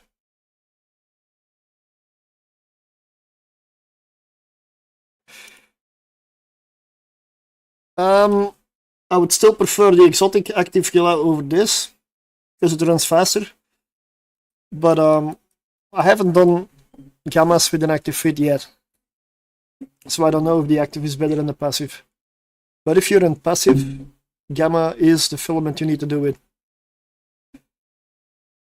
I believe so. But for electric, I can remove one cap battery and add a EM resist. Because the capacitor is so good.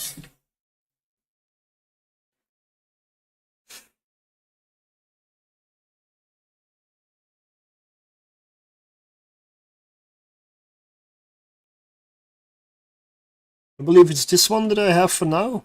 Not fully tested. Except Firestorm, well, we'll prove that one wrong. At some point soon. Because I believe that the Gila should be able to do Firestorm.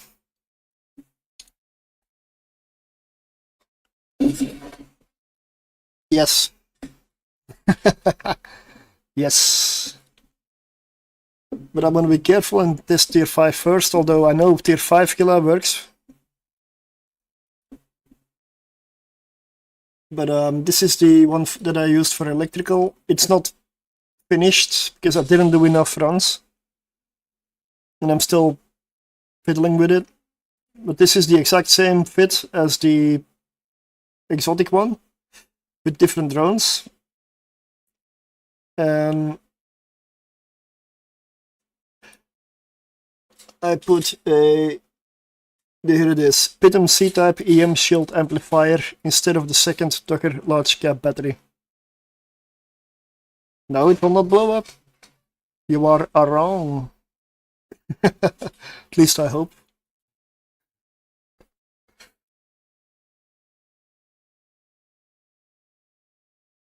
And I'm gonna adapt this one even more because I don't need this one. But see, this is what I mean. This is not the... I have too many Gila fits. I'm starting to confuse myself. I'm gonna have to cut in these.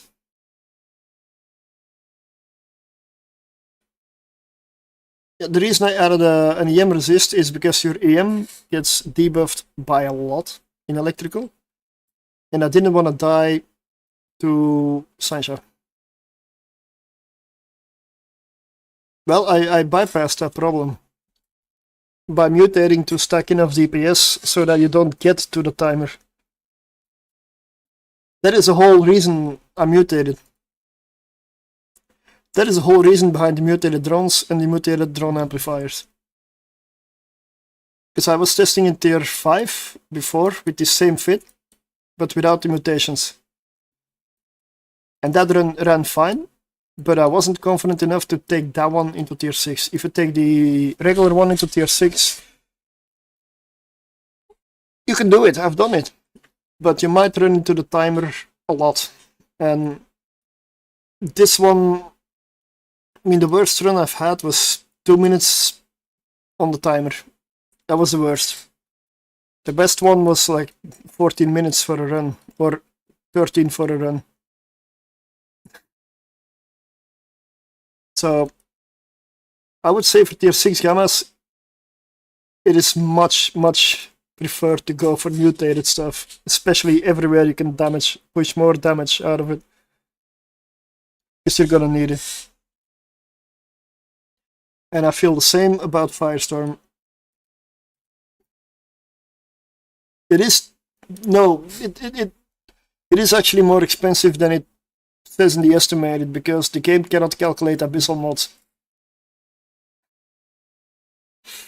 So I would suspect this is probably going to be 4 billion. Probably around 4 billion, I would estimate. Because you also have to calculate the implants here.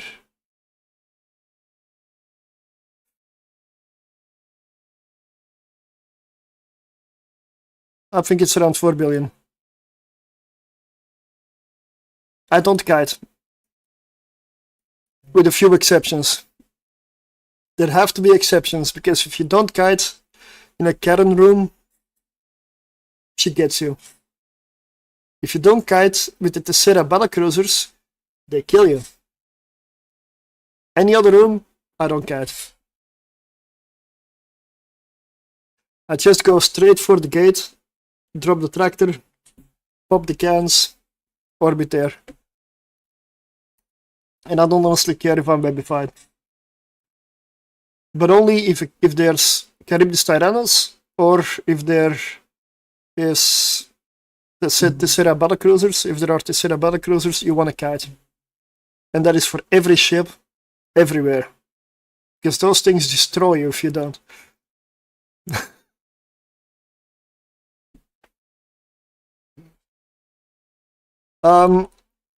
Not much. If there are enough neutralizers in a room, like Triggs that keeps spooling, you may want to take the neutralizers out as well, because you have your one resist, and this resist does a lot. It depends on the room. It is like you need to. I had one room where I didn't kill the neutralizers early, and there were so many of them, plus a lot of damage on top of it, that my shield actually got to 20%. I know, still got plenty of shield remaining, but still, that's the closest I got. So, thank you for the subscription. I much appreciate it, my friend. I do have to go though really soon. It's almost 9 p.m. here, and I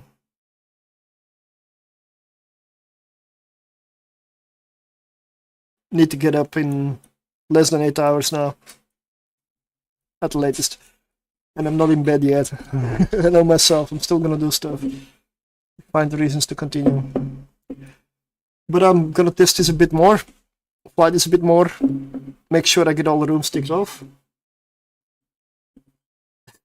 Going to see Powerwolf next Saturday. Just joined and saw they were playing. I'm a big fan of Powerwolf. I need to catch them live at some point. I need to.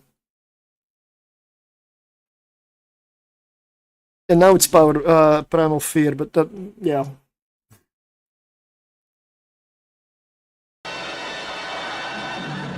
Nobody expects the Spanish Inquisition. London. I'm in Antwerp in Belgium. The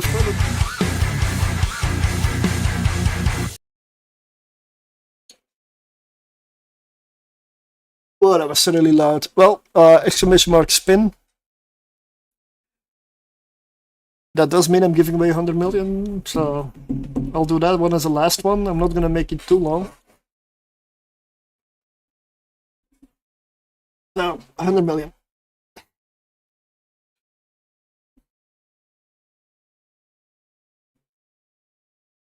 But this fits. I'm gonna fly it more, and I'll take a good look at the boosters and what I can add for extra safety. That you can push if you want, but you don't need to. I'm iron without it. It's fine. But if you really want to be safe, you know, it's nice to have a bit of an error margin. Because it's way too easy to make a single mistake and then lose the ship. And that's not fun. Why not be able to make one tiny mistake and live?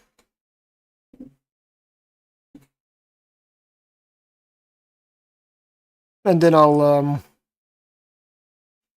try to see whether I can make a guide on this for a video and how I'm gonna do it, because I'm not sure I'm gonna go through the pain of grabbing footage for every single room again, like with the other one. It took me a little bit too long. But technically, if I make a guide for a ship like that, it needs to be full, because the people watching this probably haven't seen the other one. So, you know, better make a quality video than just like a short explaining like, this is a ship extender, this is how you fit it. No. People know how to do that. Alright, enough rambling.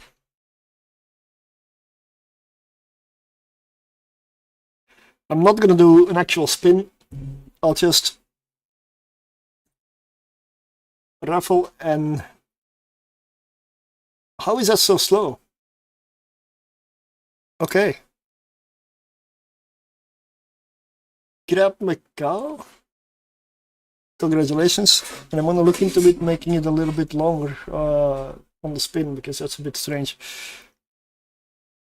Out of Kappa. That's a bit strange. Spin duration 5 seconds.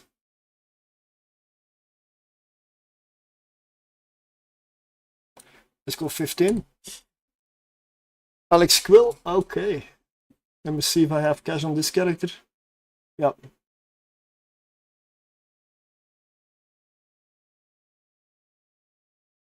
Wrong button. Nope, it's not on my bar for some reason.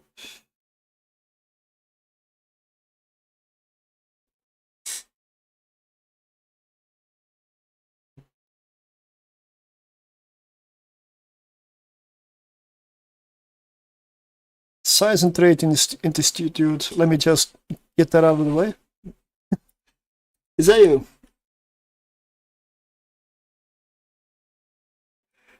$500 mil. What? I did roll myself. Didn't know it was that much. Oh. Okay. Well, for gammas, that's what the bad ones are going for. Somebody has been buying them up, because that's no way. That's expensive. Is this you? Alex. Axel Quill. Ah, ha ha ha. Gotta be awake. That's better, right? Almost got a lucky NPC character.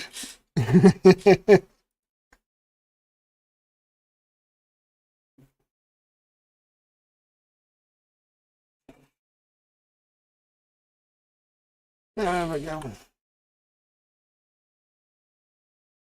100 million cent. Congratulations.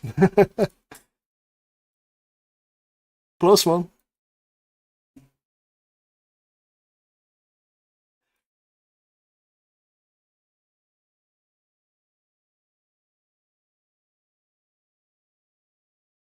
Don't go in the forest, okay. There's no forest nearby, so I'm lucky. Let me see, who is streaming Evil Line? Anybody we can raid?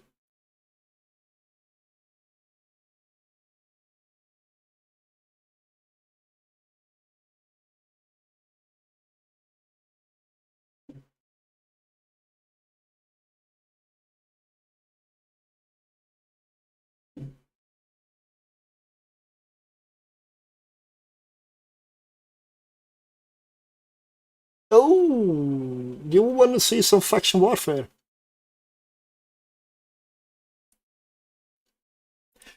You want to see some faction warfare instead?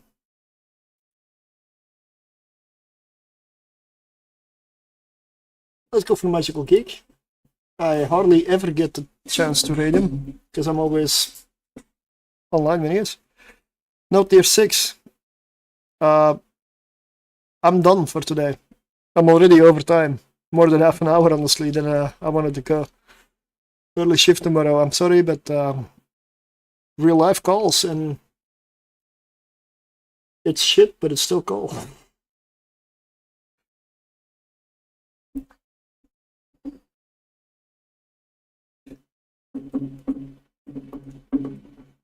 Let's see.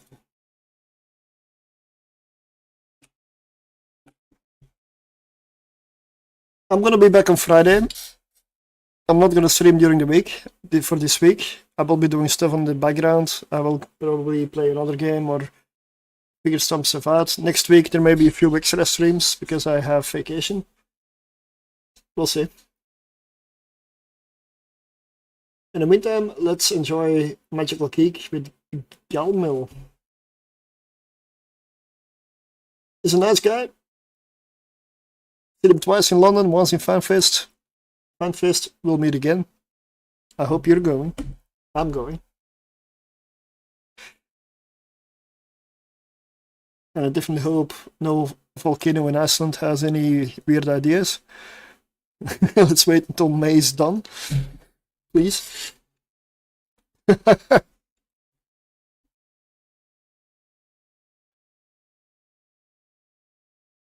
So, see you next time. Let's raid. Kick. That was nice. We'll see you next time. And YouTube, thanks for being here. If this works out, you can expect a guide for this. Did Magical Geek just end?